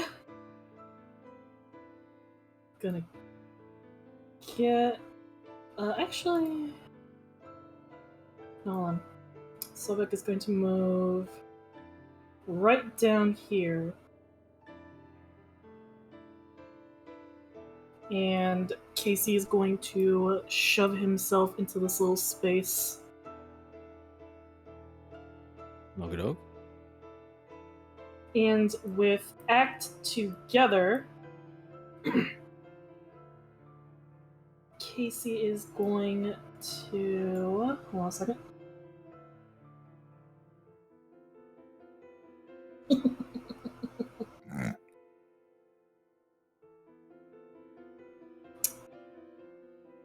Casey is going to cast Crushing Despair.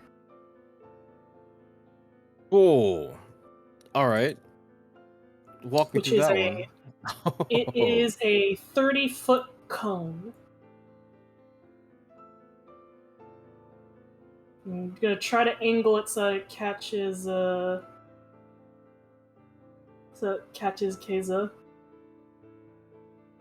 Alrighty. So they gotta give me will saves. So this guy first. That is a failure, not a critical failure. So cone. Alright. Gotcha. Tiger is gonna do a will save. That is Damn. a success. And Keza is gonna do a will save. That is a It's success. just a success, it's not crit. Mm-hmm. Whew.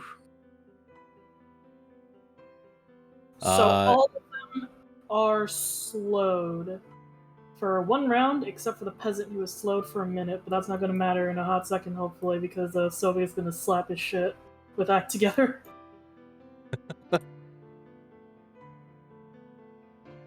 Alright. That's a 33. So this dude's slowed. This dude's slowed. A 33 is a hit. Not a crit. Alright.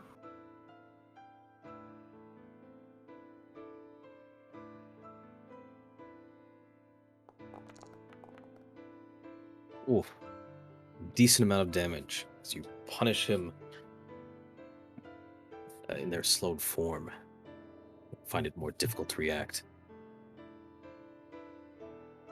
And that's the end of my turn.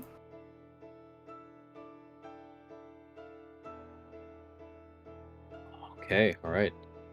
Magus Kingdom. They're still technically quickened. As long as they can save. So. Alright, yeah. Another save at the start of its turn. So Kaz is going to do that. Oh, that's a failure. So they can't use reactions and they are now slowed. They only have 3 actions left. Alright, shit. Pretty good. So it seems. They are going to cast Thunderous Strike. Are they their still only... superfied? How long does that last for? They're stupefied 1 for 1 round, but I think. They're stupefied 2 for 1 round. So Oh, I think that's did I already... say 2? yeah, it's gone then. Yeah. All right. 15-foot cone. So the 2 of you. Give me a basic fortitude save. DC 31. That's a success. So it's half damage. Oh, actually, What was the DC? 30, actually, 30. Each creature due to frightened. Which actually, frightened should be gone as well, shouldn't it? I believe so, yeah. Yes, should be gone now. Yeah, because that was at the very beginning. So DC 31. DC 31, yeah. Would you like to reroll, or are you good? I'm good. Not a critical failure, so I'm Okay. fine. Yeah, no problem. Yeah, you take 7 sonic damage.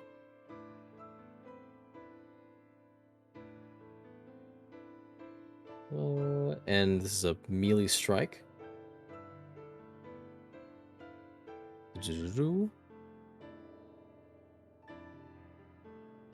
It's 1 each. I think you just no, rolled. it's just 1. Yeah, you Just roll the one. once. It's like a cleave attack. 31. Half a hit. All right. In that case, you take 35 damage, and I believe Gishkim only takes half of that.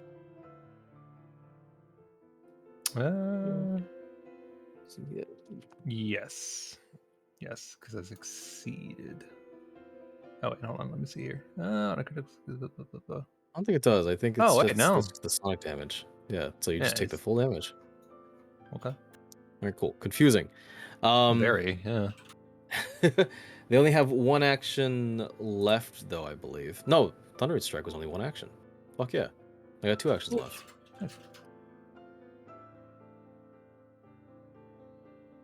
All right.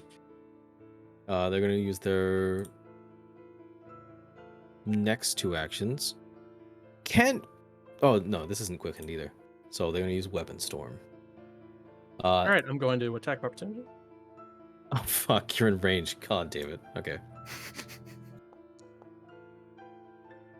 37. That's a hit. All right. And they do not have a reaction because they are slowed. A hefty hit. They do not have any resistances against that. All right. This time it is a 30-foot cone.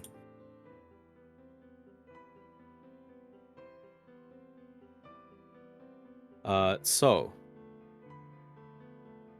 actually, I believe it just misses Sobek Neferu, but the 3 of you, Glug, Gishkim, and Killian, give me a DC 32 reflex save.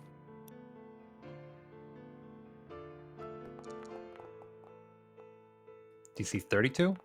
Mm-hmm. Gonna reroll. Yeah, I'm gonna reroll that. Success on Glug. Critical success on Gishkim.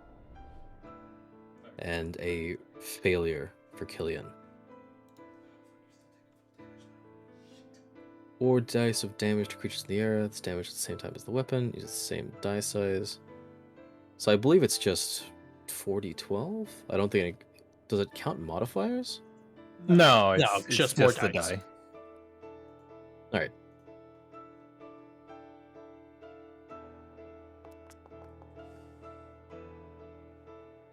Alright.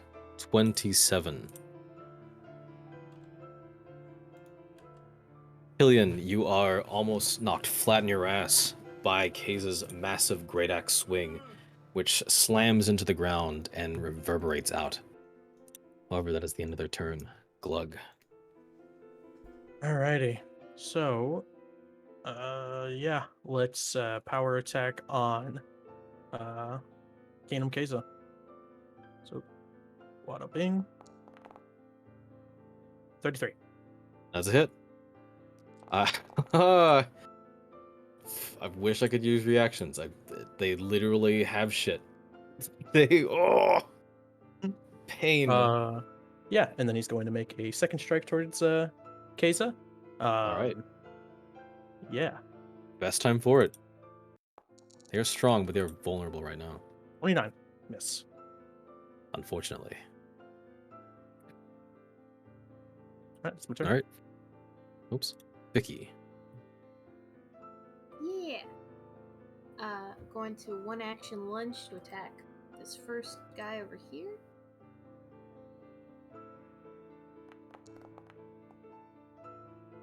That's Oof.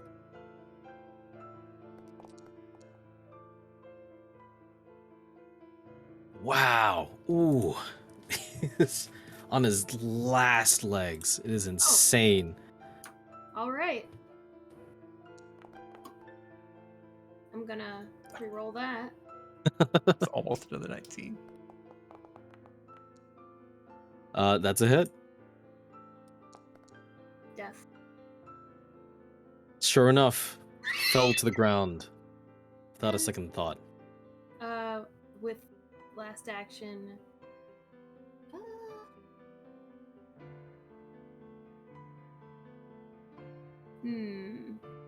Is this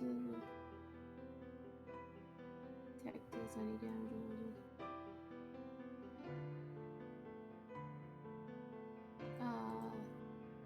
Is that an action? Hmm? Oh. Okay. Yeah, this is one action. Mhm. This guy.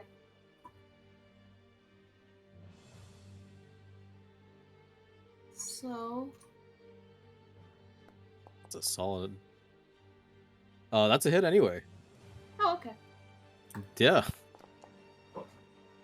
A solid strike as they are almost felled proper. Yeah. Wonderful. Vicky swings around once again, commanding the battlefield. Kaza's feathered tiger slowed. They have to use one action to stand up. Alrighty, I'm gonna attack of opportunity then. I think you used your reaction already this round. I was back at my start of my turn, so my reaction's refreshed, and I have 2 Your- reactions from combat reflexes. Very correct. Alrighty. Not only, yeah, all right, cool. Not only are you right, you are also correct twice as much. Oh, that was Keza, so it should be on them. I just have them targeted. So No problem. 29 Let's see, for the tiger. 29. 29 unfortunately does not hit. Alrighty. Okay. They are going to use their last 2 actions to perform. Oh man, you're out of range too!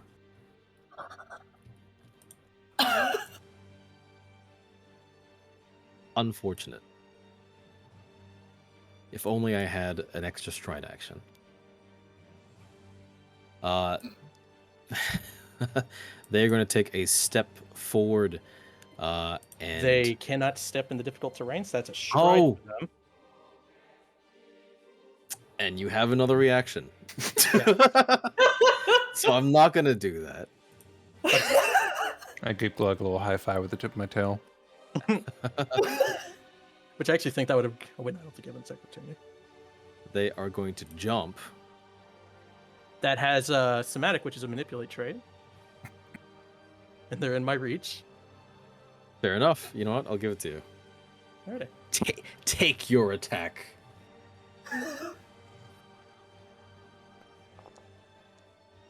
There is Is that Oof. crit? no. Oh, it just says hit. Okay. Mhm. Is that crit? That would have ignored that. Would have canceled their spell. Hefty amount of damage regardless. They are still immune. Sorry, resistant. Gotta stop saying immune. However, they have been taking some significant hits here. With that in mind, they're going to use their last action to claw strike you. Actually, no, jaw strike you for this one. Alrighty. Oof. I'm gonna use my. Oh wait, no. Never mind. That was the one reaction which I spent already on their step or stand, and then another reaction with the jump. So I don't have any Yeah, I reactions. do not think you have a third reaction. Not until like 20th level, I think. Oh. The frenzied peasant, no longer fascinated, is now going to use fear. Vicky, give me a DC 22 will save. All right.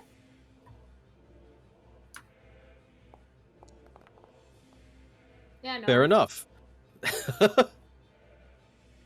That's a crit success, so you're not even frightened a little bit. Last action, they're going to claw strike you. Unless you... As a 29 to hit. No, I'll just take it. Okay, I'm not that gonna is risk any more damage to my shield. It's fine. fair enough. That's 11.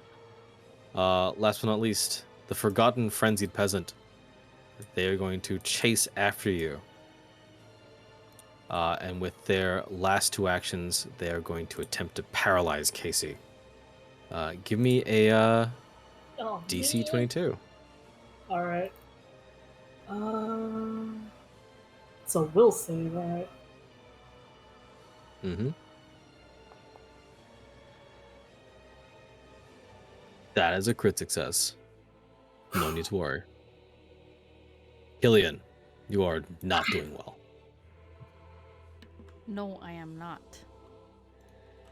I'm gonna do the thing again with the... Wait.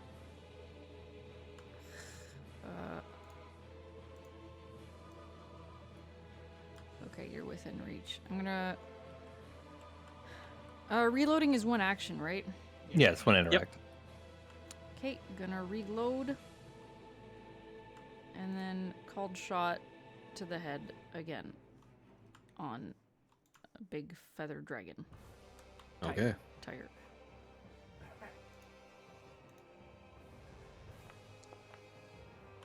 Oh, please. I'm gonna read. That is. I'm gonna, okay. Yeah, no, I'm hero pointing that. Okay.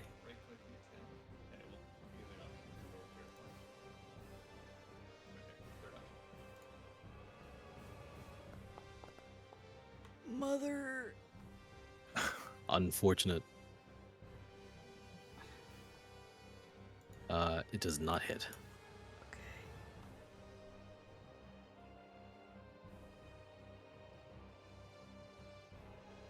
Okay, yeah.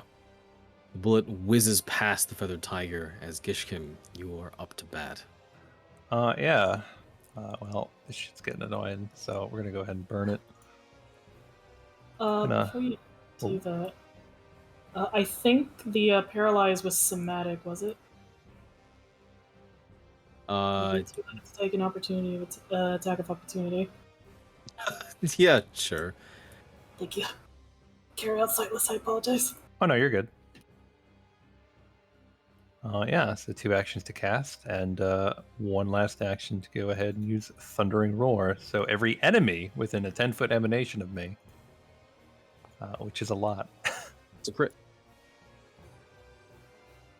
Yeah. Actually, wait. It's only that guy. Is it really only him?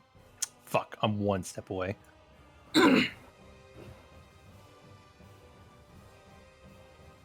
10-foot. Yeah, it's a 10-foot emanation from myself. But that's only gonna hit the 1 guy. You know what? Fuck it. Finish him off. He seems to be the most resistant one. So yeah, he needs to make a 10-foot from yourself? emanation. No, it's just an emanation around him. I think it would actually be a little bit bigger because if you're huge, Yeah, but it's only 10 foot. Yeah. That's all these dudes. Oh, what I is see. remember this was crazy. Wait a minute. No, I think he's right. I don't know if it... No, it doesn't. All right. Well, I know that, so I'm not going to bother doing that then. My bad. If I'm allowed to roll that back. Yeah. Okay, I appreciate it. Fuck it. Well, seeing that Vicky is mopping up over here, seems to have no trouble. I'm going to go ahead and actually, can I attack over you? Yeah, I'm technically big enough. Working together at last. Oh boy. Okay. I'm gonna primal rend on our conqueror. Oh. Make sure I'm targeting her for this roll. Nope, that should be another +2. I'm gonna reroll that with my last hero point. Yeah. She is going to use her reaction as you attack. Oh. Doesn't matter, same roll. Okay. Fair enough. I have to do it anyway because the trigger is being targeted, not Yeah. the attack resolving. She casts Unexpected Transposition, and you see her switch places with the tiger, or don't know. I believe it's just anywhere in his square. So I'm gonna put him there. No. Alright, well, he's still in range. This is going to be map 10, but this isn't a big deal. I'm going to go ahead and try and trip him again. Okie doke. That unfortunately does not succeed. Oh, hang on a minute. Yeah, it's against Keza, so for the tiger. Against the tiger, that does succeed. Oh, nice. Yeah, I wonder why that was targeting Megan still. Either way, he is knocked prone. Hello, my turn. All right, Casey. All right. Casey is going to act together. So they're going to move. They're going to stride downwards right next to Killian. And Sobek Niffer is going to see if she can mop up this last peasant. I think by now, Boost Eidolon has expired because it's been 3 turns, I think. So it's going to be. Is it 3 not- turns? Yeah, it's 3 rounds. yeah, on it's regular Okay, yeah. Christmas. Then yeah. Yeah. So let's see.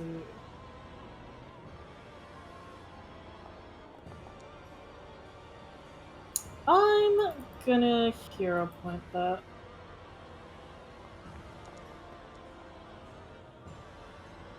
That's a crit. All right.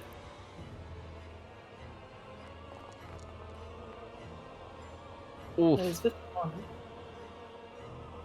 51. A solid amount of damage slicing towards the frenzied peasant. Uh, Because that was an act together, I have 2 actions left. I'm gonna battle medicine Killian. mm-hmm. So that's gonna be a DC 20 as always.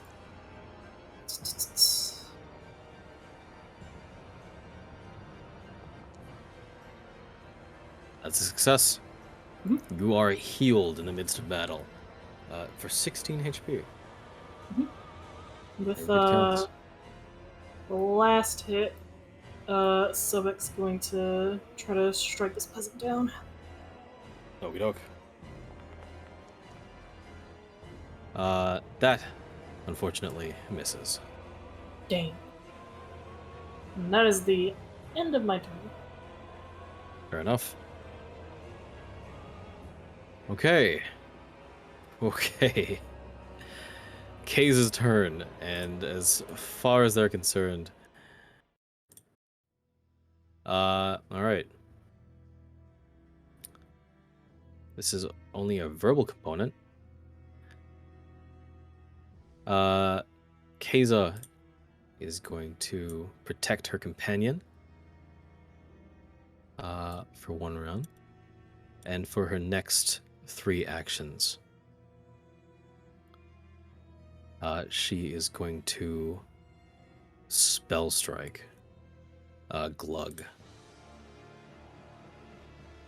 So let's see. Casting Produce Flame. She is going to strike with your Great Axe. Does a That's 36 hit. All right. So attack. I believe. Do I roll the Produce Flame as well? Yeah, you roll the weapon strike damage and then the produce flame damage. Okay. All right. Cool.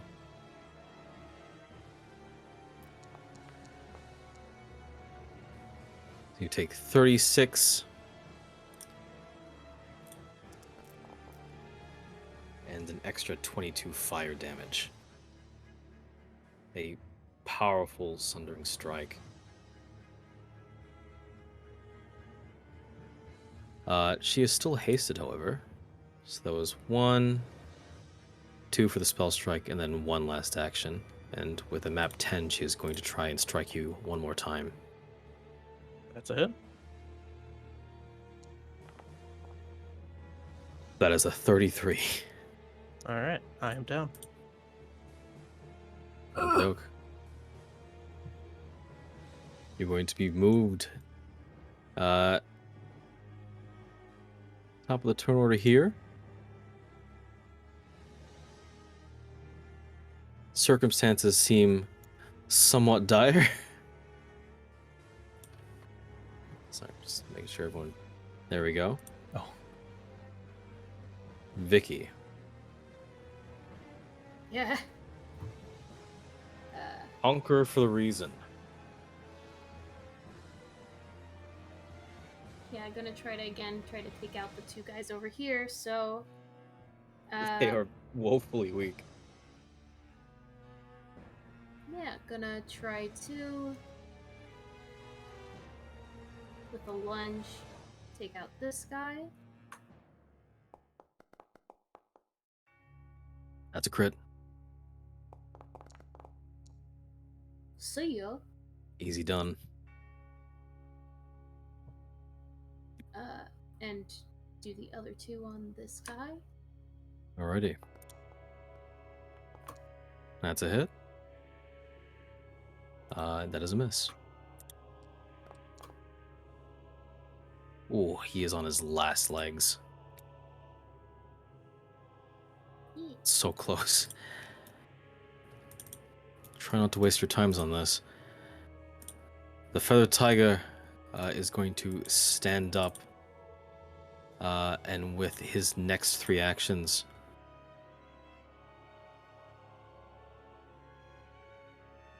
he is going to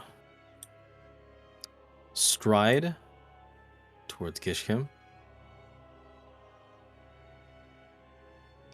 and jaw attack twice, biting into you. The crit. That is not a crit.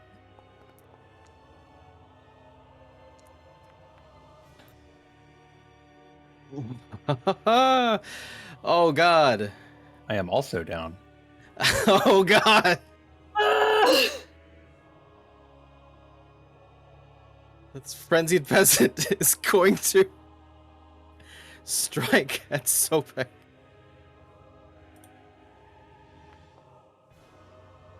That is a 25. That is a miss. It's not it. They're going to cast Fear on her. Give me a DC 22 will save. This specifically is going to have a +2 on it. It's mental, I believe. No worries.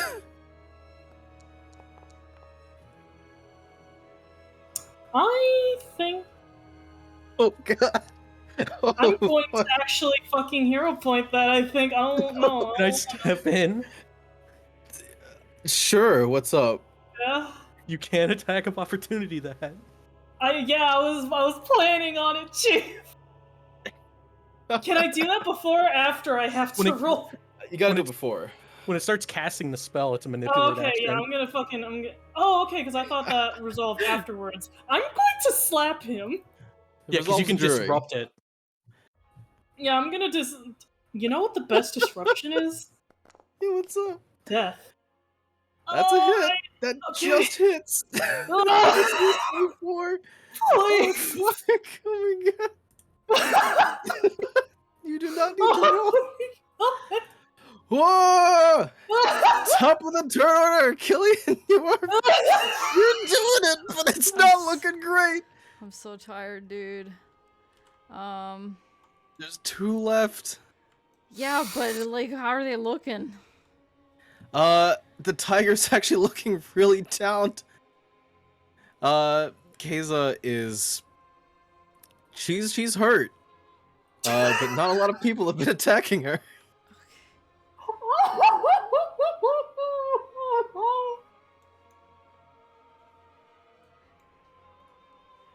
Oh, she's just out of range for me. You could still attack her. It would just be at a -2. So you'd be. I would rather not risk that. Then yeah, you're better off just shooting at the. I'm gonna shoot the fucking tiger. That's fair, Doug. Oh, I gotta. He's your target. I gotta reload. no. I like how the music fits, but not in the way that you would like. I just realized something. Okay, I'm gonna reload. This is Strike. that's a hit. This battle, it's a solid strike. This battle is balanced for 6 people. Oh. Oh god damn it. Oh, that explains a couple things. We're doing it. We're See how we doing go. it. We're kind of doing it, yeah. I'm just gonna running reload and get the fuck out. Valid. Gishkim, give me a death saving throw. I haven't had to say that in a while. Yeah. Where the hell is that? Is it a fortitude save? So you got to make sure Uh, you have the dying Oh, condition well, that's on you. why. Yeah. Yeah, and then you Let do me recovery right checks. click. Yeah. Hold on. Conditions. Dying. Where are we at? Where the fuck is dying? There it is. Alright. Here we go.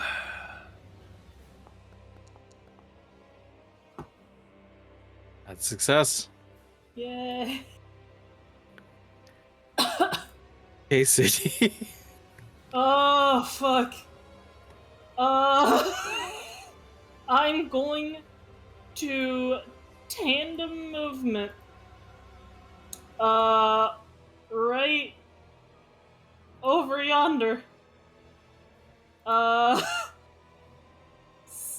himself is going to move upwards to right here to try to get some flanking. Precarious, but Do they have a walk speed? I hate to do this, bags, but they do have. This is difficult terrain unless they can float. no, you know what? No. I have to ascribe to the rules. Let me see. Hold on a second. So I was right here. Yeah, I think probably It is a 25 walk speed. So how far we should be 10 able to feet, get? I think. probably 10 out feet. here. So right. Yeah. Actually, that works out perfectly fine. I'm just gonna stand on this dude.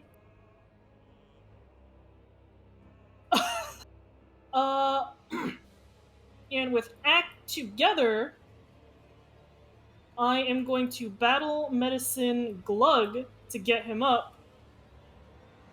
So let me roll that first. Okie doke.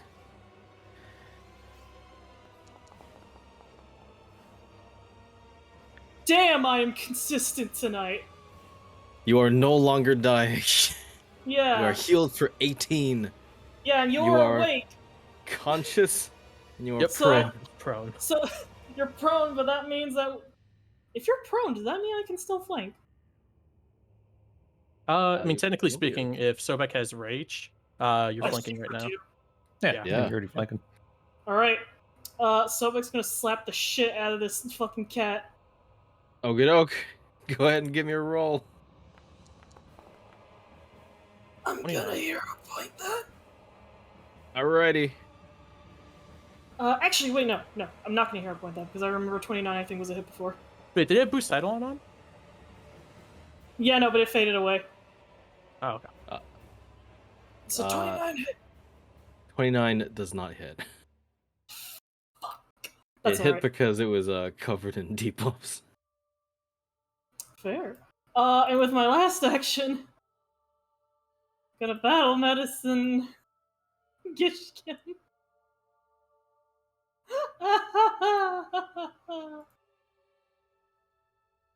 Oh god. Oh good Doesn't lord. matter, this still works. Yeah, you are healed. You are Get up. up. You I are am prone, so but you are conscious. Oh my god.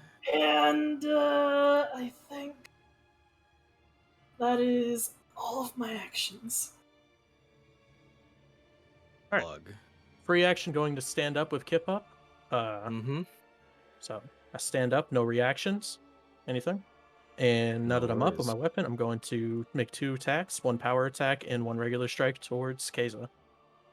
Fucking yeah. Go for it, my dude. Oh, that's a hit. Alrighty.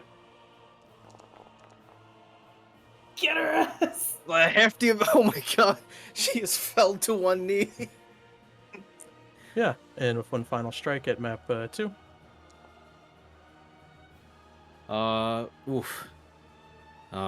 Unfortunately, that does not hit. Oh yeah, no, you already said.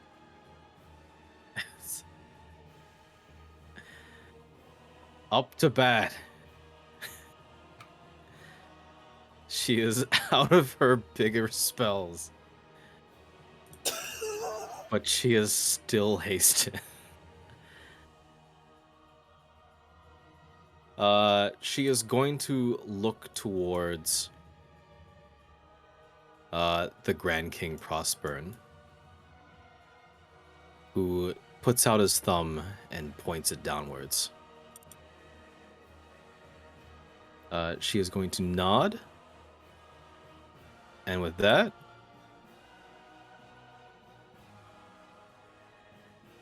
Dimension Door. Alright, I have an attack of opportunity. You sure do. Fucking kill her, please. Get her ass! That's a hit. Not a crit.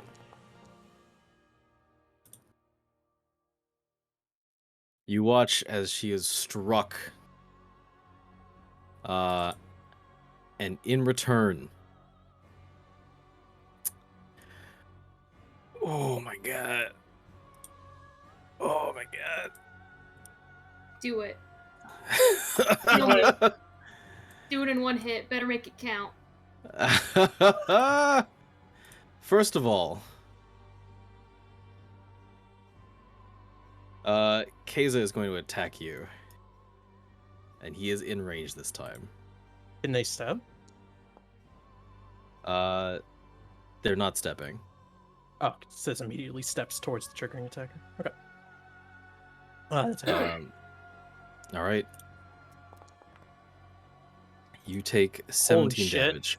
I have 1 HP.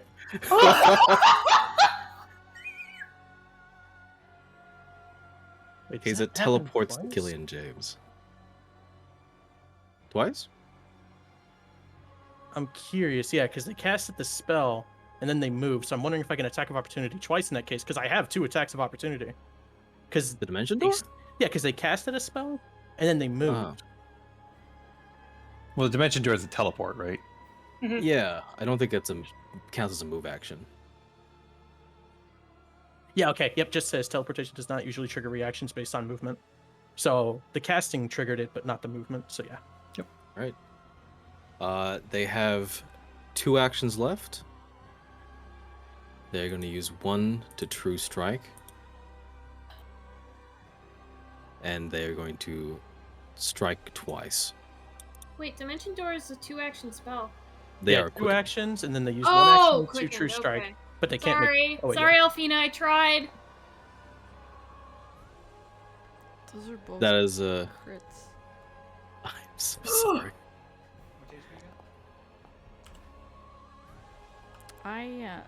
That's double the current HP that I have. Yes, but not double your total. Yeah, Yeah, no, it's yeah, not, so you're not not- instant death. You're down. Yeah. With that, Killian, you are taken down. It is Vicky's turn. However, upon that happening, the Grand King claps his hands and says, "You are free to surrender. You are part of the Edith after all. You need not align yourselves with this Mr. Killian James."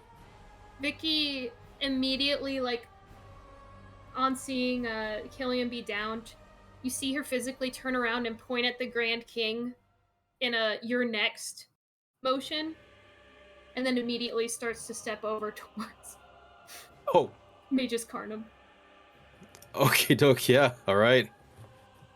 The proposal rejected. The fight continues. Vicky. Yeah. 1 action to stride.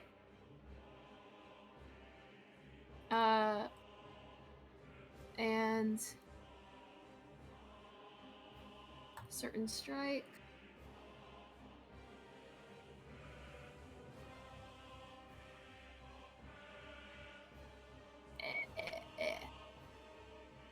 Sorry, just Yeah, that's fine. No, it's all right.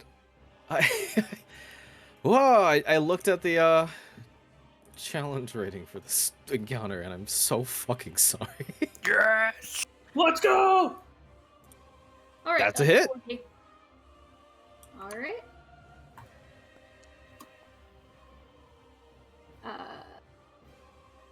And let's see if I have anything extra. Blah blah blah blah. That was Hmm? that seems like you're missing a 10 in that. Oh, that's correct damage. Because they have a 4 strength. Mine's like a +8 after weapon specialization. It's just because it's a low dice on forked bipod. Yeah, it's Gotcha. 2d4. They were low, unfortunately. Yeah. Yeah.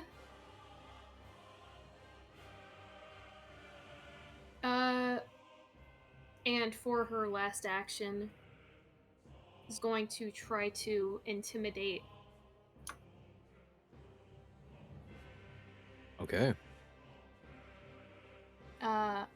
Which, because I also have intimidating prowess, I don't need to share a language with them.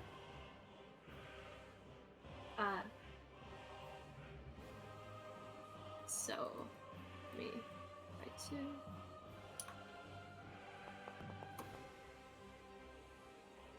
So, 26. 26. A 26 does not succeed. Well, don't know if I was going to be able to hit with a map, so Godspeed. We'll find out. The tiger want to stay by its master's side is going to cast Barkskin on itself first. I'm gonna do an attack of opportunity on it. Ah, fuck. Fair enough. Oh, hey. I'm also gonna do that. That's a hit. But yeah.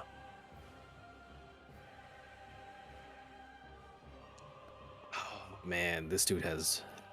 I'm almost. Hold on a second. We just got a hero point. Oh, yeah, we just got a hero point. I'm using it. Oh, goodness. Oh, my god. Please. That's Uh, a flanking, so that's a 30. Yeah. 30? A 30, unfortunately, just misses the mark. Dang it. But the first one's a hit.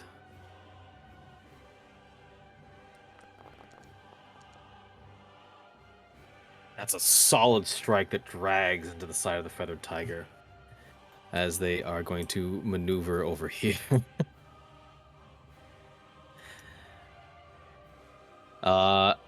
And with their last action, they're going to strike at Vicky.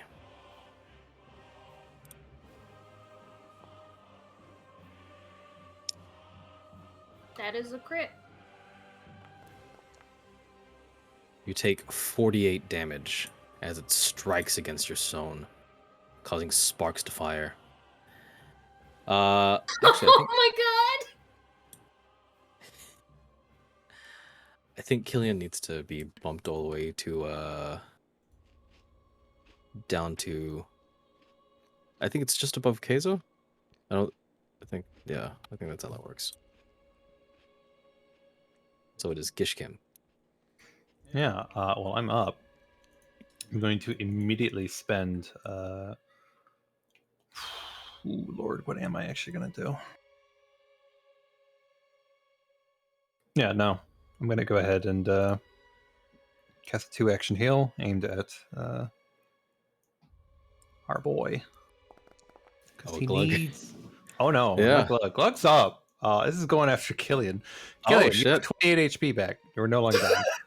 Yeah, you are no longer dying. You are prone, but you are conscious. Yes, I'm not going to bother standing.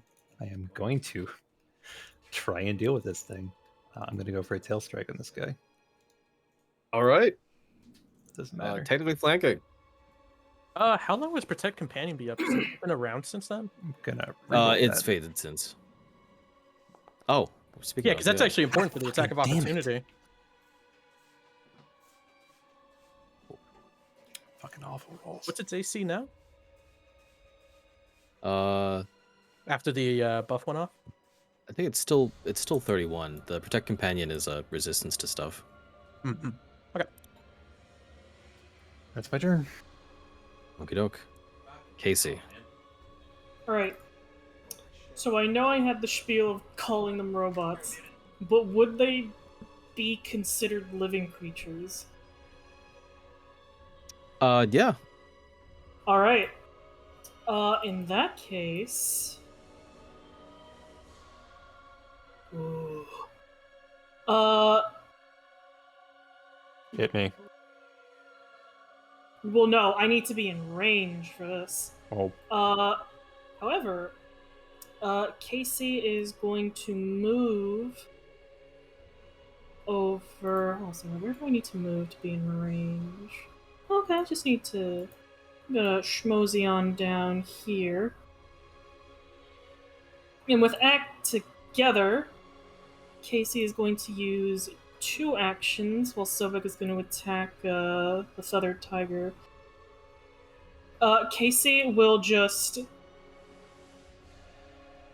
The sarcophagus opens and this smog starts to drip out as he is going to rip Kay's spirit. Oh, fuck. Oh, I see. Oh, wow. All right. Okay. Fortitude save. That's a critical failure. That's a regular failure. That's not a critical failure. Okay, yeah, that's alright. I saw like I looked at it and I was like, oh, It's exciting. That's a failure. That they rolled a 2. Oh my The god. dice gods smile upon you as you rip the spirit from Magus Canum's from Kay's automaton body. It's 39 negative damage. Their spirit is forcibly drained from them. And so And they're now drained 1. Yes! So Magnifero is going to strike the cat. Alright. 39. That's 40. Does that get flanking? it's flanking. Yeah, so 40? It's 41. 41. 41? 41's a crit. Get this, That's That's your fucking first crit on good. this guy. get this fucking cat out of here. As the music swells, the sounds of battle echoing through the courtroom, you strike towards the feathered tiger, and it is felled. A wash of relief waves over you as you look towards Keza, who's equally as damaged looking. Circuits sprouting out, they are come to be aware of their automaton nature. And looking towards you, struggling, they grit their teeth. Do you have any actions left? Nope, as Casey just stares at Keza, just. Do not cry for the fact that your life is false. Cry that it is about to end.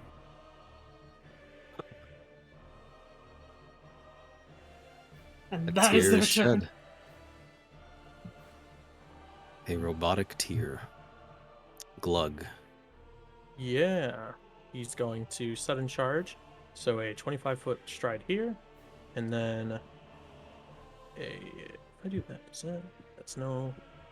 I do from here. Yes. Okay. Yep. And then he strides in a line over here. So 2 strides. And he's going to make a strike towards Keza at the end of his stride. And this has flanking. So it goes right through him. So Gotcha. boom. 44. That's a crit. Ready.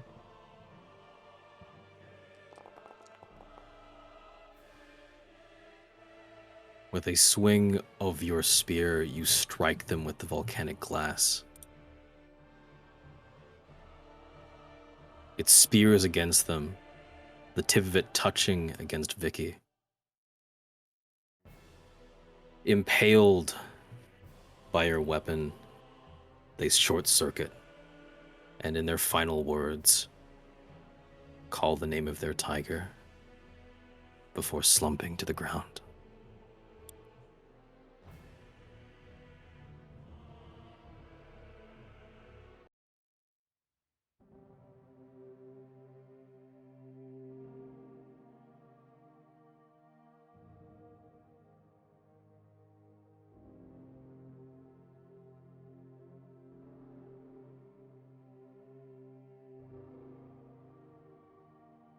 An expert display of combat. Well done, you. A different voice echoes from the Grand King. The odds were stacked against you, and yet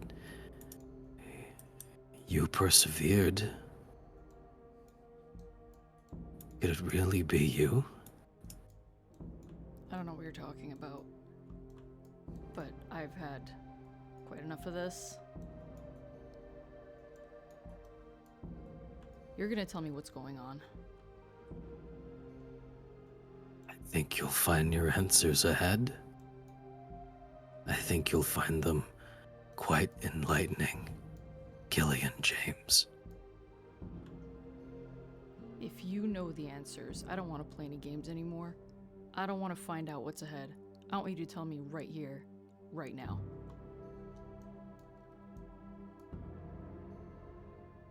There is a as the automaton is shut down.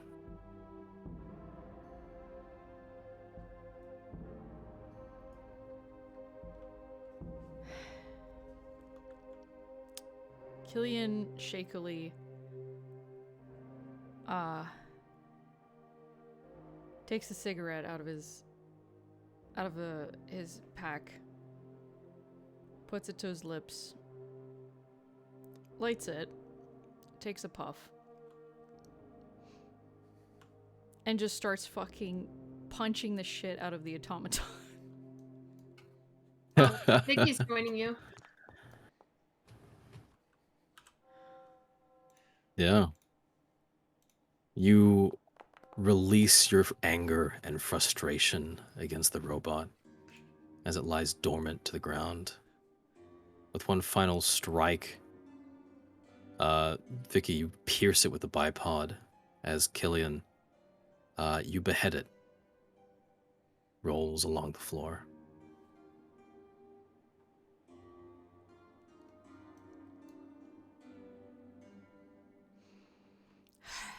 He just sits down on the top step and continues smoking his cigarette. I didn't sign up for this shit.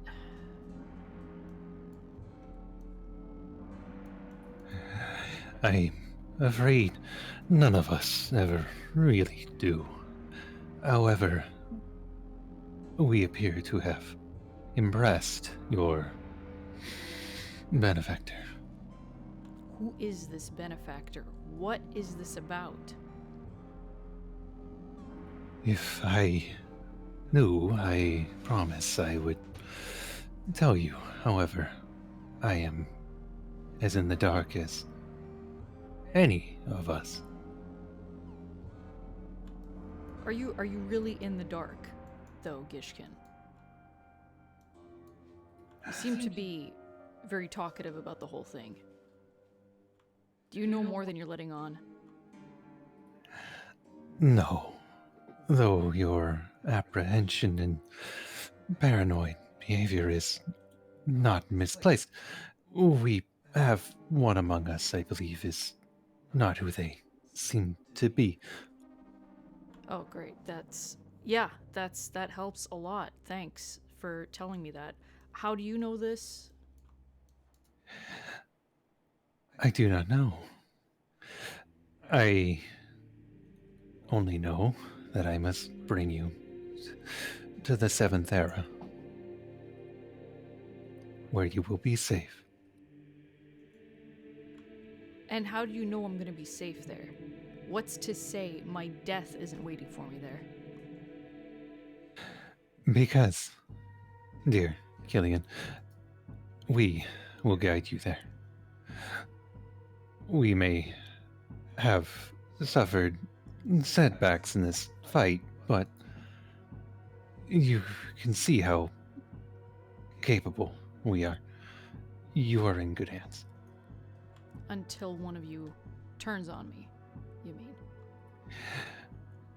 I don't speak for everyone, but I believe when and if that happens,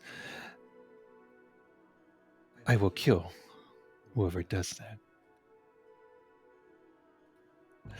Right. None of us want to be here.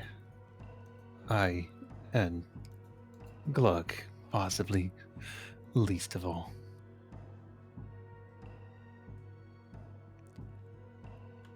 Uh-huh. I wish for my queen to rest. To accomplish that, we must guide you through the path. Yeah. Vicky points to the fact that she's missing her head. Yeah. Okay. Casey will reach into themselves and they will pull out a knife. And they will offer it to Killian. Just with bending like a little bit of the knee. Killian looks at Casey and then at the knife. What is this for? A token of my loyalty. For even though you do not possess 9/10 of it, the single tenth is yours. And that is worth its weight in gold.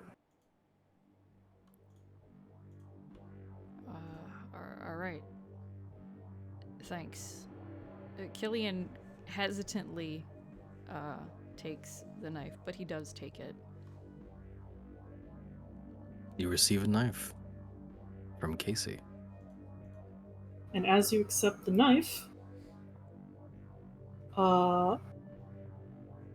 Casey activates it.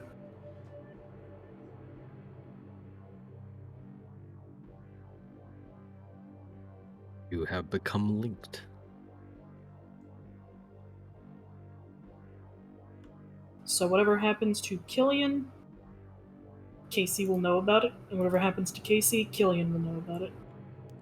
Oh, cool. Wonderful. While they're doing that, Gishkin is going to start making a bit of a circle.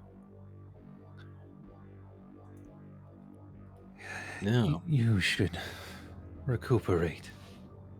I will stand watch.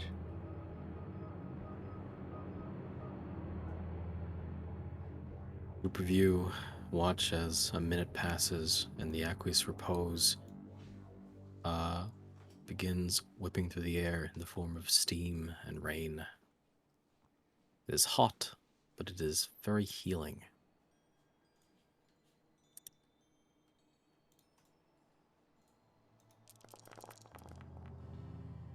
All heal for 43.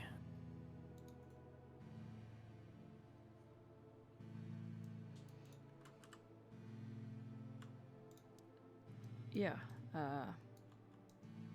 Thanks. Killian's gonna pull out his manual to just reread what calling the tram does. Calling the tram. There is only one tram that works during the night shift. And perhaps the only other employee other than yourself works the tram. It is a gift shop of sorts, filled with food, drink, and more.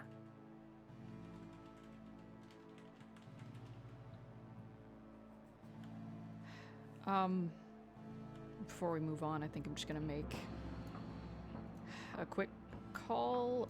We need your magic has helped, Gishkin, but I think I need a bit more. And he blows the whistle. There is a As you hear in the distance the chugging of a train. And before too long, a set of magical tram tracks appear, where by your side you see a gift shop.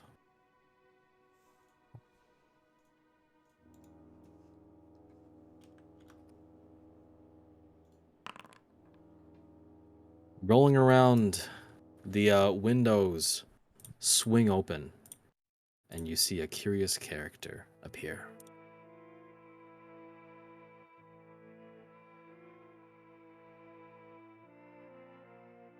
Hello! Welcome to my gift shop. How can I help you? Hey, you got anything to, any band-aids, bandages, or something? We got, beat up pretty bad.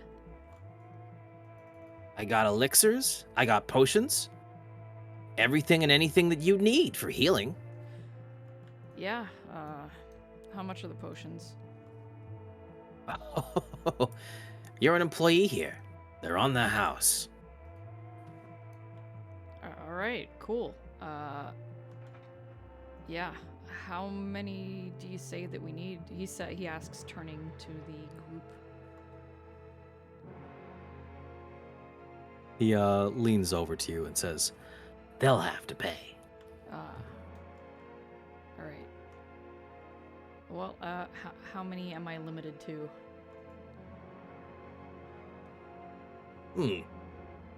Let's say 1 for your first freebie.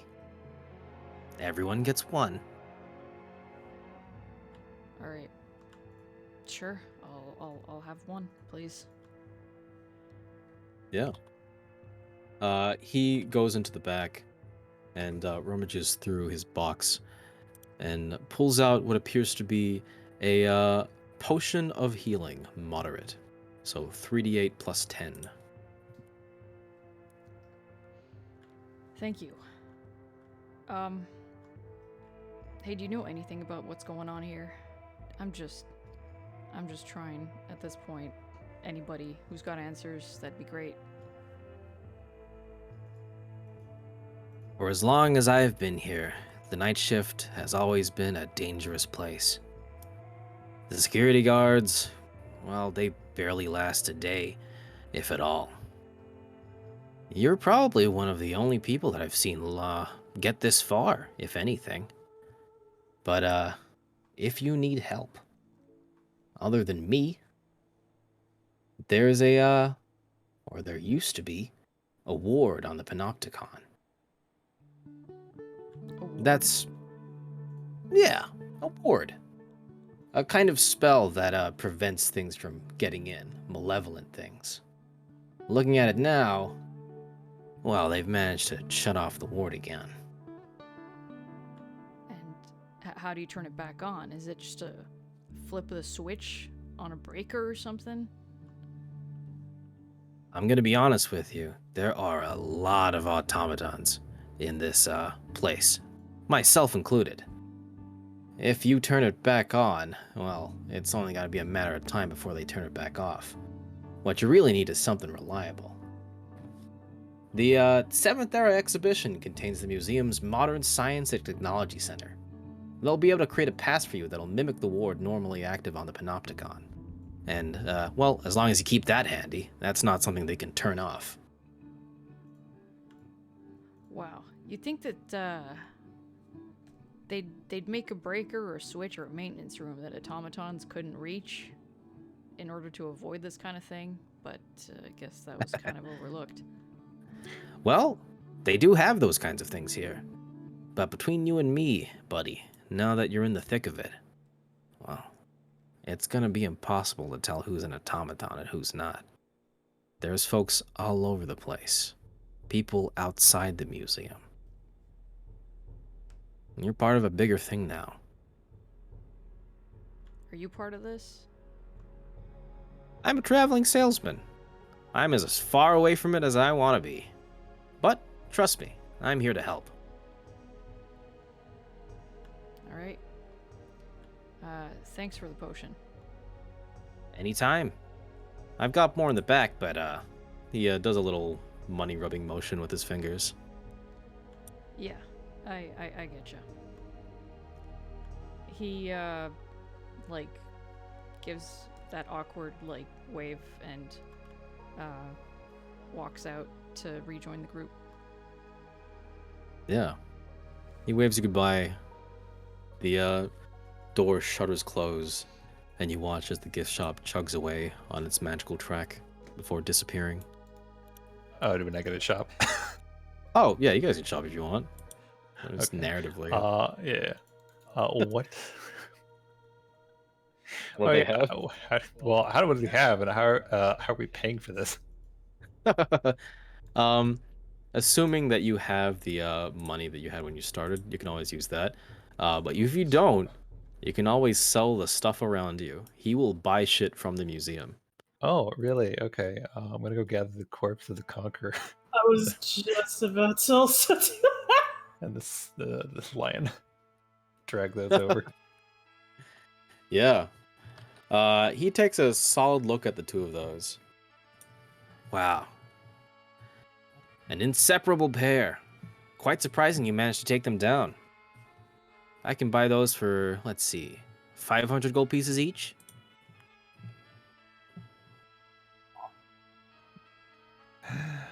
Good. I convince you for 750 apiece.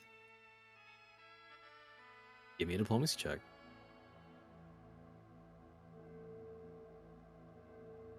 Yeah, Casey will come in to try to assist Gishkim, just kind of waddling up behind him. Just These two were excellent combatants in life. Their make is remarkable. That's true. It's gonna take me a bit of time to put them back together, but I think I could do it. and here goes my diplomacy check to try to help you. Let's hope for a crit.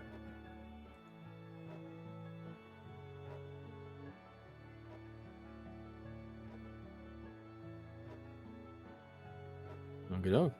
I think that is correct. Yeah, it's a 26, I believe. Hmm. He thinks about it for a moment, and he says, 600. I would shake your hand, but I can't lean down that far. I will do it on your behalf. Casey sticks his hand out. You shake his hand. As the two of them get gold transferred into their hands from turning in the bodies, Gluck has no idea of currency. What the fuck? But noticing how they went back to the throne room to collect some stuff, Glug is going to rip the fucking throne out of the floor and the decapitated head of the king. You see that the head of the king is missing. But you take the throne nonetheless. What is this? As he That drags it looks to into be the a fire. yeah. That's the throne of Grand King Prosper II, the wealthiest king in history. Neither his predecessor nor his successor ever really reached the heights that he did, hence the Argothan era. But looking at that, ooh, I could smelt that down for a pretty penny. I'll give you, well, it's not a living thing, 400 gold pieces.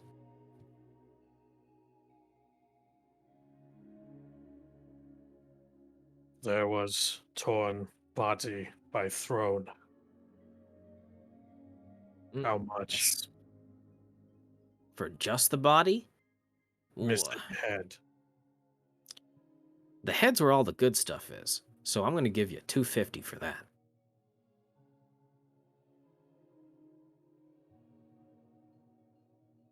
I don't understand here. Yeah, you hand him the stuff, and he gives you a sack full of coins.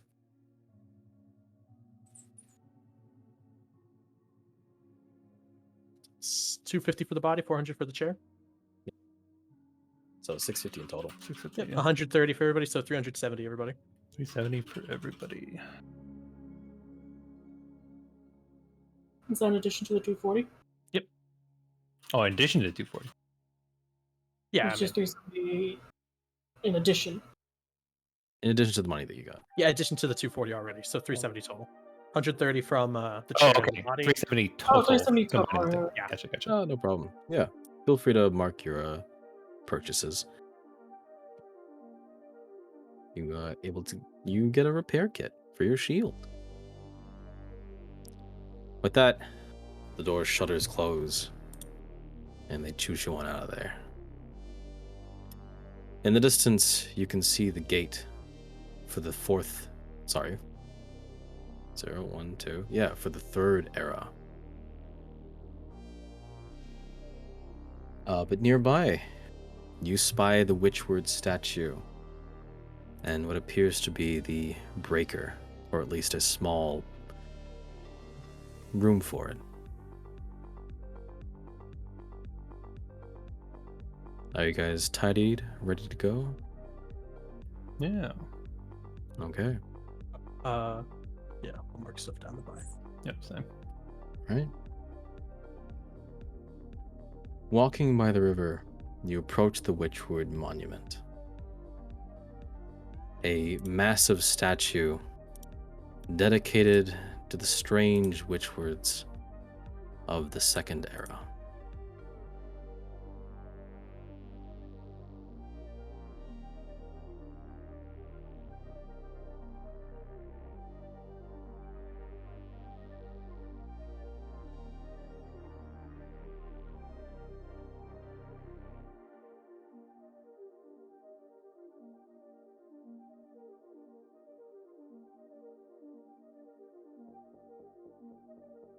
Give me a perception check, Killian.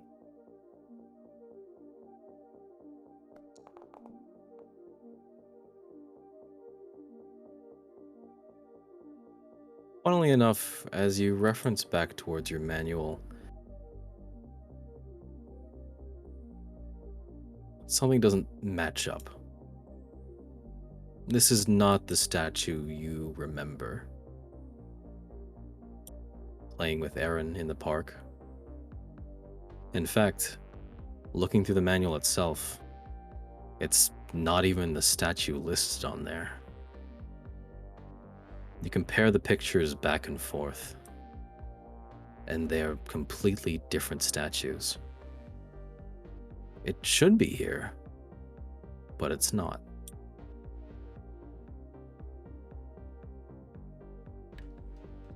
Something's not right here. Is there a like a plaque or something describing this statue? Yeah. It says a controversial figure in the Second Era, as many historians debate the legitimacy of their existence to this day, etc., etc.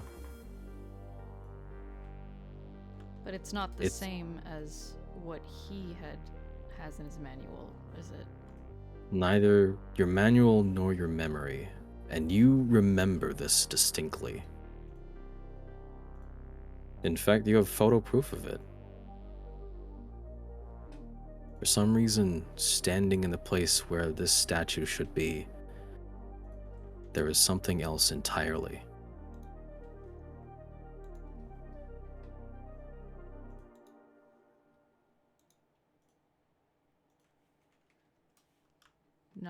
No, this is not right. This is not right.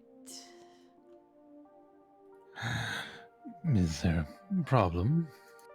Yeah, that statue's wrong. That statue is not the statue that is supposed to be here. You look at what Killian seems to be referring to, but you have been here long enough to know that this statue is exactly where it should be. It's a relic. It's been around for centuries.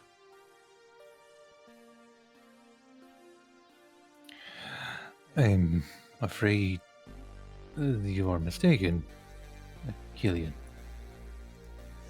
This is where this is meant to be. No. When I came here with my daughter, it was not this statue. The statue that I saw was of Lady Sybil.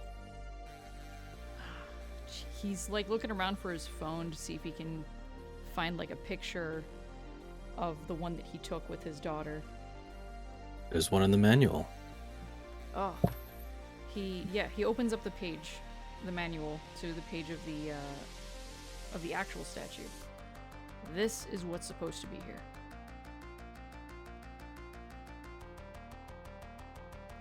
They look incredibly similar. But sure enough, as you check the manual that Killian holds in front of you, it suggests this is the spot of Lady Sybil. In fact, there are small differences throughout the manual. Little things at first, but as you look through it together, major ones as time goes forth. And you realize one very distinct truth. The only possibility this could be. And as you walk towards the door, the gate to the third era, a large banner is waiting for you. It reads, "Babylon baby, welcome home." And the four of you realize whoever Killian James is, he has found himself in the wrong timeline.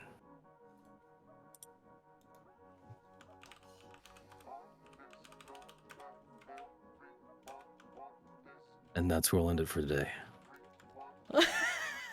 Huh? Oh shit. Oh. Bro, how am I in the wrong timeline? Shouldn't be here. I shouldn't be here. You don't belong. I just want a job.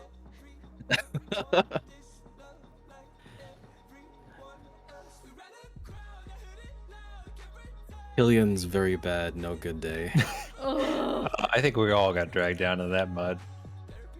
I am so sorry. Dude, you don't have to worry about it. We didn't wipe at the end of the day. Yeah. We Yeah. got the That skin of the was sea. so So fun. hard fought, you know. That was fun. Oh my god, I'm glad some of you had fun. That was an extreme encounter. Yeah, I could Oh, tell. not as much. Six level 10 adventurers, 5 instead. Lord, A lot yeah. of fucking around. God Some of those damn. guys had a lead, didn't they? Good lord. Woo! Oh, Lord. I think was- what scared what like probably hurt us more was that we didn't have like legitimate like assigned healer, like the same way that we had like a cleric in Draconian Yeah. Exchange. Yeah, I had a couple, but I've been splitting things. Mm. So I'll have to keep that in account. it's it's Ooh, it's I'm very adjusting a tricky lot of thing. stuff come next week.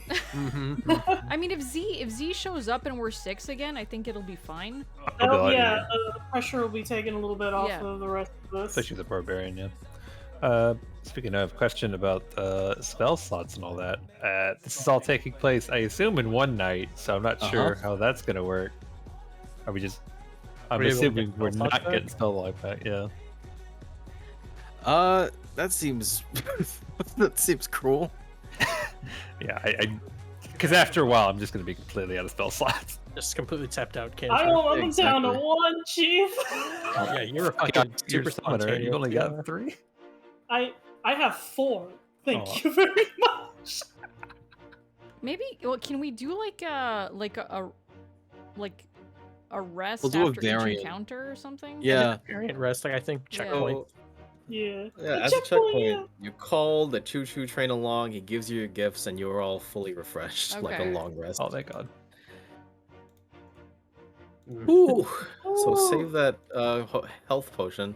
Yeah. Oh yeah, let me get my two Yeah. back because those Yeah, are two I bought during character Yeah, creation. for real. Oh my god.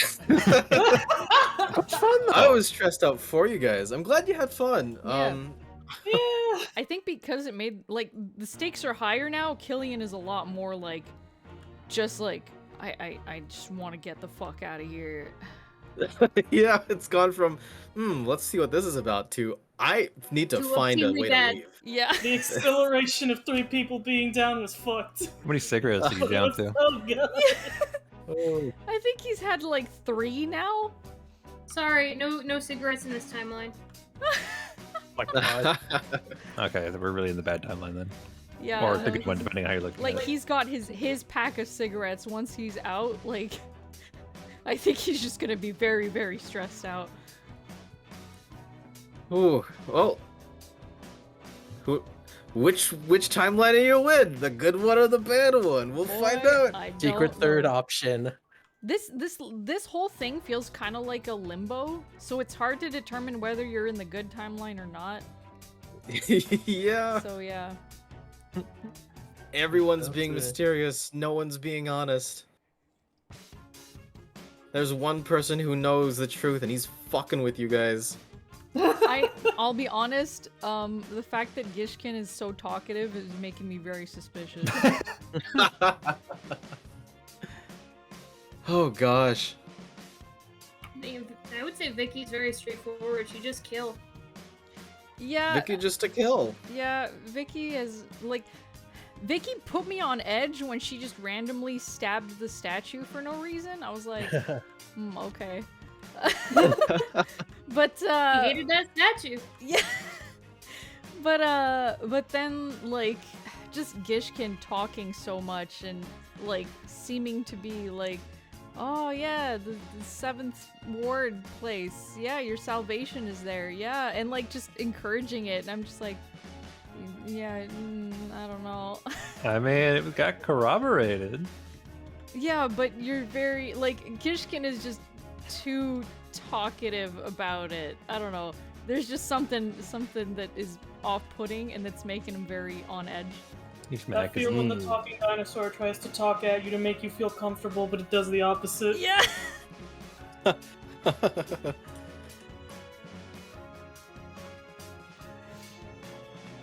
Oh god. He's Huh. just like I just don't want to lose my job, man. I just I feel so bad for him. God. Oh. Were you able to buy any What's up? funky runes? Rare stuff? Yeah. Fucking All yeah. right. You're in like the Well, I place want for to it. pitch this to you really fast. Okay. All right. Oh, what's the plan here? There's a rune from a special book, official content called the Demolishing Rune, Okay. which deals more damage to constructs.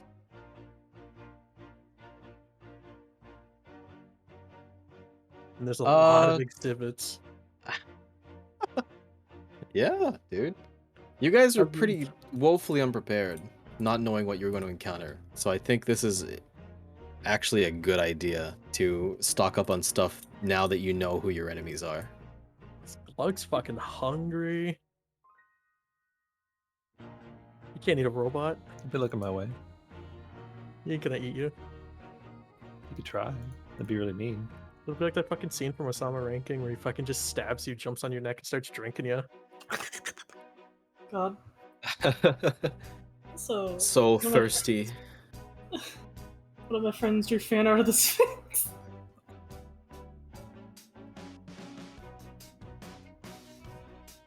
Welcome back. Welcome back. An accident. And also, when I was talking about people getting down, they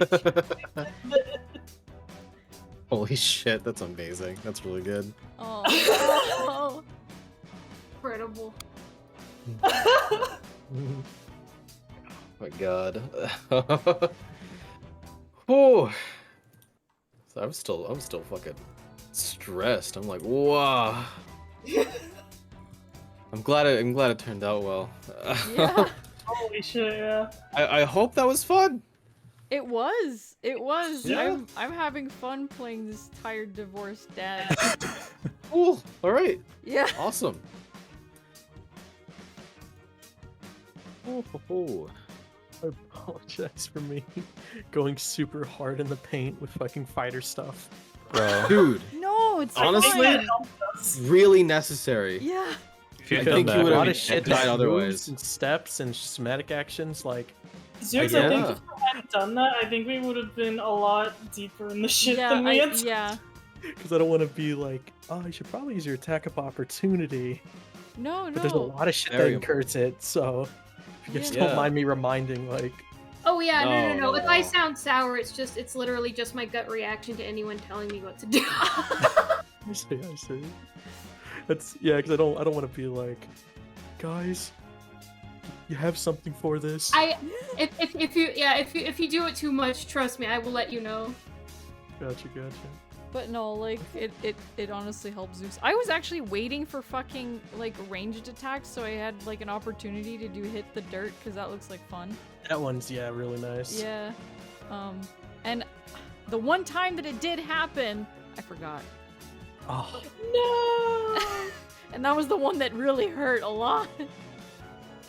oh bugger! It won't let me add the rune because I didn't put it in Foundry. Also didn't automatically add it. demolishing? Yeah, demolishing. They have disrupting and the other one. But, Oh right, yeah. I think it's probably because I don't have anything really set up for items, because mostly demolishing is used for breaking shit as opposed to constructs. So happy I took battle medicine. Yeah, no, really useful. If I buy those, I have 170 gold left.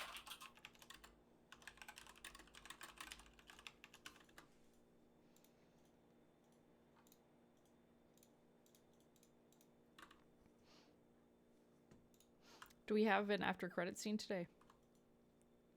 I think it stepped away for a second. Yeah, it's a that's BRB. popped out. Okay.